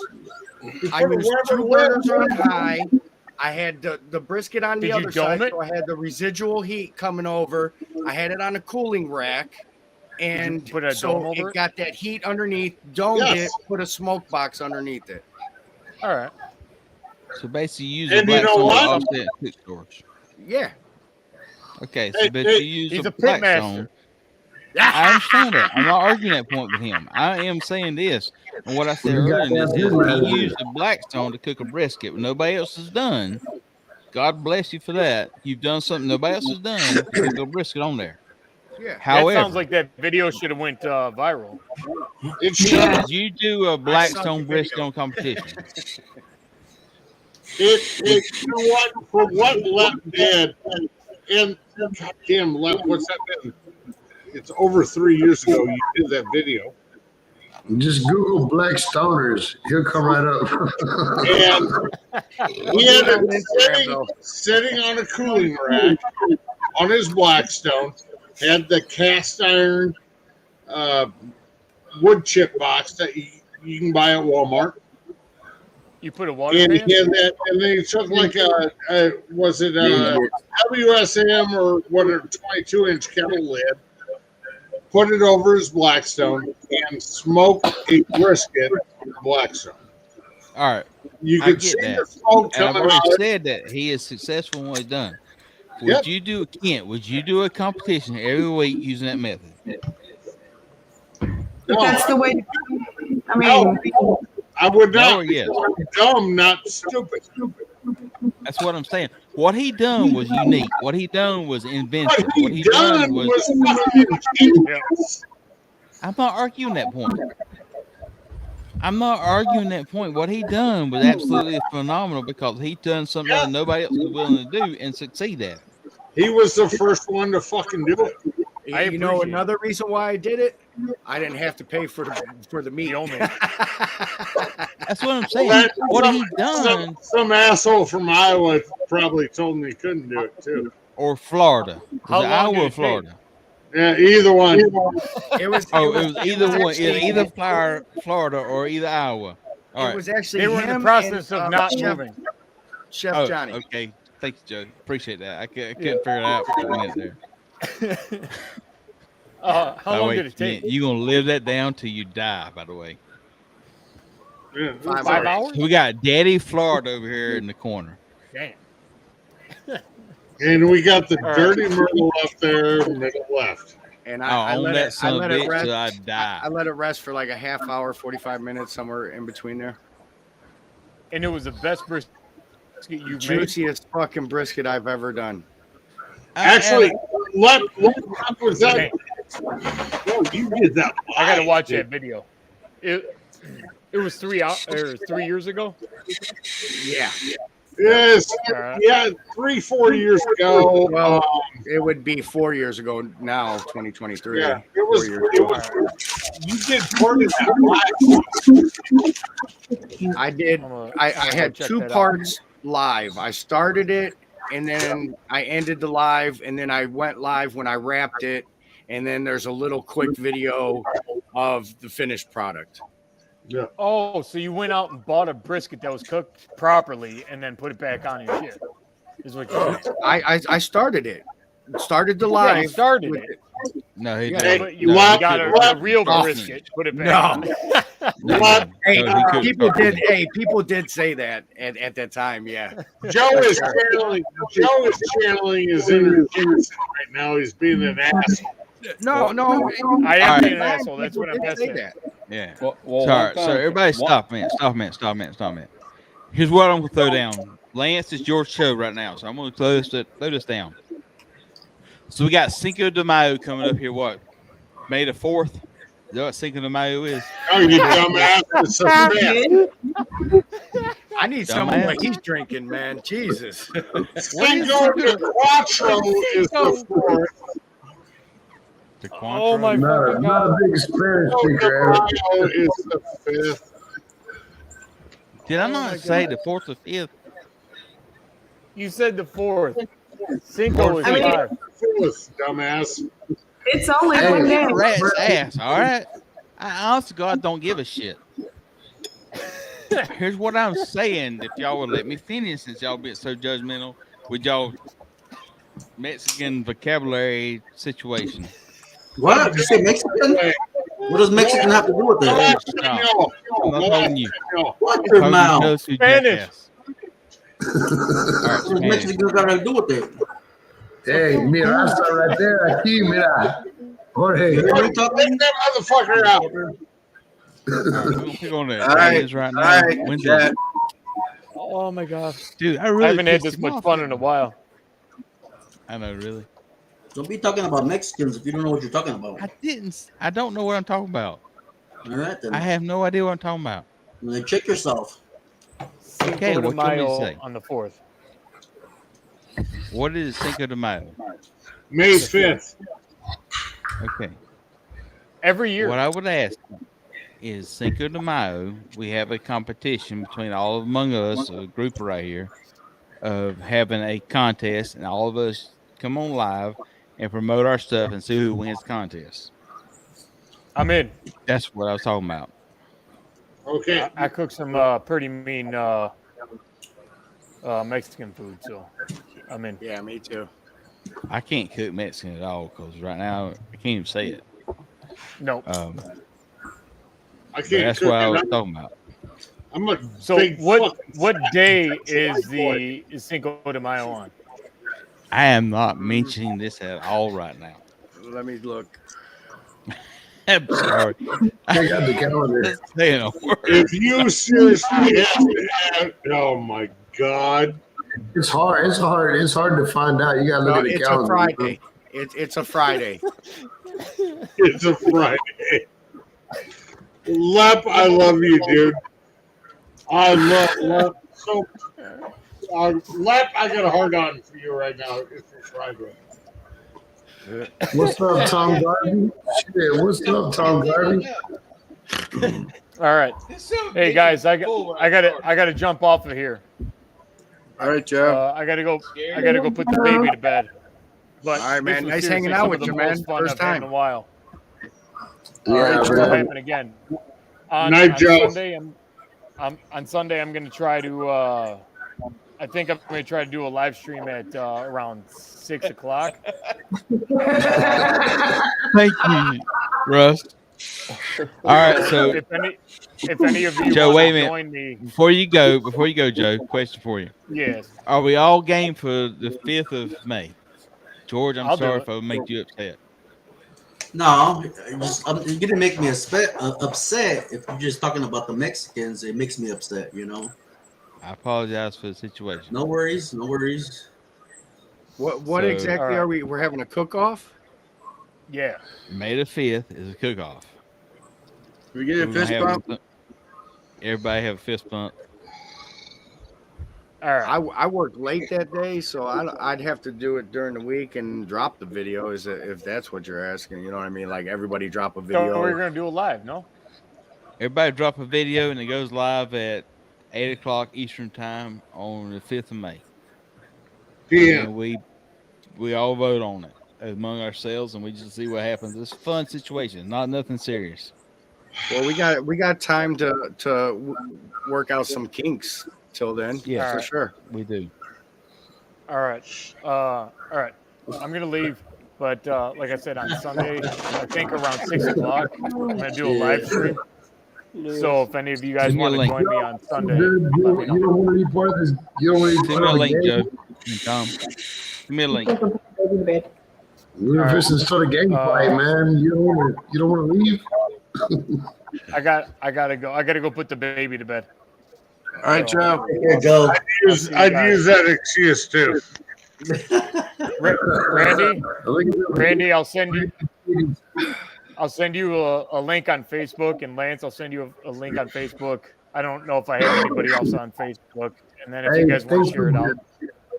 Hey, thanks for coming on the panel, Joe, man. I've been encouraging this for a while, man. I'm glad to see you on here. Yeah. Well, It's it's fun. fun. Finally Hey, happened. Here, Joe. All right, I'll see you guys. Take care, man. Good night. Good night. All right, Joe. Thanks for coming. Hey, Kent, you know I'm giving you a hard time, right? Man, I've been asking that guy to come on live for a long time, and he's been like, lurking in the chats and shit, but Joe's a good dude, man. He takes his cooking serious. He takes everything Nah, serious. yeah, well, he has a different style. He's a great editor. I'll put it that way. But he has a different style of making videos and shit. And I think he thought that, being in cahoots with Jeremy Yoder and everybody was gonna, make a little bit more sense than shit. You have to get in this community right here. You got to get in the barbecue community. You know what I mean? You got to get with us. And then you become. I was still trying to give Kent a hard time for a White Peter t-shirt. Trying to give me a hard time for what? Wife beater t-shirt. T-shirt. That's not a wife beater. Tank top. This is a sleeveless shirt. It is not a tank top. It is not fucking white. If you want to beat your wife with a dirty myrtle, you go the fuck ahead. Mine's a princess, and I will treat her as such. Son of a Kent, bitch. that's not a t-top. That's not a tank top. No, it's not a tank top. It's got a fucking full body to it. No, What's a the crop tank- top What is is a weird. tank top then? It's just a sleeveless shirt, cupcake. It's What do you just wear? it's a pretty color. It's a pretty color pink. Kent, what are you wearing? What am I wearing? Is it not sleeveless? It is a sleeveless shirt. It is not a tank top. There is a difference. I know you dirty myrtle whores are used to the little skinny wife beaters that are white in cotton. This is silk. It's okay. It's a cute top. It's a cute top, all right. Hey, listen, anything that shows titties is game on for us. Well, sorry, Jason. I know you're expecting it, but no titties here, buddy. I can't. I have faith you'll actually succeed at night in showing titties. I don't show titties unless it's titties, man. What?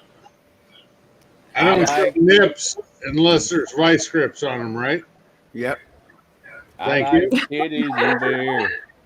I like titties and beer. Yes. Hey, Good thank song. God Almighty for titties and beer. Good song. Amen. Chrissy will do it too much. Rodney Carrington. No, I won't. Oh, well, hang on. Get the battery cables out, buddy. All right. Jesus Hey, Christ. Kent, you know I'm beating you a hard time, right? Here comes the pepperoni nipples. Watch out. Hey, Hey, them motherfuckers what's ain't that ready. You know I'm giving you a song, hard time, right? What's that other song? Mama got her boobs out. Rodney Carrington, Russ. Yeah, Mama got her boobs out. Don't look down, Mama. You got her boobs out. Showing everybody in town. What's cool is I like. The funny thing is, that is the first song on Randy's playlist. Don't look down. Christy's got her boobs up. Showing all the bitches in town. Hey, I'm just joking around though, but seriously, you know I'm joking around, right? Yes, sir. You keep saying that. I just No wanna one's make answering everybody yet. knows. I just want to make sure everybody knows I'm just giving everybody a hard time. Lance, I nodded. You know what the YouTube nod means? Yeah, we understand. But, Welcome back, Russ. My ass. You know. Huh? Yeah. Welcome back. Must not been anything good on Netflix. I never flipped to it. I turned y'all back on. Then y'all got on that conversation. And by the time I got in, it was over with. So, That was fun. Listen, Lance only brings me on when he wants to have drama. No. Only time Lance brings me on the conversation when he wants to have a lot of drama right here. Because Hey. every other time I don't get invited in. His You're link always is always invited in, Jason. You're always invited in. I know, but Kent keep kicking me out though. Why do you keep kicking me out, Kent? I have no control over this. I can't kick anybody out. If I could, the top All right. two. So me and Kent are the only guys on here that's competition cooks. We're probably the guys that actually compete against each other, which we haven't competed probably 2 or 3 times in our life, but we actually compete against each other. And I keep giving him a hard time. He gives me a hard time. Right, Kent? Yes, sir. And I'm drinking moonshine. So I'm having a good time. You know, the way I look at it, you know, you look at your buddies and you say, hey, you know, in a cup, hey, how are your ribs? And then you got the guys say that I'm happy with that. They're going to be great. You know, you get the guy who says, you know, I struggled a little bit in this, you know, this portion of this cook. It's when you get too confident in your cook, you don't hear your name. When you say, I'm not sure about my brisket. And boom, your second brisket or first brisket, you know. The thing about barbecue is if you're too high on yourself, normally it don't pan out. It's when you doubt yourself that you get the calls, you get the walks. Because there's always a little bit of controversy, no matter what protein you cut. I agree with that 100%. But I am serious about this. If you can get prime pork, ribs, and pork, and ship it to me, I will pay you for what it costs to ship it to me. but not pay you for the meat.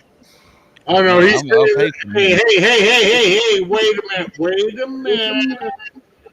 This conversation is between me and Jason. And by the way, my account manager, she's gonna get her cut too. I'm account manager? What the hell?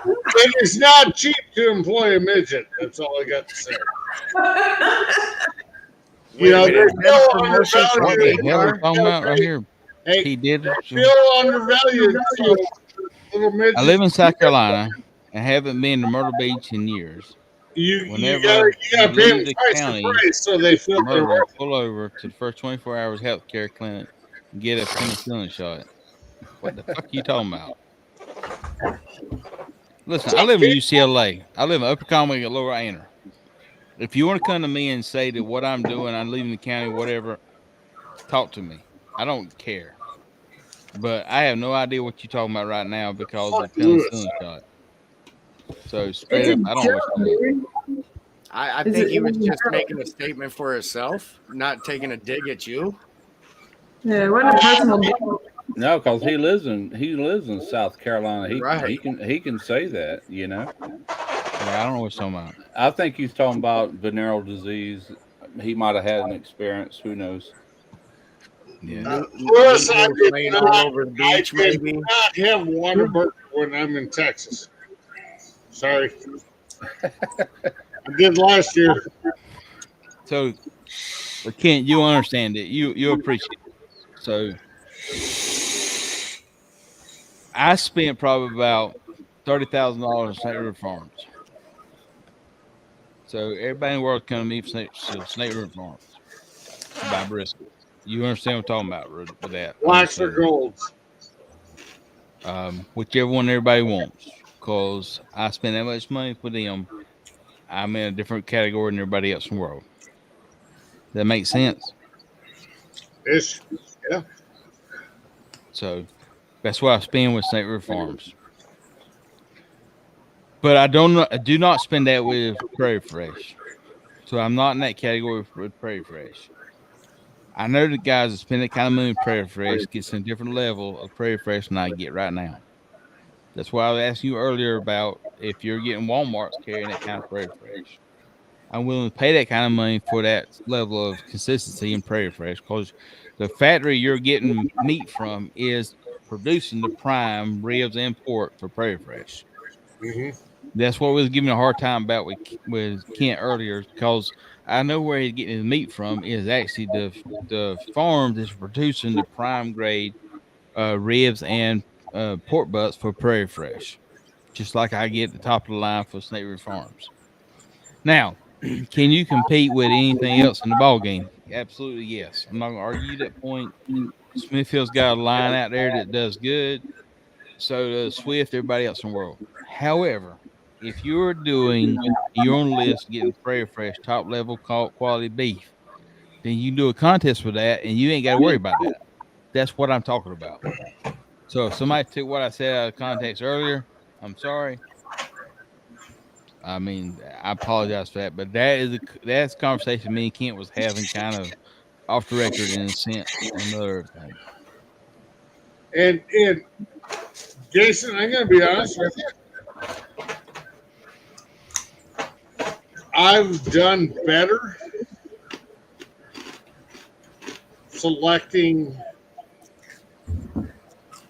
the Smithfield ribs I get better than the pork fresh. So from 2019 2021, I was every contest in the world, I was top 2 or 3 in pork in Smithfield. No question asked. I could show up contest, I would win top 1, 2, or 3 every time I've done a contest. However, whenever they went from extra tenders to the other brand they got right now in pork, I went from being able to top 10 getting a call to not being able to get the call because it changed the injection situation and it messed up my whole process. So right now, I don't do very well with extra tenders in that. The ribs they have right now, every time I do the extra tender ribs that you're showing right now, I had a comment card of 2 hammy. I have a freezer, literally, full of these. How old are they? 6 weeks. You have a freezer full of 6 weeks old extra tenders? How many racks do you want to see? The Smithfield plant is here in town. They want to give me all the baby backs. Wait a minute, Christy. Show that again. Yeah, but show that again, Christy. Come on, chick-fil-A. Put your steps in. Is that primes? That's extra meaty. What is that, Christy? Mine were the same. The Smithfield extra meaties. Extra meaty. All right, that's not extra tenders. That's extra meaty. Extra meaty. Extra meaty. Gotcha. That's 2 different situations. Yep, you're right. All right, so the extra tenders was the ones that injected and then vacuum sealed and then sold. Extra meaties are not injected. Right. Extra meaties come out of a farm near you in Iowa. Extra tenders come out of a farm in Virginia, North Carolina, South Carolina. All right, I run everybody off. I guess it. Especially, ladies and gentlemen, run off Lance. Didn't the Chinese buy out Henry. Smithfield? They did. And this don't even make sense to me, but somebody told me that they take the slaughtered animals from here over to China to butcher them back. I said, there ain't no way they There's couldn't no way. preserve it that long, you know? No, so they still do the butchering in Virginia. That's what I thought. That makes way more sense. But what it did change whenever the Chinese art, so the Chinese bought out Smithfield. The Smithfield used to have the extra tender line. Yeah. And the extra tender line of ribs and pork was winning contests left and right. Straight up, no way from Sunday. Yeah. All right. So whenever they bought it out, that's when the Prairie Fresh started coming into the picture. So the Prairie Fresh, what they done is contract with the farmers that did not want to contract with Smithfield to produce the pork for Smithfield. So that's what you had Prairie Fresh come on to the market about 5 years ago, because they were the same people that were producing pork for Smithfield. They just did not want to commit to the Chinese company of Smithfield. Okay. Yeah. So when they started doing it, they started committing for Prairie Fresh. And It makes because no nobody ever heard difference. of Prairie Fresh till that time, right? Yeah. Yeah, it makes no difference to me as long as I know it's all raised and processed here in the States. I wouldn't want to get any overseas meat. It just mainly for freshness, you know. And even the stuff you buy at Walmart's not fresh, not like just killed, but it's good, you know. Yeah, Or so anywhere. that's what the concept was with that, is that whenever you done the Prairie Fresh, that was totally U.S. products, because it was Right. raised and butchered in Iowa. Yeah. And so when they boom, Iowa, Kansas City, that part of the country, it was raised and butchered in that part of the country, and it shipped out to different areas. Well, Walmart had a contract with Smithfield to sell their product for such a period of time. Yeah. And so when Walmart had a contract with them, they would only sell Smithfield products, which include extra tenders. And I will be honest with you, in 2018, 19, and 20, extra tenders was actually the best product of pork on the market. Because I could cut that contest and win every contest in the world with extra tenders. Yeah. All right, in 2019, 2020, extra tenders, because they got bought up by Chinese, the factories that produced it, American-made pork, was gone away. They were doing it through Prairie Fresh, and Smithfield was doing the Chinese brand of it, which is shipping half of it to China. And so Prairie Fresh became the goalpost for competition barbecue. But what they created was different categories as far as what their feed was for producing it is. And that's why I was giving Kent a hard time, because in his area is the only factory that produces prime ribs and prime pork. Everything else is commodity. That's why I give him a hard time for. Yeah. Top of the line. It must be good breed too, you know.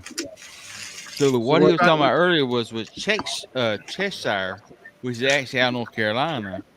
So Cheshire pork is a very high pH pork, but it doesn't take the pH of what we're using for competition the same as my Prairie Fresh does.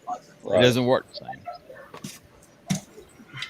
So when you doing a pork, sir, is there any way to neutralize that, or adjust that pH through injections or whatever? I have a pH meter that can read the pH of anything, and I was just wondering if there was injections that you could use, anything that would adjust it. So if you're using this for the situation for a video, yes, that situation will happen, because you can do it 3 or 4 days ahead of time and put a salt brine on it, whatever, to adjust pH before you inject it. Yeah. But for most people here, they're looking for a 2-3 day shelf life.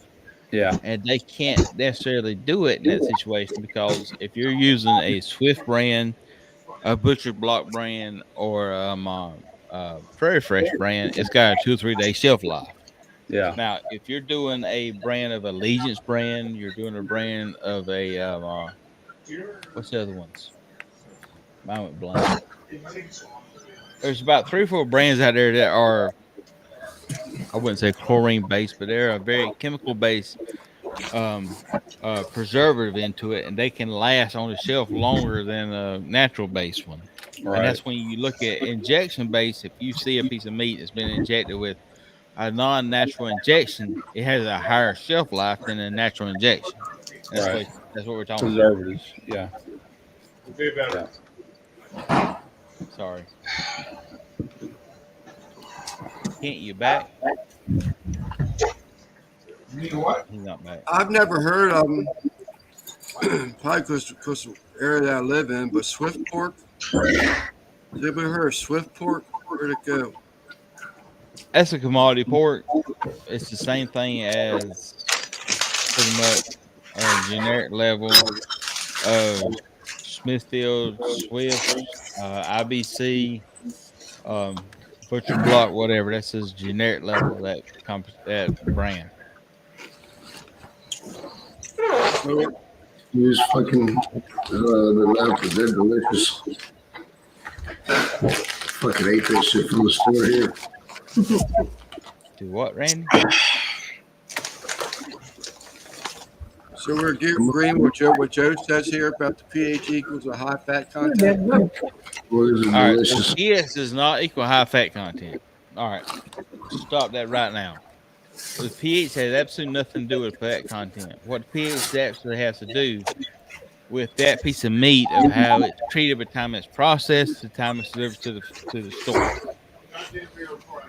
If you have in the wintertime and you have a different pH than you have in summertime, that's what the pH has to do with it. Now, if you do a compart has a high pH and it creates a high red content to it. But at the same time being stated is that high pH is going to react different with injections as you do.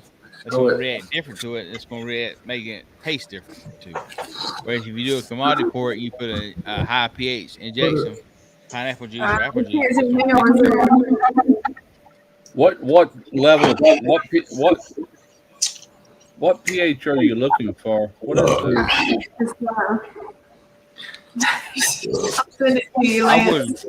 If I was doing a pH, I would actually looking for a pH. I'd do 8.2. 8.2 is gonna give me the pH level I'm looking for. Is I feel like it's gonna be maintained at a proper temperature, and the color will be a bright red when I put my injection to it. So maintain that. How do you share the screen? That's me. You're asking the wrong person. I think 7 is pretty much neutral. So, like VD, Randy, you just shared. But send it to Kent. I sent it to Lance. 9% of people out there are going to be looking at 6.8 to 6.2 pH level in the meat. Yeah. Because unless you're hardcore competition guys, you're not going to really truly understand what the pH does to the injection and rubs. Yeah. Yeah, it don't much matter for a backyard cook. I'm just going to get them to their tender and eat them dudes. But it's interesting to me hearing about this pH and all of it. I didn't know it has gotten to that the degree of being complicated, I reckon I would say. Where is my... Oh, here it is. Hang on. Hey, y'all, check this out. Look. What I got for the judge. I got something new for the judge. So I got 45 long coat, and then I got. Still can't hit a tackle with that motherfucker. Well, look, these are new. These are new slugs. They got. Is that the judge? Hit a tackle with What did that cost you? Just you ain't got to tell me, but Derek said they had some down here at the Academy. I was going to see if your price is anywhere near what he was saying. He said $389. Yeah, this one's like $410. Okay, all right, then it's cheaper. But look, well, this is the poly. This is the Judge polymer. It's all polymer frames called the Public Defender. It's the smallest one. Is that those 410 shells? Do they have more than just a slug in there, or do they have the pellets too? That one has a 41 caliber slug. It has two 35 millimeter ball bearings in it. Okay. All right. Cool. Jason brings out a sword. And Jason wants to act like Jim Belushi and be my turn, Lance. Oh shit. Who's that? That's my anyway. That's my pH meter I was telling you about, and I got that for like doing dry cured sausages. But Can't we pull out storage, but pH meter. Jason missed that one. I haven't done it on video. Oh no, I've got he's it showing right a here. kit. Oh, okay. I got a steak ager right here beside me. I got a humidifier, and but anyway, you got to let that stuff sit out overnight, room temperature. You got to lower that pH on it before you can go into the cabinet with it. Yeah, but I can see this video going downhill real quick. Yeah. There it is. That's a real sword. Yeah, that's All right, Jason. Yes, sir. Put that down before the Lance says take down the video. Just don't put a magazine in it, you'll be all right. Yeah. Right. Well, hey. He's new to the game. They're going to tag him for anything they want. So I've got a lot on it. just So you know, when we test, who do you think you are, fucking Randy Shifter? Shoot the wall when you miss the door? I mean, come on now. This will work. Hey, Randy, can we see the hole in the wall? it got fixed. They patched it while we were at rodeo Thursday. Them motherfuckers. That's bullshit. Christy I got went over more there and stuff. told Stop her, it. like, I missed a spot. See, I thought about Christy when I was at the rodeo, even though I was with Christy at the rodeo. There's a place up here called the Hole in the Wall Lodge. Is that your house? We used to have our company Christmas parties out there until somebody put a hole in the wall in the Hole in the Wall Lodge. Was that you, Kent? No, sir, I had nothing to do with it. It's your house that called a hole in the wall. No, sir. Did you own the property called hole in the wall? No, sir. So why are we talking There's about a hunting lodge out here in Iowa where you can go shoot whitetail and coyote and fox and blah, blah, blah. Are you going to invite me to this place? I would be more than happy to take you to that place for a weekend. Oh, man, I am game. How much you want? There's only one problem with it. Excuse me? There's only one problem. What's that? John knows. The only way you're getting invited is if Mr. Russ Jones comes up also, and they'll treat you both at the same time. Who's Russ I Jones? would despot, but Lance Who's has Russ got Jones? way too much money riding on this one. Please. Who's Russ Jones? I'll go after my The guy to your right on the screen, Hey, you Russ Jones? I'm Russ Jones. that'd be the You go guy. hunting out there? Huh?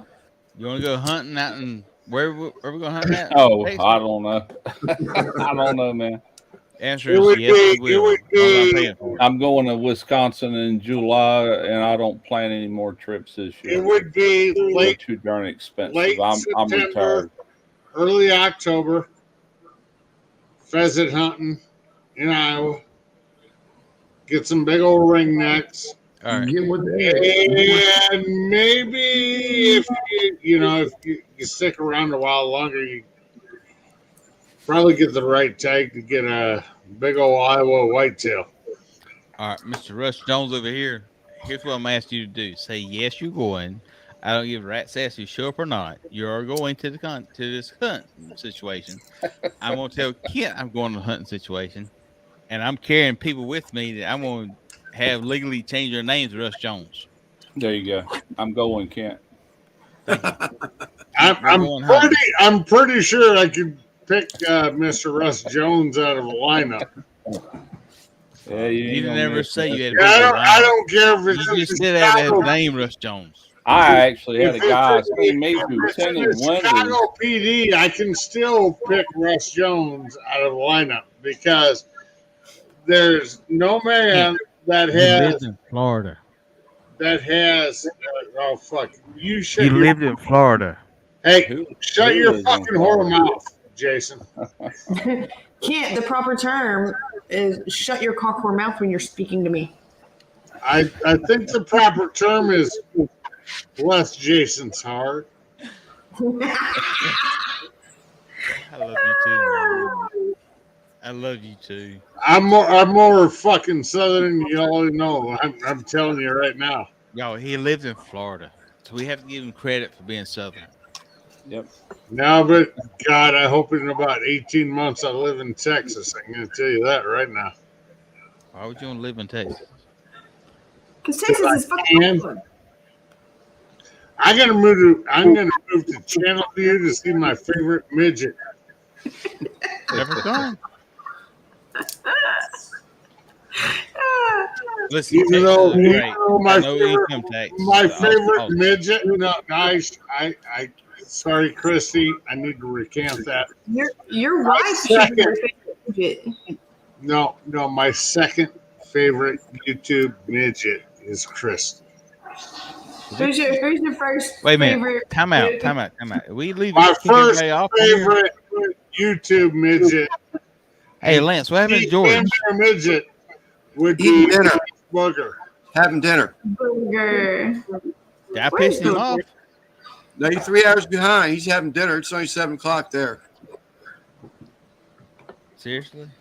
One of these days, I'm gonna walk through the background just with a sock on my cock.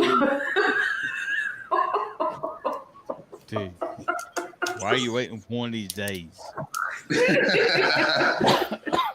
Randy, I got a $50 bill. Says you won't do it tonight. Can't. No, man. Lance has made too much money tonight. I'll match that. Super chat that shit. I'll be right back. Oh my god. Yeah, I wouldn't First rock off, the boat with you too. Lance, Sir. if I do super chat, get kicked off. You want me to try this?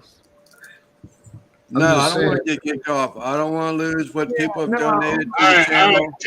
Jason, here's the deal. Next time Randy goes live,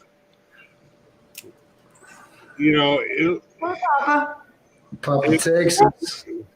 We'll have to do it appropriately to channel size, so it'd be like a 5 cent. Super Yeah, chat. you don't have to send me nothing on my channel. Wait a minute, Randy, you don't want to show you nothing and you show you junk for free? Hey, Papa, what's up, buddy? What am I show? He's mooned everybody twice on New Year's Eve. I ain't scared. I got common white boy syndrome, and I ain't afraid to show it. Hey, listen. Never mind. I'll get in trouble with my wife for that one. Jason, let it go. Let it go. Very how big mine was with her hollering about it. Dude, I didn't so damn lit. It ain't funny. Jason, can I tell you a story about Randy? I'm out of the back of motherfuckers. Jason, yes, sir. you know why Randy loves Christy so much? Oh, good Absolutely lord. no. Because she's a midget, and his thing looks so big in her little tiny hands. That's why he loves her so much. I have man hands. Hey, You got know big what? hands, bitch. Shut up. Dude, You know what? Christy. Hey, look. Christy. If I can't hit the bottom, it's my problem. But if I can't touch the walls, it's her problem. Hey, let me tell you something right now. All y'all can just shut the fuck up and tell you right now the secret. Excuse me? If it takes to that point that you got to actually make the insertion for it to make the woman happy, you already failed the game. There's a thumb right here for a reason. Yeah, that's that butthole plugger.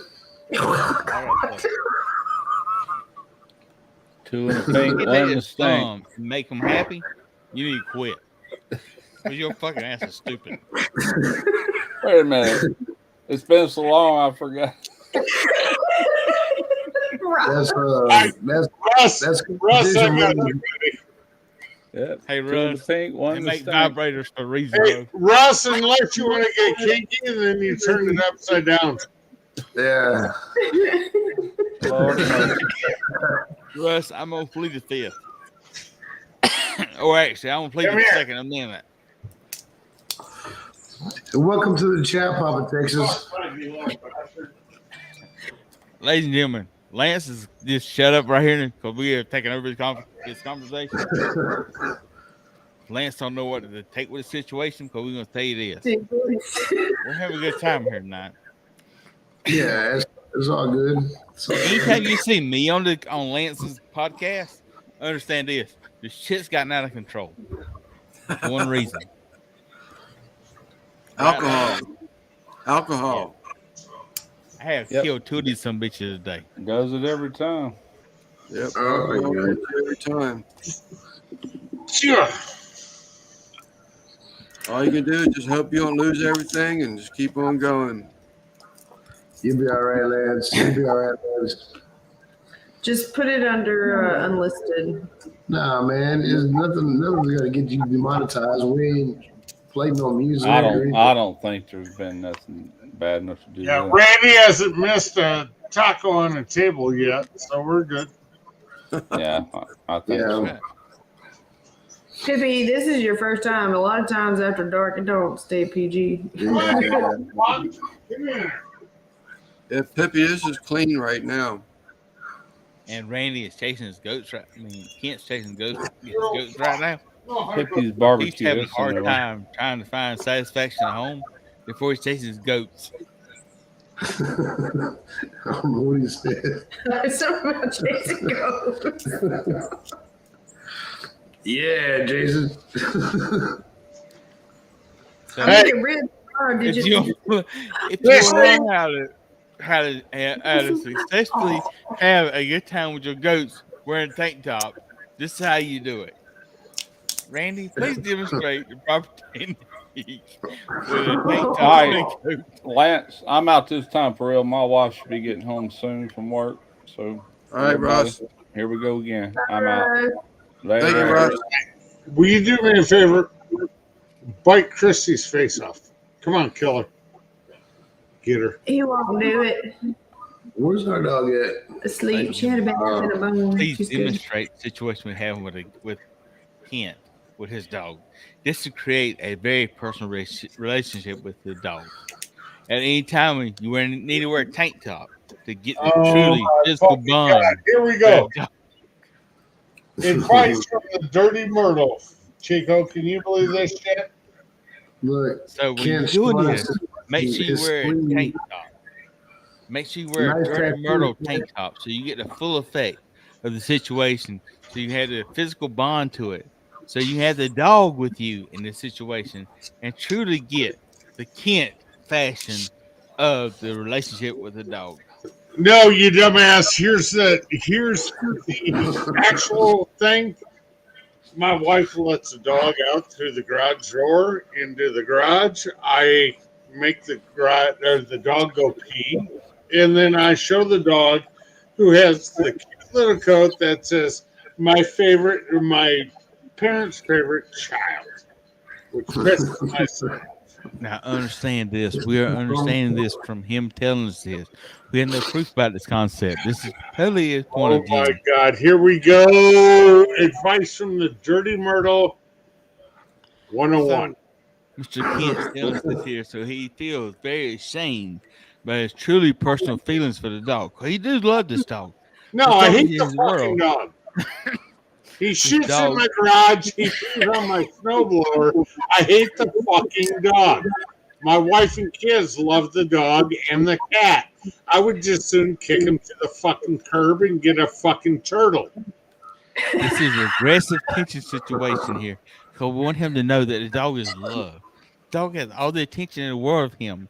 Because without the dog, he does not feel like a complete man. Without the dog, Mr. Kent here feels lost. Without the dog, Mr. Kent feels like he is a shell of man. Jesus Christ, am I on Oprah or am I on fucking Dr. Phil from fucking goddamn Clemson, South Carolina? That's what. Have you read my book? Have you seen my book? My name's Jason. Have you subscribed to my videos?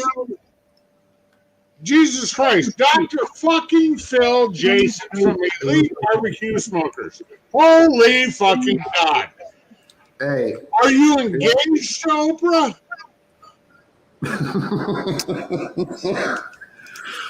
Hey, He's not denying it. He is not denying it. Right now in the chat, he is not denying it. I love you, Jason. Me too. Or should I say, Dr. Jason Phil Oprah Winfrey. I mean, he's making perfect sense right now. Yeah, I have a fucking Mexican dog. He's a little bastard. He's spoiled by my wife. He hates me. Can't say that word. Because I got to take him outside to go potty in the cold in Iowa. He moved from Florida to Iowa.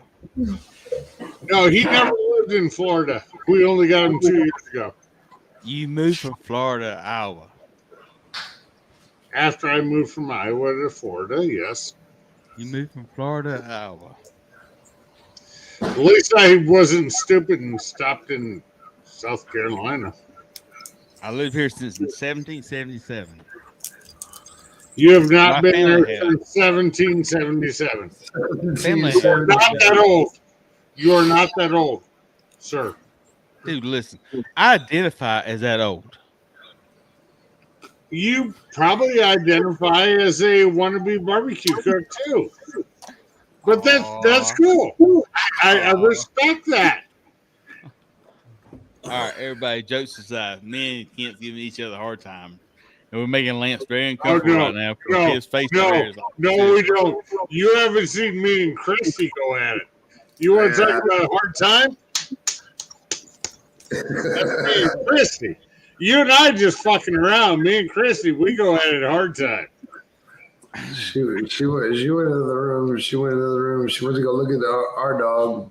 Randy, am I lying? No. Randy, until a week and a half ago, Randy said, anybody ever talk to my old lady like that, I'd kick their ass. Except for Kent. Except for Kent. And then Randy and Chrissy got to meet Kent. Yeah. That's why you see the getting a fucking headlock by a midget picture. Dude, anybody else in the world say the shit that Kent says to Christy, to her, to me, in front of me, like, that's it. But now, here's the other thing.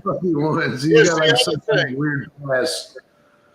If anybody says shit to Christy, like I said to Christy, when Randy's not around, and I am, I'm the pseudo Randy because nobody fucks with my midget. Unfortunately, she's not a midget. She is the only person I met in Houston that I thought would be taller than what they are. I've seen this dude break up a fight. But look, I've seen this dude break up a fight. So you know, if anybody thinks about my new shirt, Randy, I've seen it. Son of a bitch. If anybody thinks they're gonna get live, you got Kent to deal with it. Whenever he puts his arms between you, he separates you by about 25 feet. Your parking lots are just one. Are they? Yeah. And nobody fucks with my midget, right, bitch? What, bitch? Nobody fucks with my midget, right, bitch? No, because I'll fuck them up. Yeah. I'm gonna turn my parking lights off in my car. Kent really is a big old bear. Yeah. Hopefully next time you see me, I won't be as big a bear. I'll be the same height, just, you know. 325 is a little much on these knees. That's all I got to say. What? You're 325 pounds? Mm-hmm. No way. That's all that height. It's all that height. Yeah. 6'5", 325. Yeah. Yeah, it's so weird. Like, I don't think my wife's going to feel later, Christy. She's going to be like, thank God he's sleeping. Post a comment about me being PG. My brother and my cousin are both like Post a 6'3". comment about you being PG. Yeah. When were you ever fucking PG, Jason? Don't tell me when you were 13. Who's coming about me being PG? Just buy Pebbles Barbecue or whatever it is.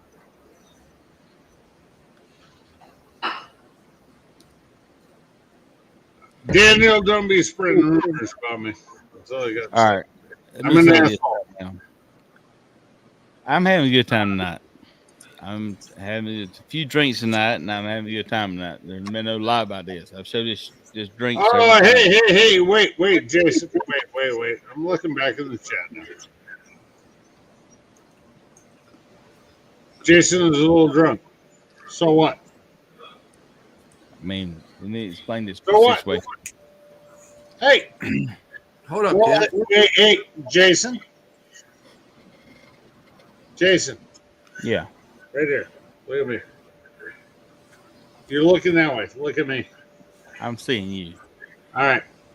We're hanging out. We're having a good time, right? We are. All right. So we're bullshitting. Having fun. We are. Listen, here's what y'all understand. Oh, who gives a fuck what everybody else thinks? We're I hanging understand. out, having a good Wait a time. minute, Kent. Let me finish. Hold up, Kent. Hold up, Kent. What y'all don't understand is me and Kent compete in competition barbecue. We give each other hell all the time.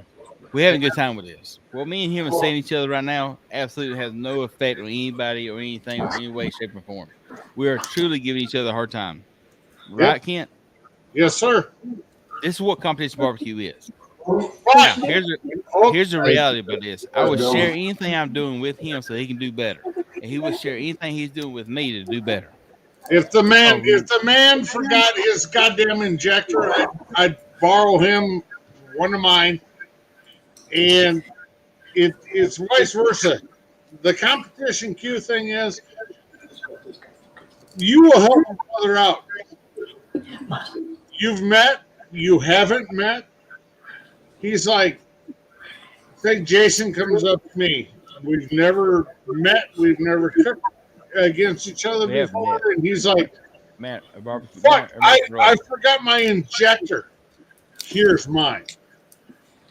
That's the way competition Q is. The deal is, you want to beat your biggest competitor on his best day. Jason and I go head to head 50 times a year. If we split 25-25, fuck, better for both of us. You know, you want to beat your biggest competitor on his best day. And if a competition guy forgets something, fuck, you help him out. That's the way it is. That's what we're saying right now. I'm giving him a hard time for one reason. But we understand each other in that situation. All right, straight up. If y'all want to come in here and say that I'm enjoying myself tonight and having a good time with this, then it's true. All right, I'm having a good time. I ain't gonna no lie about it. I haven't lied about this thing the entire night. I drank 2 bottles of some bitch tonight. Okay, I have done that. I'm all the way. I'm Team Jason right now, shit. Cause I've done it, man. I done gone live. Well, shit. You can't even watch me on the hot seat because I got a little bit too fucked up. No big deal. But I speak the truth. I speak the truth, right? Fucking Joe. Shut up and just give me your injector. So I'm gonna say this. I mean, and I'll say this in all honesty. Anybody out there that's being part of this situation, that's competing in barbecue, whatever. Well, let me back up a minute here. If you're not doing competition barbecue and you're not competing in barbecue, then point blank, shut up. I don't need to hear you crap. I don't care if you win, lose, or finish dead last. You do a competition barbecue, then you can sit there and tell me what I'm doing right and wrong. Until that point in time, I don't need your crap. I wanna try it out, Jason. I want to try it out. Like I want to. If you're ever in the Houston area, or if you're ever around, what? You ain't pissed me off. I'm not talking about you. No, but I'm saying if you're ever like in the area, man, invite me. I just want to sit sidelines Randy, I'll pay for your damn air flight to come to Dirty Myrtle and come cook with me. So I mean, You don't want to go to the Dirty Myrtle, Randy. It's worse than Channelview. I mean, you'll come back with stories you never dreamed of before. But what I'm saying about that and is, crabs. I have been cooking long enough to understand this. I know how to cook barbecue. All right, we can do any way, shape, or form. I don't care. If you want to come out here and learn and appreciate what competition barbecue is, come hang out. I will promise you, I will school you on what competition barbecue is because you have no idea what it is. My first experience was this weekend. This weekend was my first experience with competition barbecue. You know, like between Colorado County Cookers and Lonesome Dove and Kent and all the guys. Like that was my first experience. I would like to get more. You know, I'd like to get more involved with it. Jason, what he saw, what he thought, and Randy, don't take this wrong. Being at the Houston Rodeo last week, Randy and Chris saw the big side of party barbecue. Okay. Party barbecue. We were all there. We were at the Lonesome Dove cooker's tent with Uncle Steve. Blah blah blah. They saw the fun side of barbecue. Okay. And Randy, you know I love you and Chrissy to death. Yeah. They haven't been, Jason, they haven't been on the backside of the barbecue side to the guys lighting pits at what time, injecting the meat, blah, blah, blah. Especially on something the size of Houston Rodeo. You said these last and mean looking sausage though. Yeah, well, I feel like I watched enough of it. What?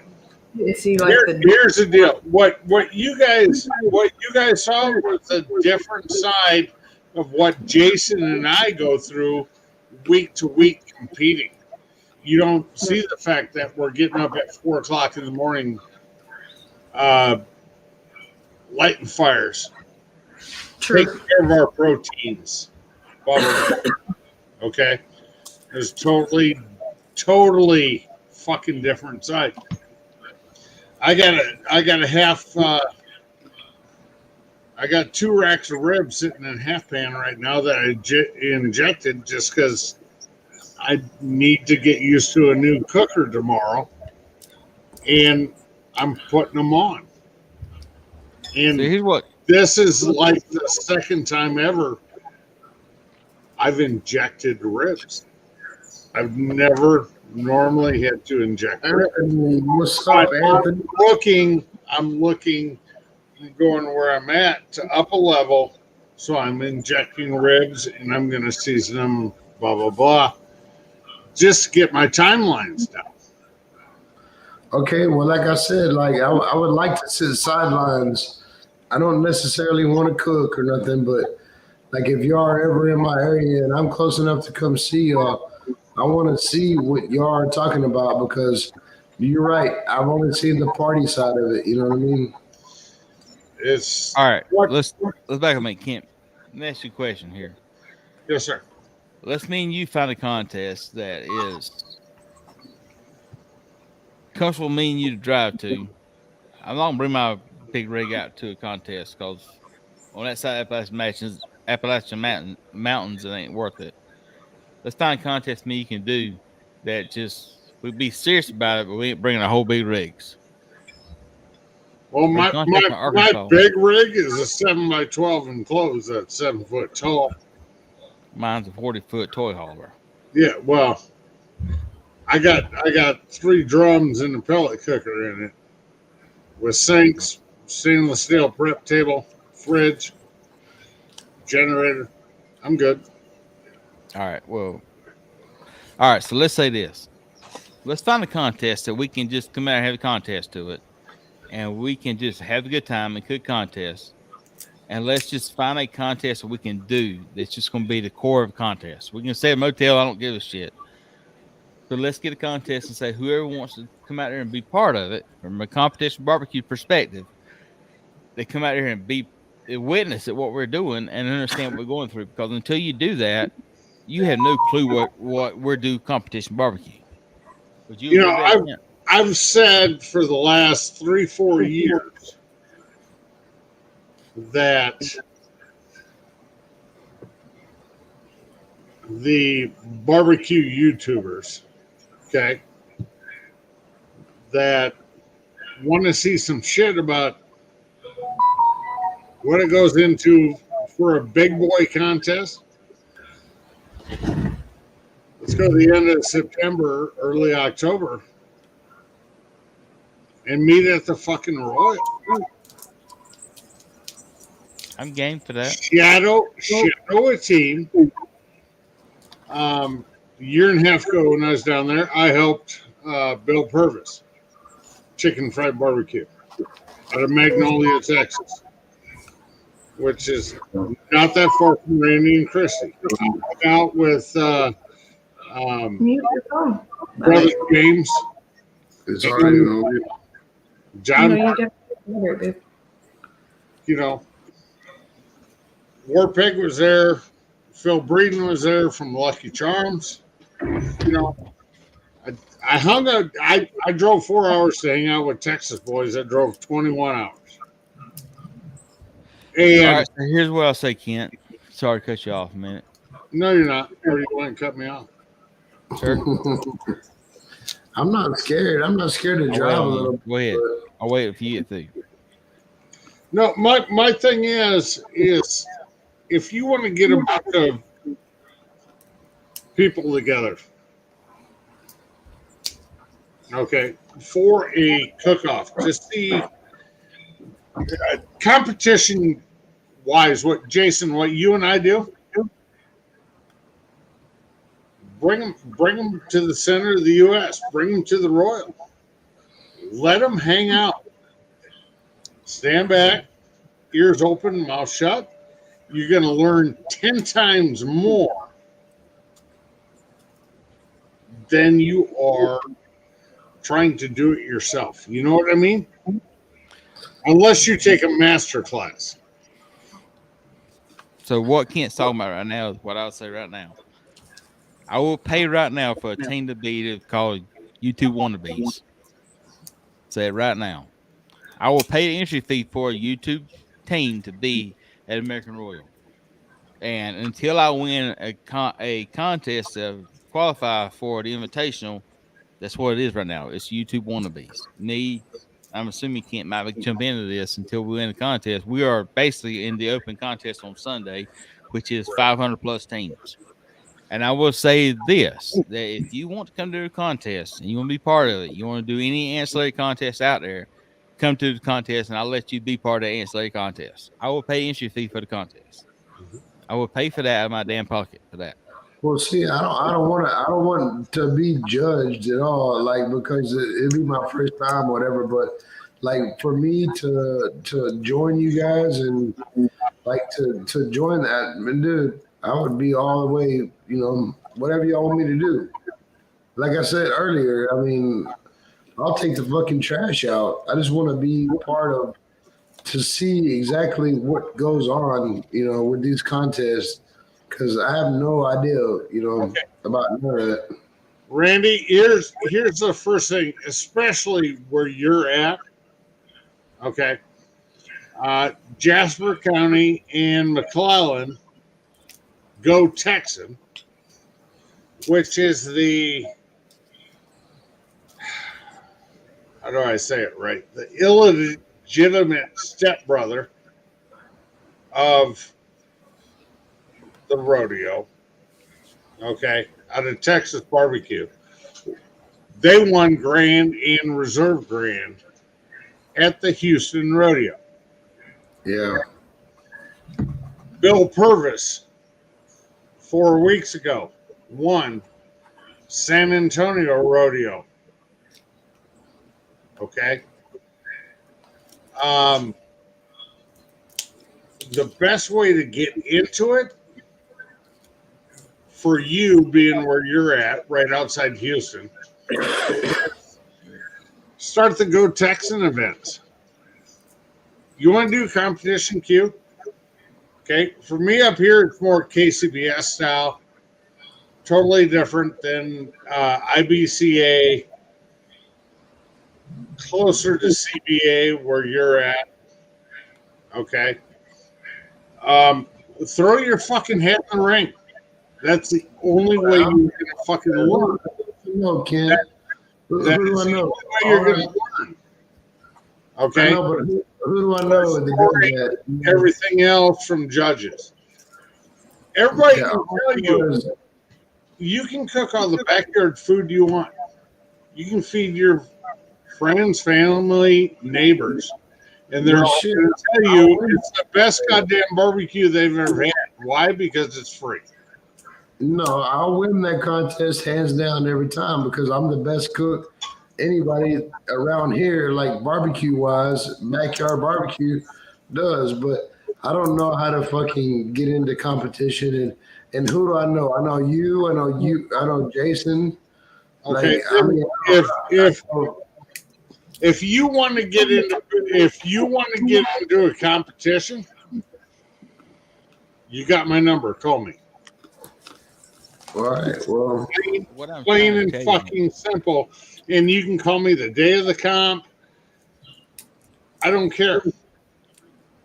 Listen, man, I'll come out and put that part country any week. The best thing you got to do is dip your foot in the water and try it. Well, see, and that's what I'm saying is I don't want to just dip my foot in the water. I want to go and sideline some competition cooks like you and Jason. You know, And if you call Jason or you call me, you're like, dude, I'm struggling here. What do I got to do? We're going to give you our best fucking advice. Okay? Plain and simple. We're going to give you our best advice. We're not sitting there beside you. We're going to give you our best advice on what to do. So let me tell you, in the ring. Go for it, dude. That's my best advice. Let me tell you a story about Randy. I think kind of help explain this situation.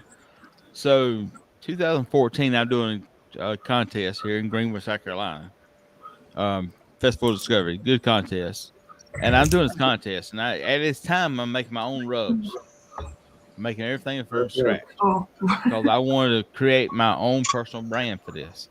So I had a guy cooking with me. I was like, "Hey, here's a recipe. Go make my rub for me." All right, and he makes it. I'm tasting. He makes it. I don't check him. He's doing his thing. I taste my chicken is too hot. I'm like, well, crap, it's too damn hot. Don't think nothing about it because we may have made a mistake. I taste ribs. I'm like, Jesus, it's too hot. Don't pay no attention because, again, we may have made a mistake. I taste pork. I'm like, all right, this is way too damn hot. He messed up. He makes in my recipe, instead of doing 4 cups of brown sugar, he puts 4 cups of cayenne in it. So he done 4 cups of cayenne and a tablespoon of brown sugar, which would be the other way around. Well, point being to this is I had a group with me, and who's responsible for the whole ball game? Me. Ain't him. He's following directions. Just like you do with your welding, just Kent does every job we're doing. The guy in charge is the guy in charge. He's responsible for everything. We made a mistake. Did we learn from that? Absolutely. But did it kill us that day? Absolutely. But that was 2014. We've learned from that. We've grown from that. We've discovered things from that. So what I'm saying from this is, you want to do a competition barbecue, let's just freaking go out there and do it. I don't care where we're cooking at. I don't care what recipe we're doing. The whole game plan is there. We got to use whatever recipe we're going with and make it tender, make it taste right. And then we can compete. I'll cook anywhere in the damn world. I don't care. I've done this too many times over too many competitions to worry about the minute details that will take me in and out of the equation. Amen. So, I respect that, Jason, because you've been there, you've done that, but me, it's intimidating to me. You know what I mean? Like you've had trial and error. I have never even joined before. He wants to get a feel of it before he just jumps right on in. Yeah, dude, I can go in there tomorrow and be like, you know what, I want to cook chicken or I want to cook ribs or whatever. No, Randy. I know how I cook them, but Randy, they could. Here's the thing. My first competition I ever got in, there were 38 teams. And I will give Christy $100 bill if she can guess where I finished. Hold on, what was it? 38 teams. 38 teams in my first ever competition. Where did I finish? 37th, I think you said. Huh? Was it 37th? 36. 25th? 36. I was 2 from DAL. Some mags. And you know why? Went into conflict. One guy turned in his ribs and the other guy got disqualified. Or I would have been DAL. Dead ass last. 3 weeks later, I did a competition and I won it. Same shit I did 3 weeks earlier. I just paid a little more attention. So, fuck you, Giant Mags, you son of a bitch. 39 out of 37. Yeah. Randy. So, this is like an opportunity, Randy. The only way to know how you're going to do is to throw your fucking hat in the ring. And Jason will tell you this. He didn't learn it. Jason didn't learn it on his own. I didn't learn it on my own. Okay? You sit there and you keep your mouth shut after you ask a question and you keep your ears open. Okay? Guys will give you information. They are not going to tell you how to cook it. They're not going to tell you their exact timelines, but they will give you all the information you need. I hear everything Max says, everything Max types. I hear it in his voice. You got to. If you don't hear everything Max says when he types something, it fucking bothers me. But what they won't tell you is not to push down on the lid in the center when you put the lid back on a drum smoker. That they won't tell you. No, nobody will say that. Bam Bam, what's up, Bam Bam? All right, I want everybody to see something right now. Hold on, right here. hold on. Is Bam Bam in here? Yeah. Where's that little motherfucker at? Well, we know he's not a Granny Gumjob. Yeah. Our local Boy Scout. Yeah. God damn. Bam Bam, you're not supposed to be in there. Papa, neither are you. Because you should be embarrassed. Bam Bam, get on the live, man. Get on the live. You got the live should be pinned on the top. Papa, I need Bam Bam's number. I don't know Bam Bam's cell number. Me and Christy are coughing our ass off like we ain't smoked enough cigarettes this weekend. Yeah, it's all this dust and pollen around. Hey, everybody, can y'all see this screen right here? No. All right. Let me explain this screen right here. That little pink chair, that's where Kent sits. No, that's Christy's chair. Mine's to the left. All right, so let me explain y'all this. This is my first competition cooker I used. On the left right here is a stainless steel. This is 1952 stainless steel milk vat. That orange thing in the middle of it is an old motor that used to agitate the pork when we used to milk to make them milk for heavy cream and pork and butter and stuff. I found this in a milk barn we own here on the farm. I turned this into a smoker during the first competition. On the back of this is 200-pound LP tanks. I turned into stick burners. This is 2013. This was first competition barbecue smoker I had for competition barbecue. This is what we had back then to do competition barbecue. So the point of showing you this is whatever you got right now, go out there and do a competition barbecue. Try it. Learn from it. Because this is what I had back then to start a competition barbecue. The first competition we turned in on this, we turned into a 38-team contest. I finished 13th. I was pissed off as a son of a bitch because I feel like I should have won the contest. Knowing what I know now, I'm surprised I didn't get dead last. But the point being is I had done what I had confidence in to do a competition barbecue. And that's what we use to cook on. So whatever it is, go out there and try. Don't ever give up. Just try. And that's what I want to show what this is. Because what I had here is a homemade rig. Everything is scratched from Sunday that we done a competition barbecue on. And that's what we use to do a competition barbecue. So try, man. Just go out there and just do something and try. Do it. The only way to know how you're going to do in barbecue, especially competition queue, because you can feed your family and friends all fucking day long, and as long as that barbecue is free, everybody's going to tell you, yeah, this is good queue. This is good queue. It takes tough skin to go into a competition and for you to hear this ain't good from what everybody else turned in to what you turned in, it ain't good. But Jason, the same thing he's saying is, Jason, am I lying? But what he can't say is that's the best advice you'll get in your damn life. When somebody tells you it's not good, that's going to drive you absolutely nuts. You're going to sit there and say, what you mean it's not good? Because everybody in the world wants it and buys it and whatever. But at the end of the day, it's not good enough. And that's what he's saying here. If you turn it in, well, if you give it to your family and friends, everybody's like, oh, goddamn, this is good, this is good, this is good.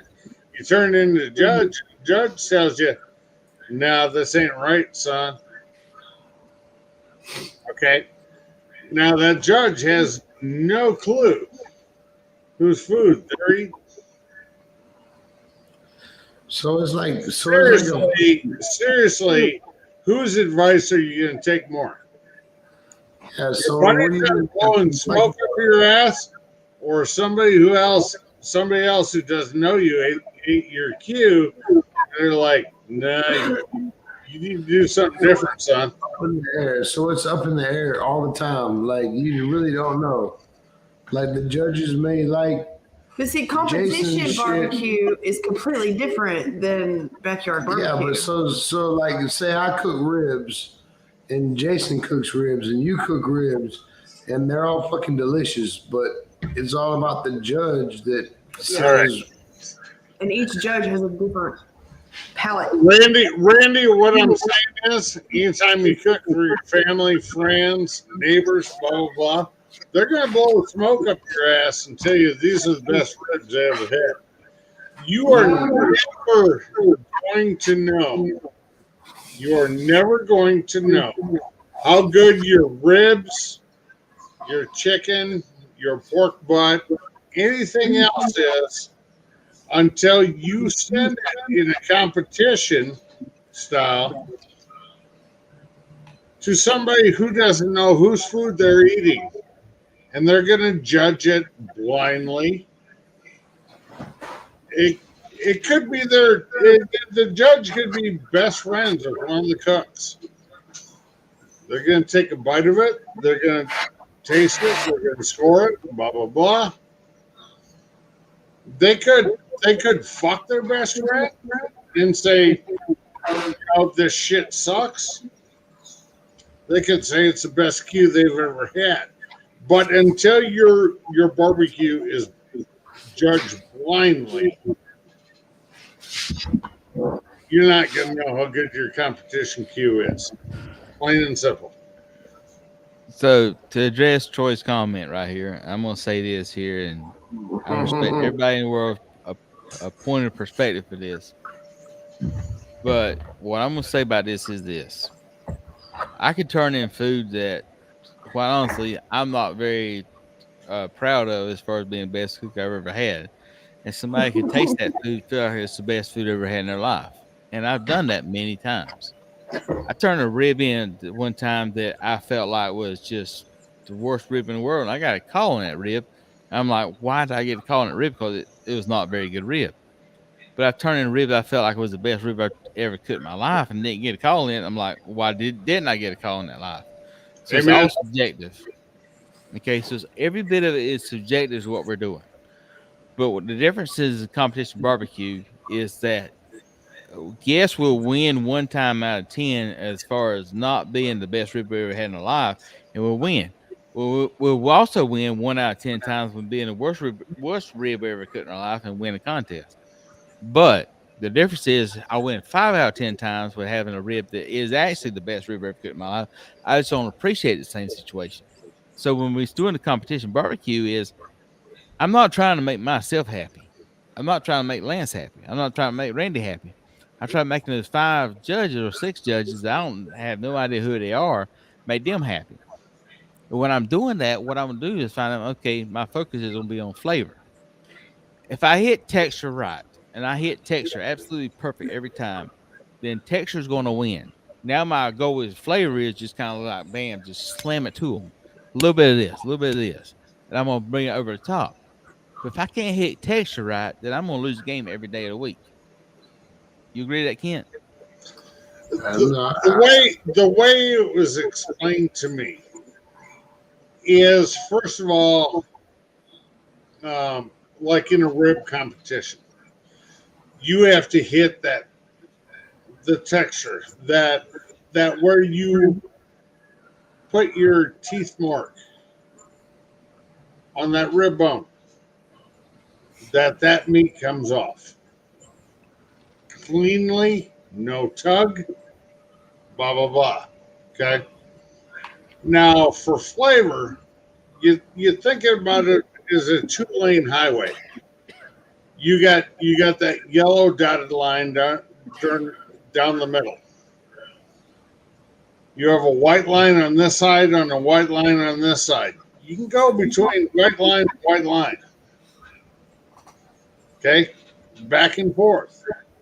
Sweet to spicy, savory, whatever. What you want to really be doing is straddling that middle yellow line in the middle. Get a little sweet, a little spicy. You go too far left, you're too sweet. You go too far right, you're too spicy. You want that middle of the road, great tasting barbecue. That's the way it was explained to me by my buddy Tom. God rest his soul. So the way Darren Worth explained it to me was this. What do you know about an Iowa guy? Shut the fuck up. No, honestly, And like what I'm that's gonna the say reason is why. this. Remember what Kent's saying is. Actually, Darren, hey, yeah, I got to bust you some balls here real quick. Darren's a great guy. I love Darren. I do. He is a goat of barbecue. He is right? the Right or wrong? I would say he is the GOAT for what he did in a 16 to 18 month, for what he did at the Royal, the Kingsford, and everything else. Bill Purvis, Mr. Chicken Fried Barbecue, who I love Bill. He's a friend of mine. Him and Vanessa are awesome.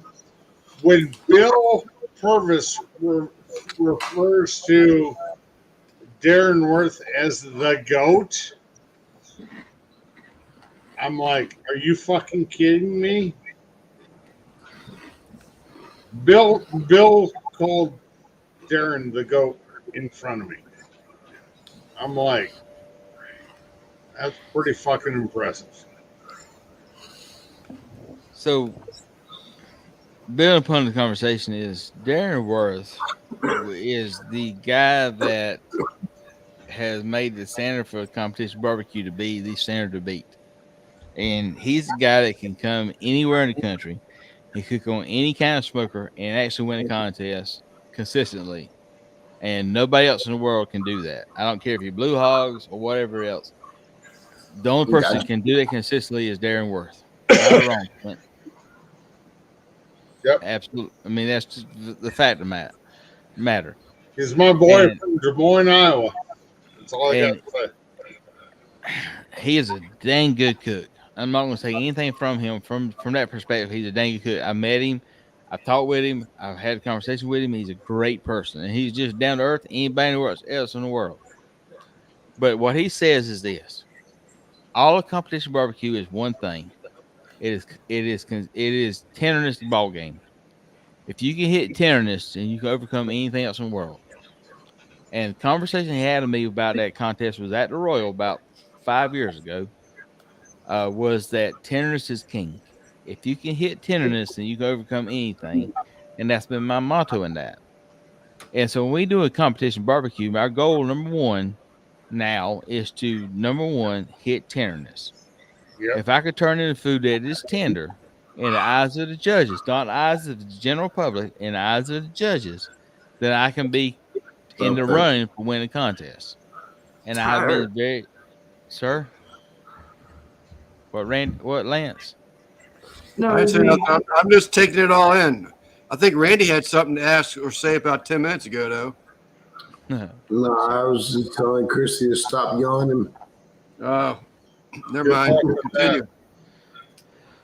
So, number one goal for competition barbecue is tenderness. If you can understand what tenderness is, then you can overcome everything else in the conversation.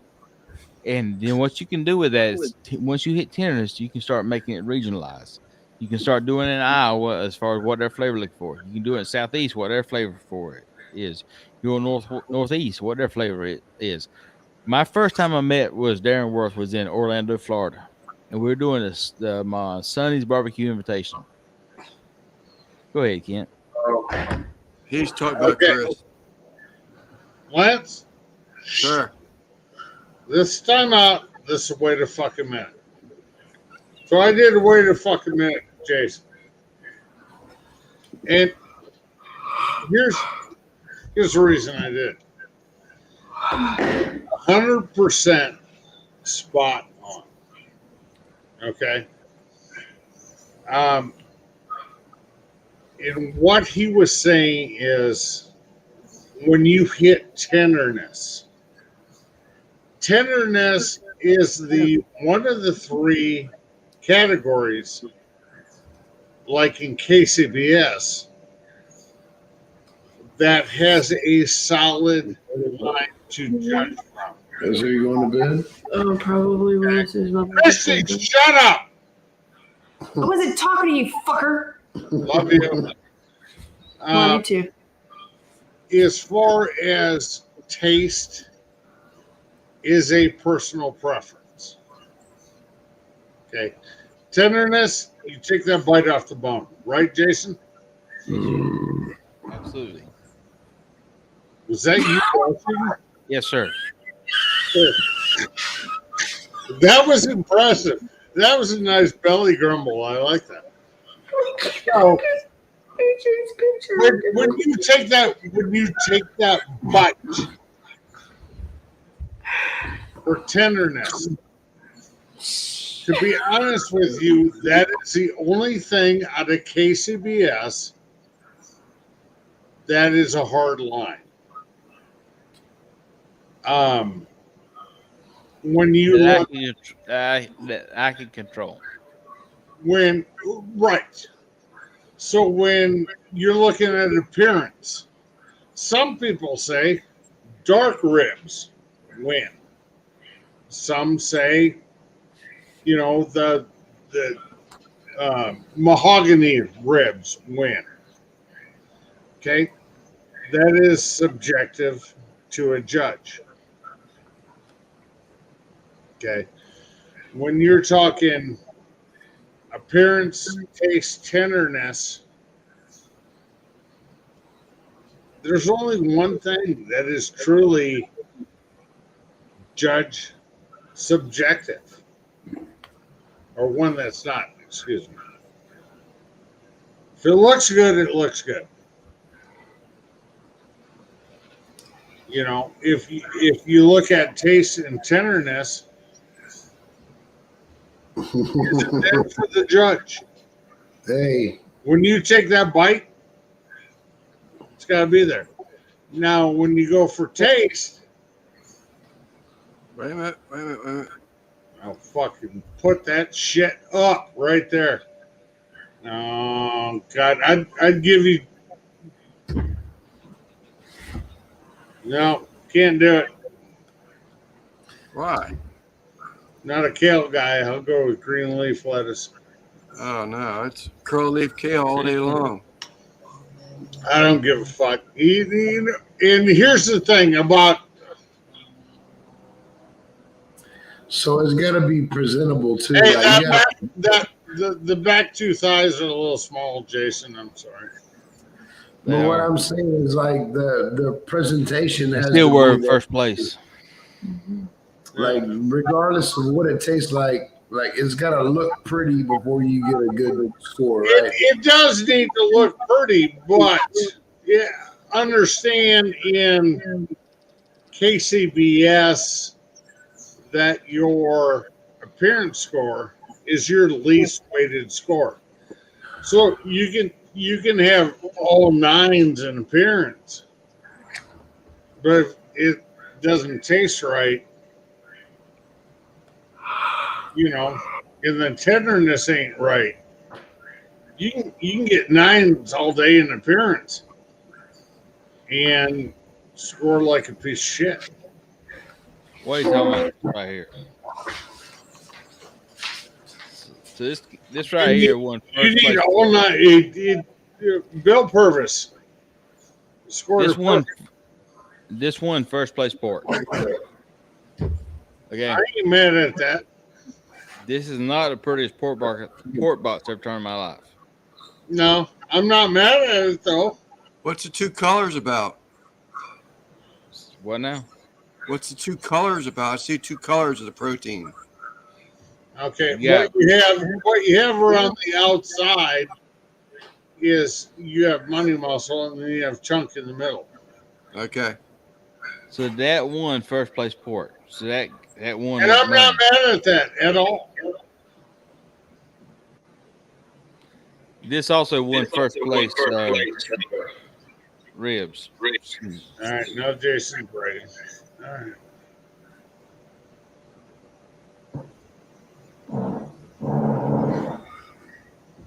Same contest, both won first place pork and Hold ribs. your fucking hand still. You're making me seasick, you motherfucker. 5 on 1. Listen, I've been reading that 1 o'clock in the morning. See, here's my thing. When I do that, Jason, I always do 3 on 3, and I point them towards the bones. I point the bones towards the front of the box so they can see it.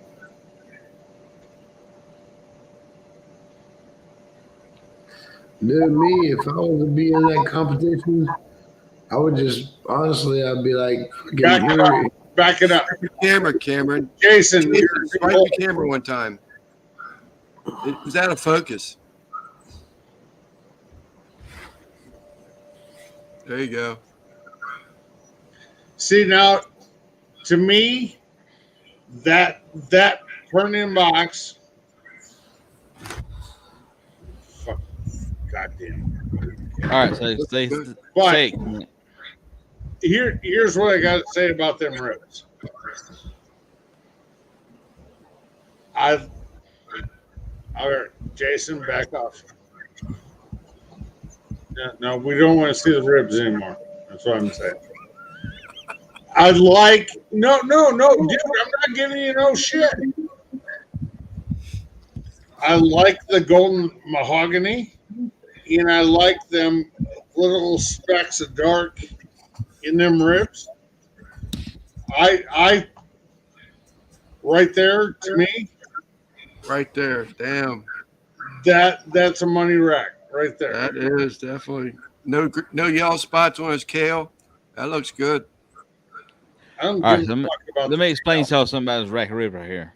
I give two shits less about anything in that box that is white or green. I'm looking at the shit in the middle. If you putting the green shit in there, it's got to look good. No, no, Lance. The green right. shit has Kent. nothing to do with fucking anything. All right, Kent, wait a minute. I think I can explain something right here that's really blow everybody's mind. Lance, make this large again. All right, here's what I want y'all to What understand. your Something wife other. used to say. These two right here Oh, are for one rack. These three right here are for another rack. This last one is off a totally different rack.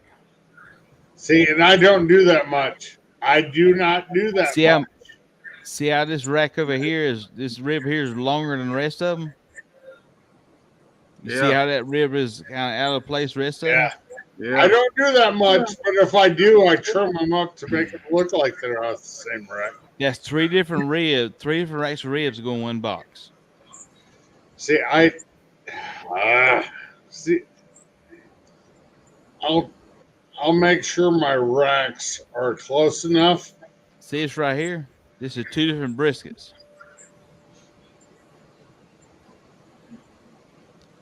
So I could two briskets to make six pieces go in a box. That I can see. But on your rib turn in, yeah, I can see the little color difference, but you turn your six best ribs. I don't care where they come from, what they are, hey, whatever it is. you put your best meat in the box. That is the rule. You put your best meat in the box. Whether it's two racks, three racks of ribs, a brisket, two brisket, blah blah blah. You put your fucking best meat in the box. And I know people that say, "No, I'm turning in 6 ribs from the same rack." And I know people in Texas, Michelle Martinez, that her big thing is, I'm turning in 6 ribs from the same rack. And I do not believe that. I will cook 3 racks if it means getting 6 perfect ribs. Does it mean they come all from the same rack? No, the fuck it don't. But when you lay them in there and they look like they're from the same rack, even though it came from 2 to 3 racks, if the taste is there, fuck, go for it. So every contest I cook one Wagyu brisket, at least. Sometimes 2, most time 1. I cook 4 Boston butts, 4 different money muscles. I cook 4 racks of ribs. I cook 26 pieces of chicken.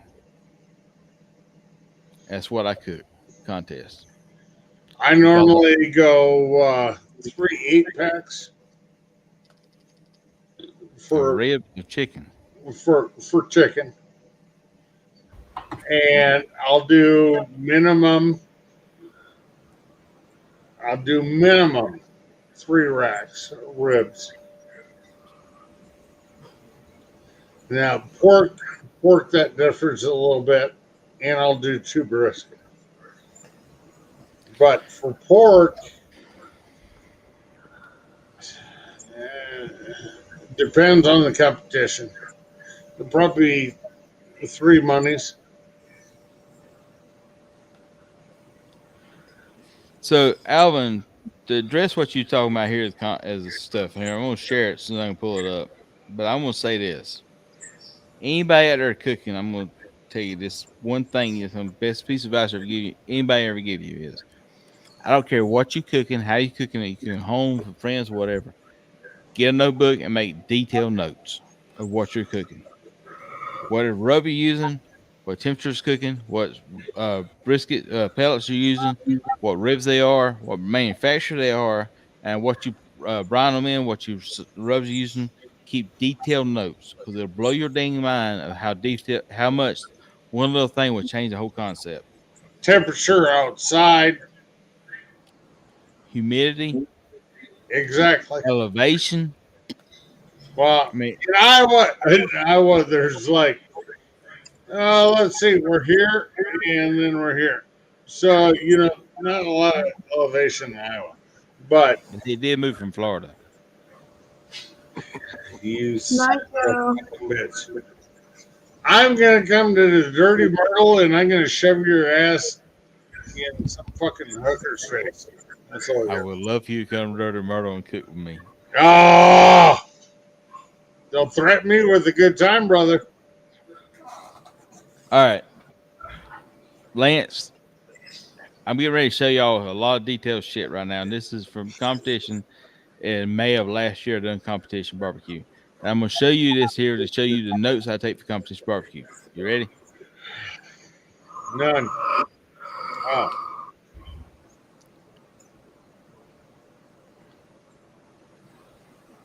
See, I don't want to look because I don't want him to fuck up my timeline.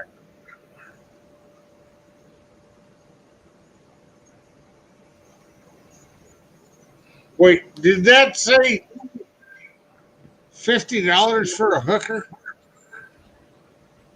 You overpaying, man. It's $25.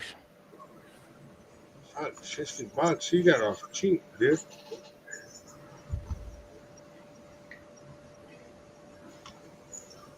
Yeah. So a little bit of Nestle in there. That is my competition barbecue recipe from straight up from. That's what I do. And I have those recipes down from 2014. Everything I do is in the notes on Google Drive of contests back to 2014. I mean, that's the truth. Just got to repeat it every weekend. Do the same thing. You got a $20 here from Quint again. Yep, Quint. Oh, it's from little Jack. That's from his little grandson. He's had a grandson's about what, 2 weeks or 3 weeks old today. 2 or 3 weeks old today. Thank you, All Quint. Right, put everybody back in the mix, not just me. Kent left. I made him mad. I'm sorry, Kent. Thank you again, Quint. I don't even know what the total is. I don't even know how to look for the total, but I'll figure it out. You got some pocket money this weekend. This contest is right here. Got me some wood pizza oven monies. All just aside, and this is the truth about this is, if anybody's got any questions about barbecue, competition barbecue, or whatever, I've said this before in our show, and I've said this right here. Just reach out to me personally. I will tell you everything I'm doing. I'll help you any way I can. I have no problem giving you any information I'm doing to do competition, to come out and cook with us. You can come out and cook with me. I don't care. Even Kent's available to come out and cook with me. But even though I probably put him in timeout half the time, it's just because of Dirty Myrtle jokes. I don't even know Myrtle. You just said you've been there. I know she's dirty. I don't know her. What does that mean? I know Myrtle. You do know the Myrtle? You don't know Myrtle. You just said two different things. I said I know a gal named Myrtle. I don't know if she's dirty, but just saying. Can't you know a gal named Myrtle? We're ready to go. Yeah, on Facebook, on YouTube, he goes by Jason. You're just jealous of me now. You know, I always been. But I don't know. We're probably getting ready to get off of here, so I'll say this. All jokes aside, me and Kent's giving each other a hard time. But I promise you this: if you come to a competition barbecue, we'll both help you more than you ever dream of being helped do a competition barbecue. Amen. I promise you that because we want you to do good. Straight up from Sunday, I want you to do good because I want you to keep coming back next weekend, and I want to beat you. At the same time, I want you to beat me. I know it sounds funny, you don't understand it. I totally get that, but that's God's honest truth. You want to beat the best at their best.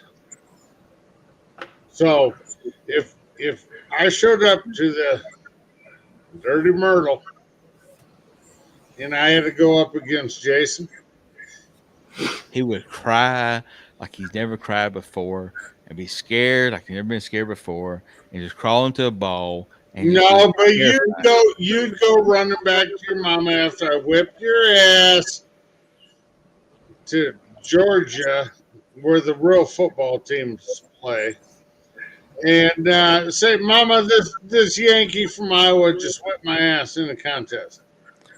But he used to live in Florida, so therefore I can't call him a Yankee no more.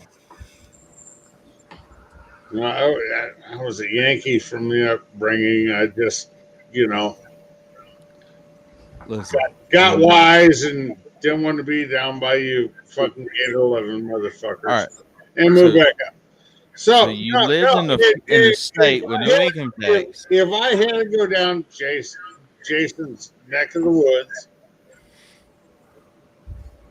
and here's the thing about competition barbecue. I show up in Jason's neck of the woods, and he's like, "You fucking Yankee motherfucker," blah blah blah. So, Jason, I forgot my fucking injector. Jason would borrow me his injector. Yes, I would. Because the thing about competition barbecue is, you want to beat the best guy at his best day at the comp you're at. You don't want no bullshit excuses. Oh, Kent won this and Jason won this for this reason, that reason. No, he whipped everybody's ass, and that's the way it is. And the thing is,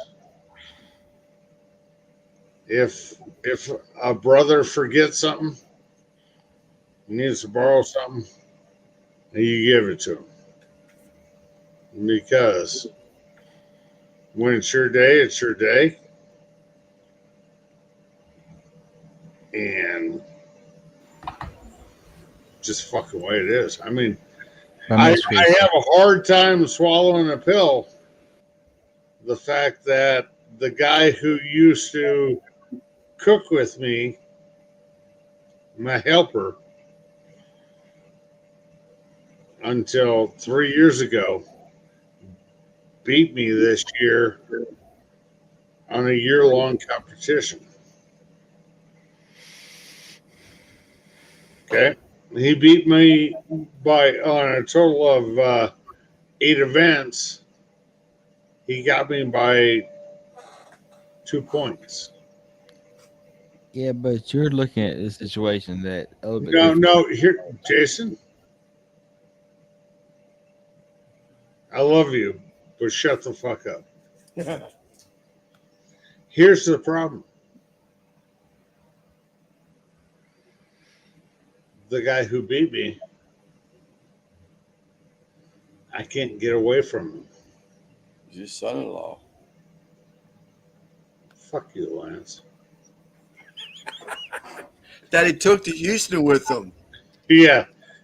My son-in-law beat me in our series by 2 points. Now, I'm not saying I'm pissed off about it.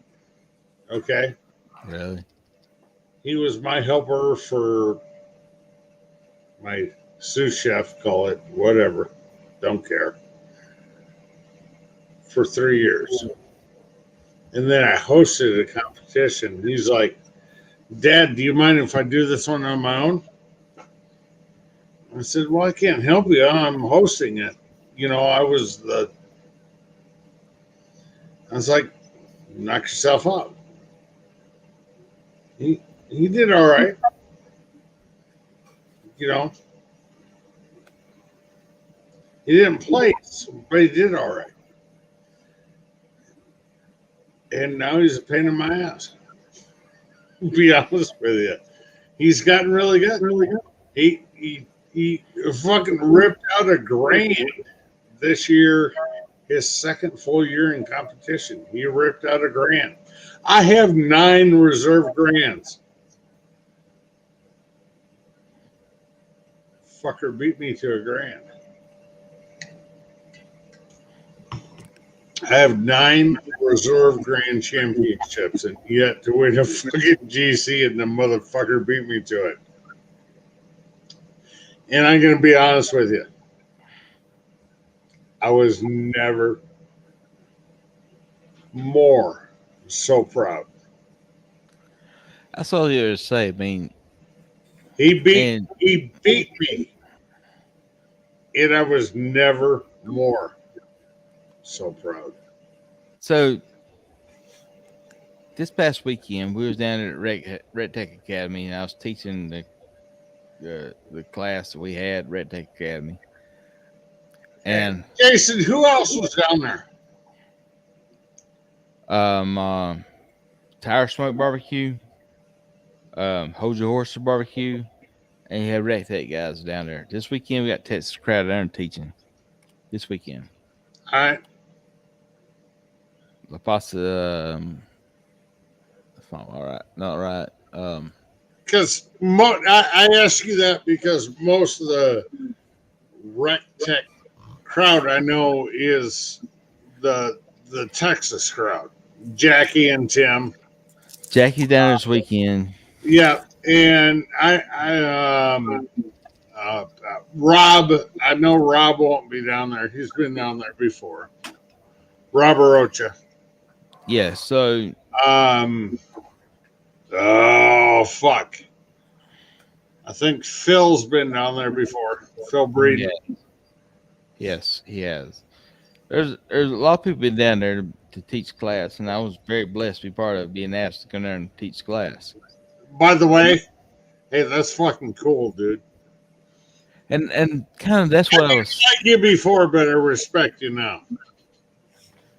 What I found out with that is I actually have more fun teaching a class than I do actually competing, because it's a lot of fun just helping people out learn.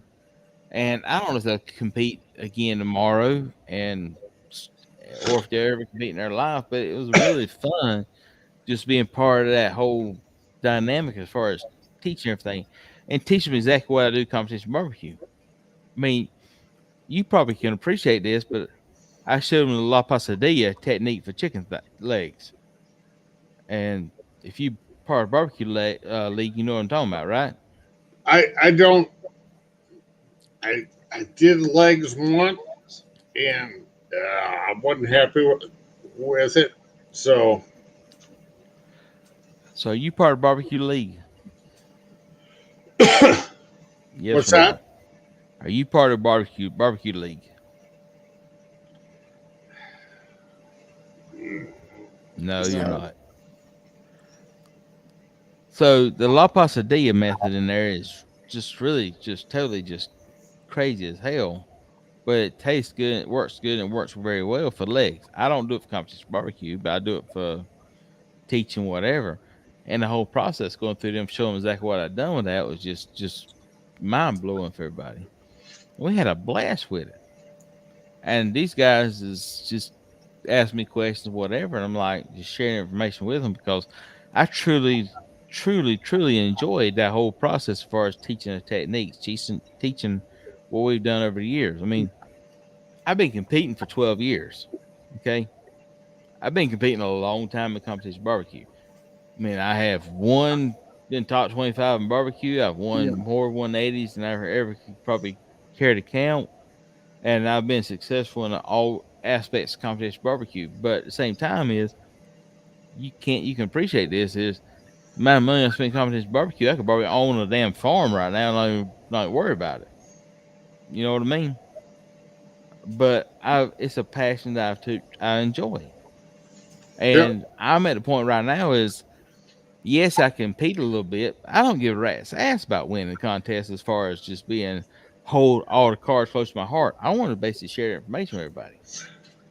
That's the whole purpose of starting a YouTube channel is I want to share everything I know with everybody else in the world. I mean, and you're doing the same thing. I want to share with you what I'm doing. Now, the algorithm of YouTube and all this stuff about sharing information, how it works, whatever, I don't have a clue how the damn thing works. And aggravates the crap out of me. But I don't think I'm alone. I don't know either, and I really don't care.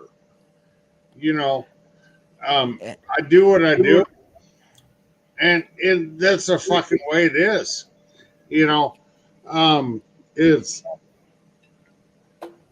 one of my I did how many years ago?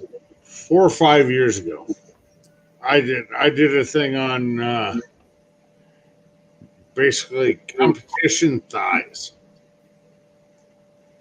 You know, when you're cutting skin off the thigh, the fat off the skin, the way we used to do it years ago. And my thing is I had a Kershaw knife with a very flexible blade. And the way to tell you get the fat off the skin is, use a colored cutting board. You can see the difference. So you're taking the fat off, leaving the skin, wrapping it to match your meat of the thighs. And I didn't trim knuckle bones, blah, blah, blah, all this, all that. But you know what? It was a great starter recipe or video for people wanting to do competition. And it's won me competitions. It's outdated now, yeah. But if you want a spot to start, it's there. And the thing is with all of YouTube, everything progresses. Are you going to use that? Are you going to use that video now? Probably not. Because it's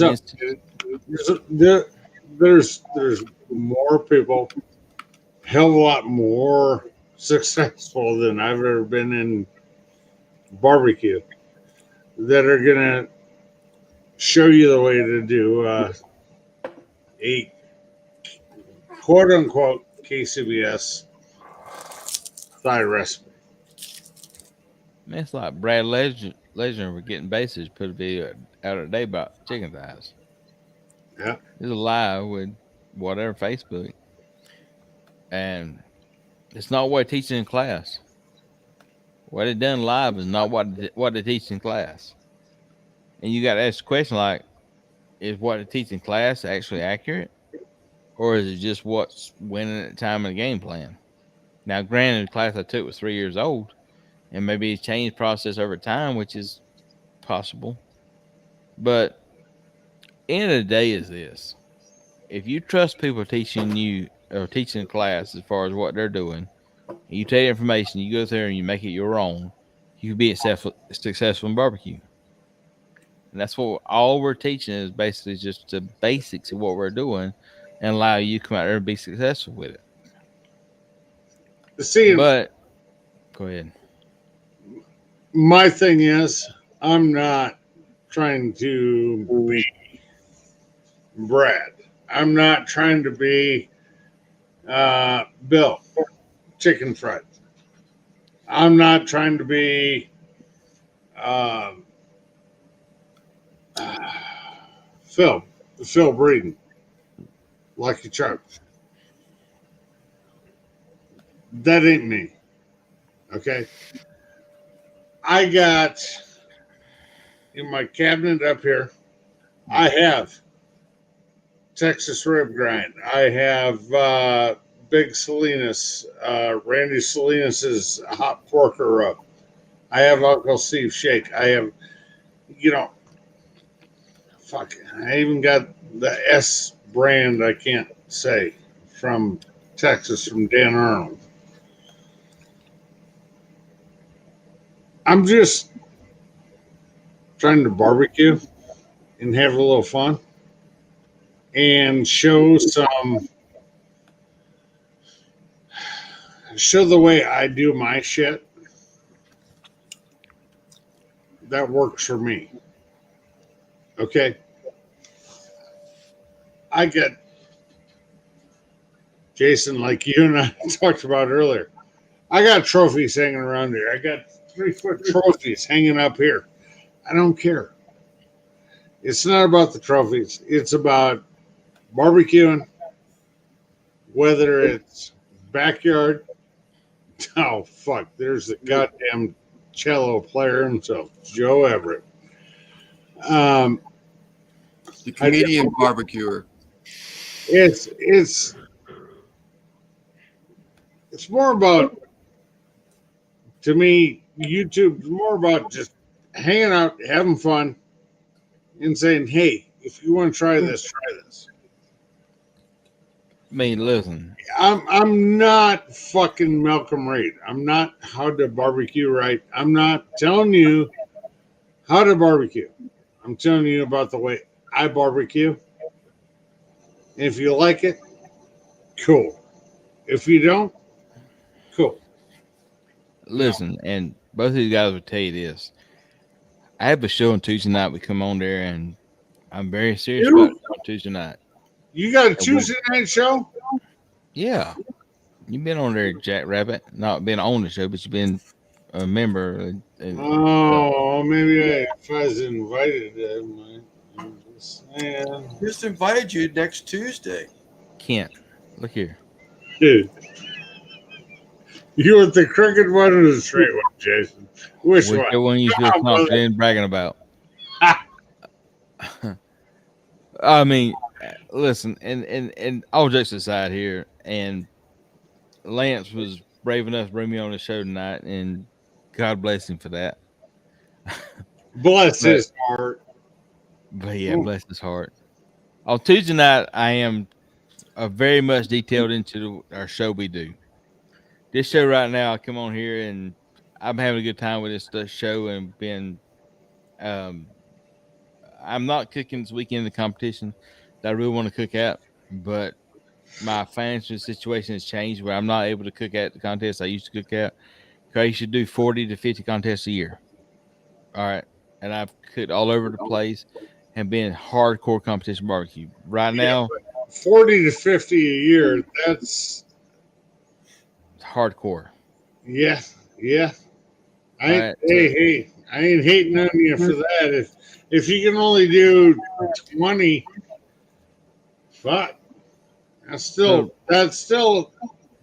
I mean, I do average on 20, 25 a year. That's a financial commitment.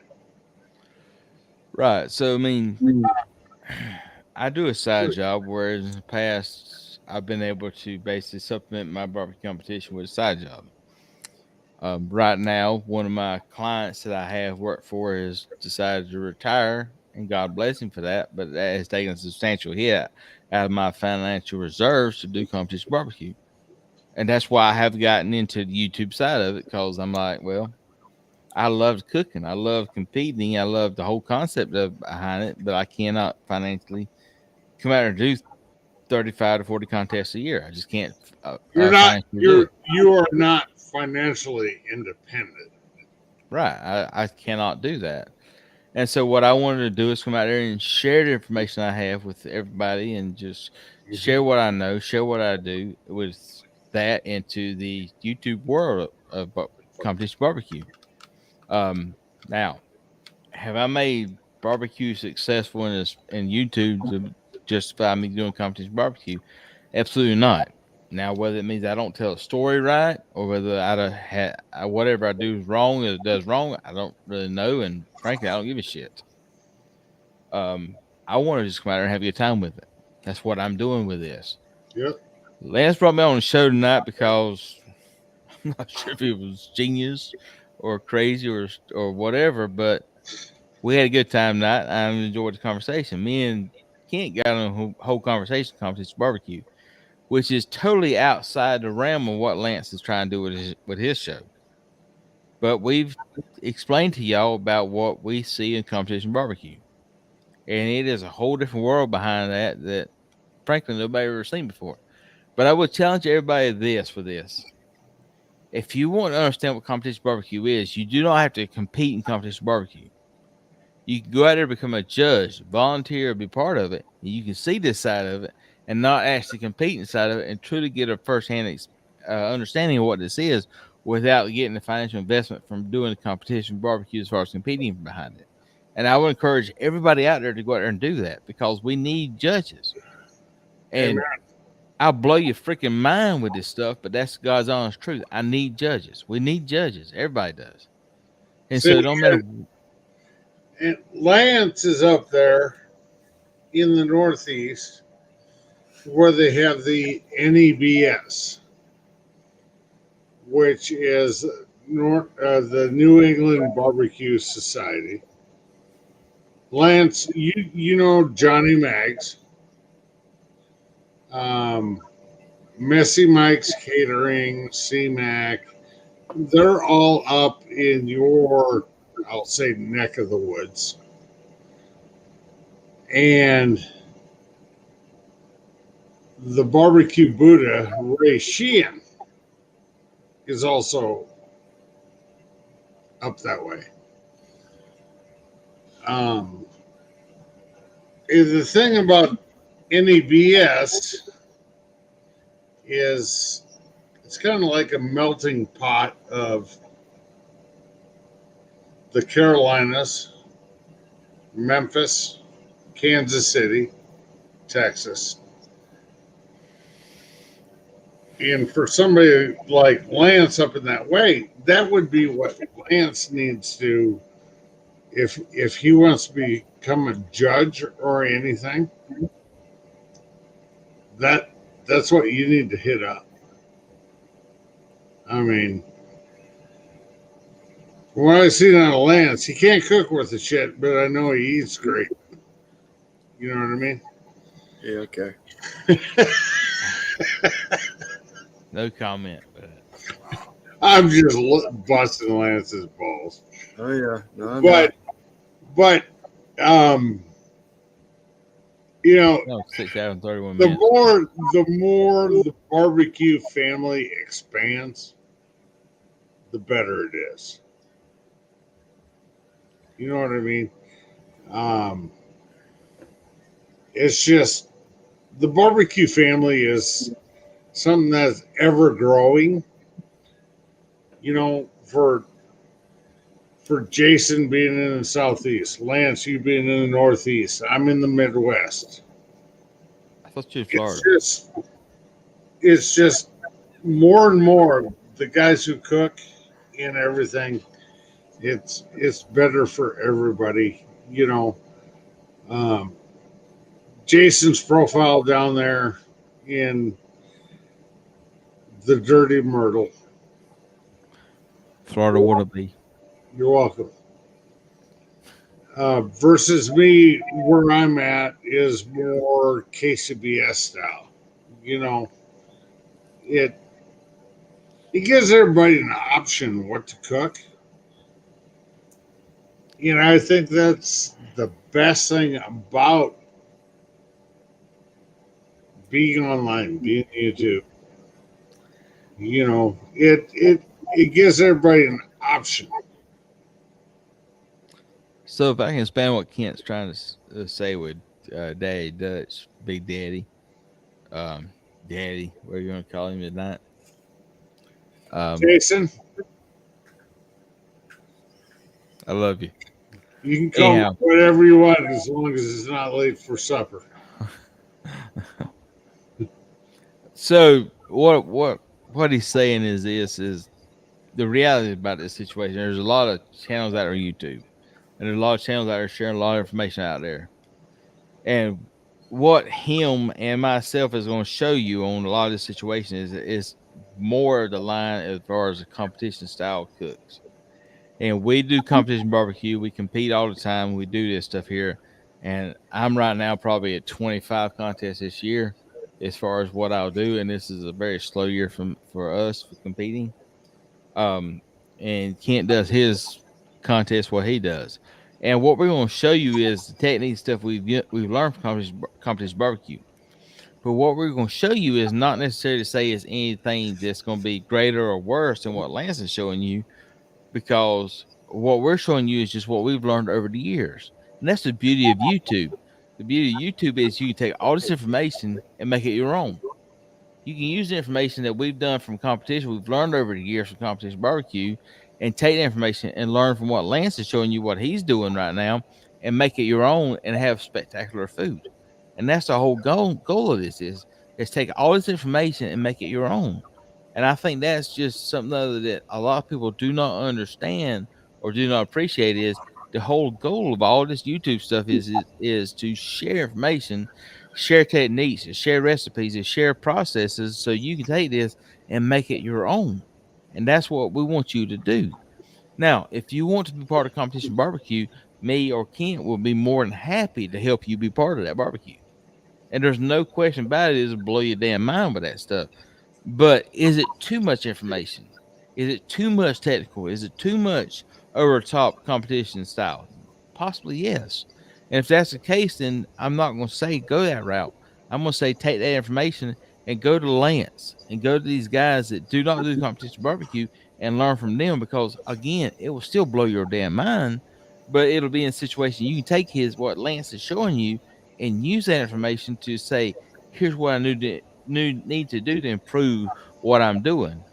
I mean, for example, right now, I've been cooking poblano peppers for the last 5 weeks at the house. And I have been doing that and playing with all kinds of different recipes for this poblano peppers. You think I ever heard of them poblano peppers before Lance put on a video? Absolutely freaking not. I didn't know nothing about the damn things. But he done a video, and therefore I started playing with it. Now, next year I expanded to put some videos out there with poblano peppers. But he's the one who put me on that recipe. Kent's come out here and done his thing with what he's doing with his black stone and stuff, that he's putting out videos on what he's got. And he's probably one of the few competition guys out here, not competition guys, but barbecue guys that truly come out here and showcases some of the grills and stuff that he does. But he's made it happen. Everybody's gonna watch his videos for what he's doing. And the fact of the matter is that we've taken what he's doing and made it personal, that we're able to come out there and showcase it. And that's what I want everybody to understand here. I don't care if you do a damn smash burgers, onion smash burgers, whatever it is. You can copy me. For God's sake, please copy me. Tell me what I've done wrong, but freaking do it, man. And that's what I would encourage everybody to do, is go ahead and just freaking do it. Thank you, Jason. And Jason's 100% spot on, and that has to do with Jason with the competition side too. Let's get out and fucking do it. You know, you're gonna go out to a competition, whatever you're gonna do. You're gonna turn in your first box of ribs, backyard, whatever. Okay. You need tough skin, because whatever your friends, your family who come over to your backyard and hang out on the patio, they're going to tell you, oh, these fucking ribs are great. First time you turn them into competition, you better have a little bit of tough skin, because you know what? Your friends and family, when all the food's free, they tell you it's awesome. until there is somebody who does not know whose food they're eating in a competition gives you a score. You're gonna find out where the bear shits in the woods, basically. You know, But the best you're thing gonna- I have to get is to find out a culture shock. What he's can't talk about is your food sucks. As hard as that is, me tell you, No, makes sense. it does not suck. Your food Right. does not suck. But It's just not as good as everybody else in the competition. But if you can take that information as far as you get a score, it's going to really hurt your feelings. I shouldn't say suck, but it's a score that's going to hurt your feelings. And you sit there and look at that rather than get your feelings hurt and be a person that's going to just crawl in the corner and cry. If you take the information and say, well, what can I do to make this better? If you can overcome that barrier and you start making it better, it'll blow your damn mind what you can accomplish. If you can take constructive criticism from the judges and improve on it, you're going to be just fine. You will. Because it don't matter if you're Kent Mandyweird or Bill fucking Purvis. You're going to have competitions where your food doesn't hang, according to the judges. It could be the best barbecue you ever turned in. And I've always been one to say, you know, you talk to your buddies and shit. How's your turning? Oh, I feel great. I feel great. Never get a call. You say, I don't know, my chicken was okay. My ribs, I don't know. My brisket, you know, it was blah, blah, blah. And the one you feel good about, you don't want. The two you're iffy about had goddamn, you know, problems with. What do you know? You get a call. So you never get too high. You never get too low. You just say, hey, you know, I'm happy with what I turned in, blah, blah, blah. And things work out. If it's your day, it's your day. I've never been one to get too high or too low on any turn-ins. The cards fall where they may. The truth about this is this.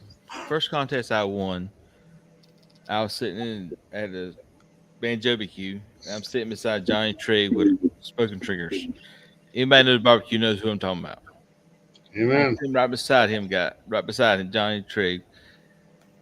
And we're getting to the end of the ball game. And he looked at me and he told me, he said, you won this contest. Johnny Trigg is sitting beside me telling me I won the contest. All right. Well, you see now. So kiss my ass. This was like a long time ago. Don't mess my bubble up, man. This is a really good story I'm telling you. Why are you trying to make me feel bad?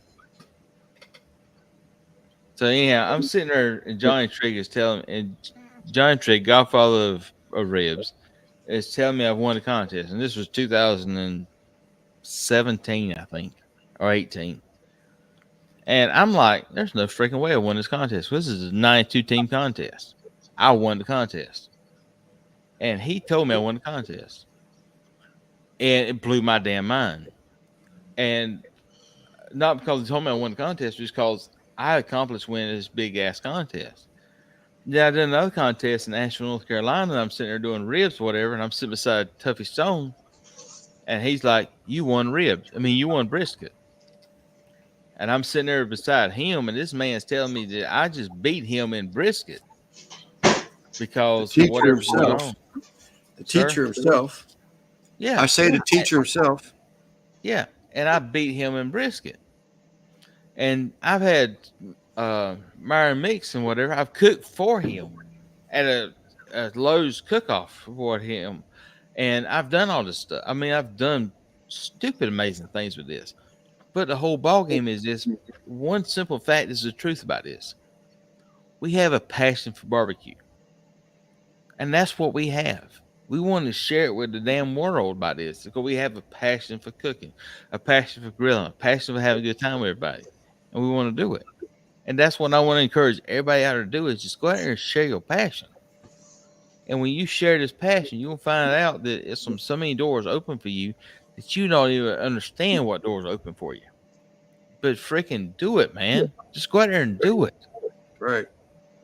And it's and I know it sounds like I'm preaching to the choir and quote unquote conversation purposes, but just go out there and just damn do it, man. And because I am no different than anybody else in the world. I mean, I grew up in a situation where when I was younger, I was wiring houses till midnight. My dad, when I was in school, I was in high school, I was wiring houses at midnight just trying to make ends meet. Going to the movies was just a luxury. I mean, first movie I went to see was Star Wars. And I'm old. I mean, that's just go out there and freaking do it. Just go out there and take your passion and do it.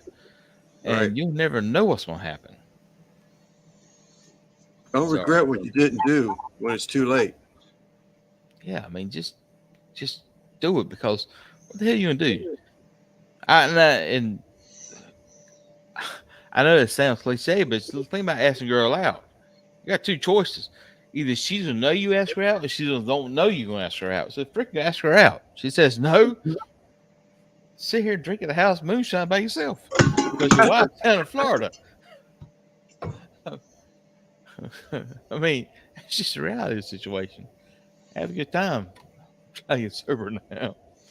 You know, I where Kent went, Lance. Take a pee break, probably. But I mean, all jokes aside, everybody on here, I know we've been here a long time. We've had a crazy conversation, and I have been very talkative tonight with this show and stuff. But the truth matters this: it doesn't matter what you cook, how you cook it, or whatever your flavor profile is. That doesn't make a damn bit of difference. Make it your own and do it. And if anybody's got any questions about anything relating to barbecue, my phone number is all over damn websites, internet, whatever. Elite Barbecue Smokers, I'm pretty easy to get a hold of. Call me. Leave me a message, text message, whatever. I will help you out any way I can. I'll tell you everything I know. I don't care. I have done enough competitions in the world. I've done 250 plus competitions all over the damn country. I've got nothing to prove to nobody. I don't. But I'll help you any way you want me to help you to be successful. Now, Kent, on the other hand, you got to really understand he's a baby. He used to live in Florida. He's now moved to Iowa. I don't understand that concept. I really, truly don't understand that concept. He is very much somebody you need to truly talk to like a baby because he is lost in life. I figured he'd be back by now. He's a mess. He's a mess, that's for sure. But I mean, all jokes aside, if I can help you any way I can, let me know. I know Kent will. I know Lance will. Whatever. We've been on here for almost 7 hours now. Lance. Yep. Yes, sir. There he is. He's hiding. Kent's hiding. You heard his name mentioned. I know he's got an arm in the damn camera, but he won't show it. What'd you do, Kent? I was excited. Something I'd say too. I mean, we may have been a little wild tonight, but you know, that's just part of letting loose, enjoying yourself, and having fun in the name of having fun. And if you hurt somebody's feelings, then you know, I don't feel like I need to apologize for it, but just understand that my way or our way of having fun, quite well might be different from yours, but don't hate me for what I want to do, and I won't hate you for what you want to do. Hey, listen, if I made you feel bad, then I'm sorry. Suck it up. Move on. I'm too damn old to worry about it. Yep. 64, Jason. 12th of this month. I'm getting too old to care. I mean, I care, but I don't care, you know? I care more about having fun. And Kent, where you at? Get back on the screen, man. You in this damn camera.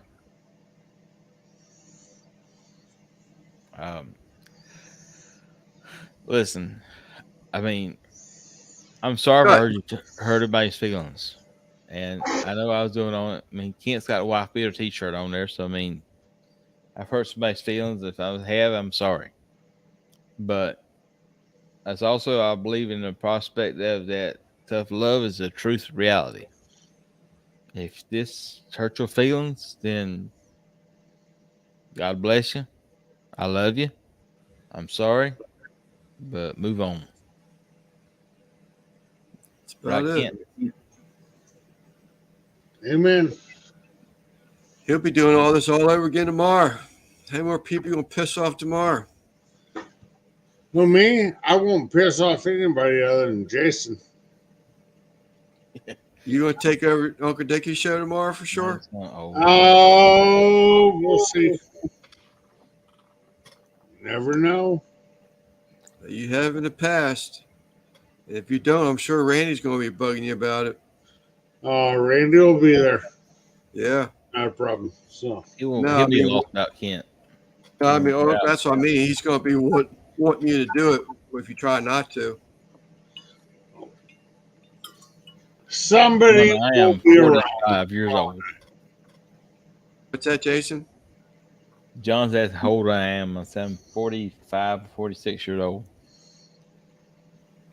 So, for some of them young and some of them old. Yeah, what I'd give to be 45, 46 years old again. John, I'll tell you how old I am. I'll tell you, I'll share experience with everybody. So in 2006, I had a construction company. I was doing about $25 million worth of work a year and building 40 plus houses and about 15 commercial properties a year. And everybody knows about 2006, 2008, the economy changed. So I was building houses at the time, and I was building houses before they ever selling before they ever finished foundation out to come out of the ground, which was great. But at the same time, fuel prices went up. When the fuel prices went up, the price of every damn thing I was building houses with went up.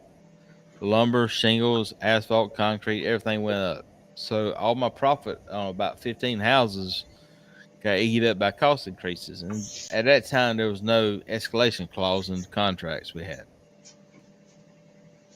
At the same time, my framer got audited by the government, and the guy came to me and said that these guys has been working for me for the last 2 weeks, but framing houses was not able to get paid because this company got obtained by the IRS. So I went to my guys. I'm like, this ain't right. So I went to my guys and I said, all right, two choices. You've either been working for me or working for this other guy. And if you work for the other guy, you ain't not gonna get a paycheck. And so they come to me and say, well, we've been working for you, which makes sense, man. That's what I would say. Well, at the time, I had to go and spend $40,000 in tools because I didn't have these tools for these guys. So all this stuff happened at the same time, and so it went from 0 employees to 40 employees, and trying to keep people busy or everything else. Long story short is, at the end of 2008, I had basically lost everything I had, and the economy changed and everything else. And I remember very clearly going from doing millions of dollars worth of business to building a doghouse to make a house payment. I went out there and built a doghouse to make a house payment. And so I got very humbled very quickly to understand that what I thought was successful and what was successful is two totally different concepts.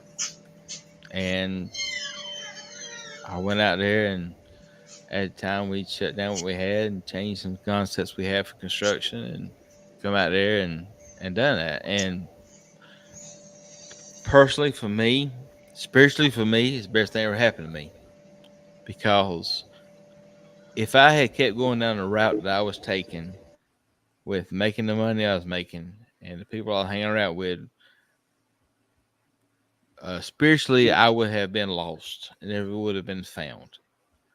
By being slapped beside the head with the situation that I have that made me come to terms with failure that I had to the situation I was, made me understand that my faith in the Lord was way more important than anything else I could, that I was able to overcome a lot of burden.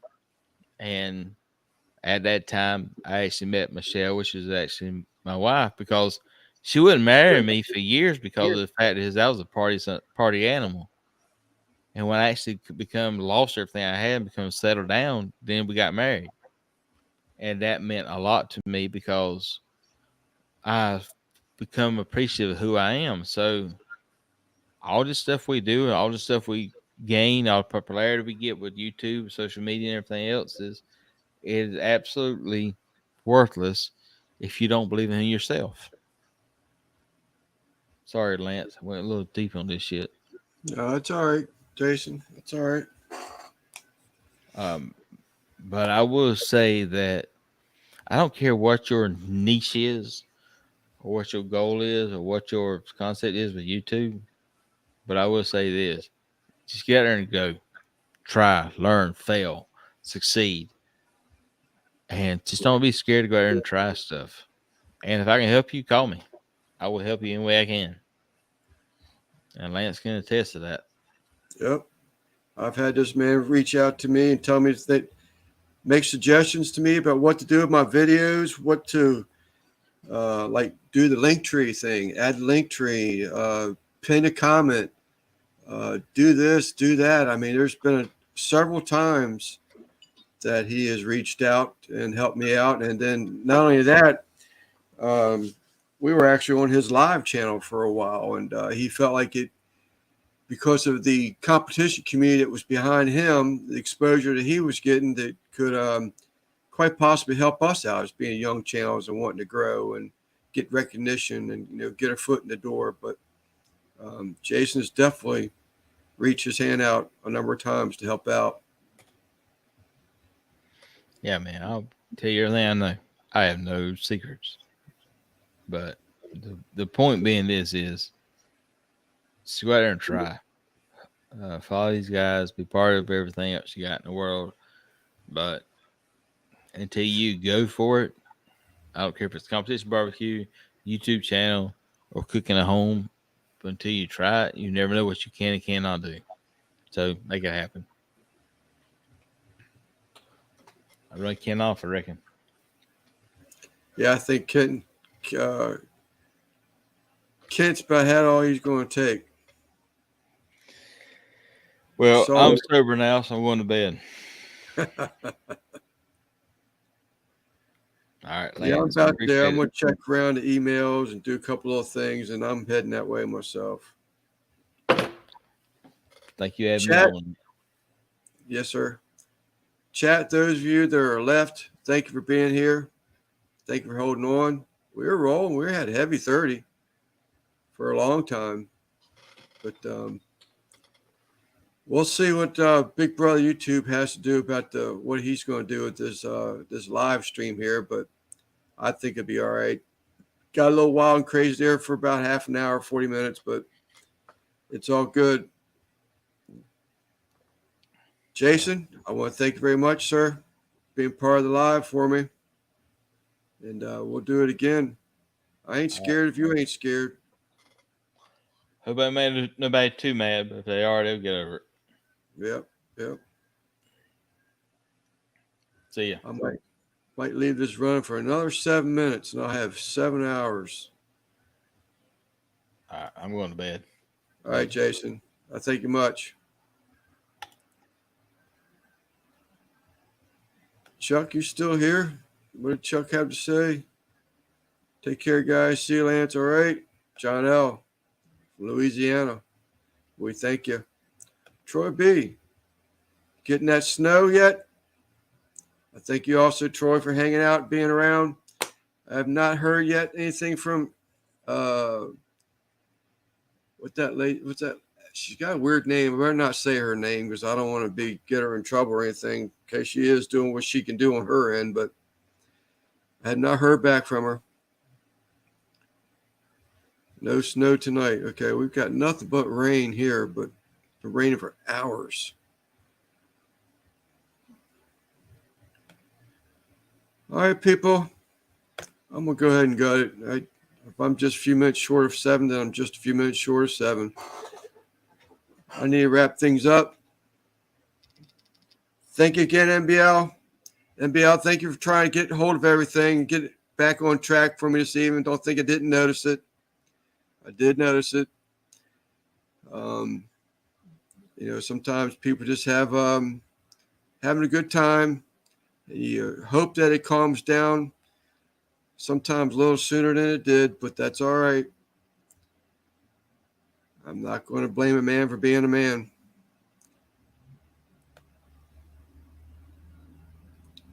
We'll see y'all later. God bless.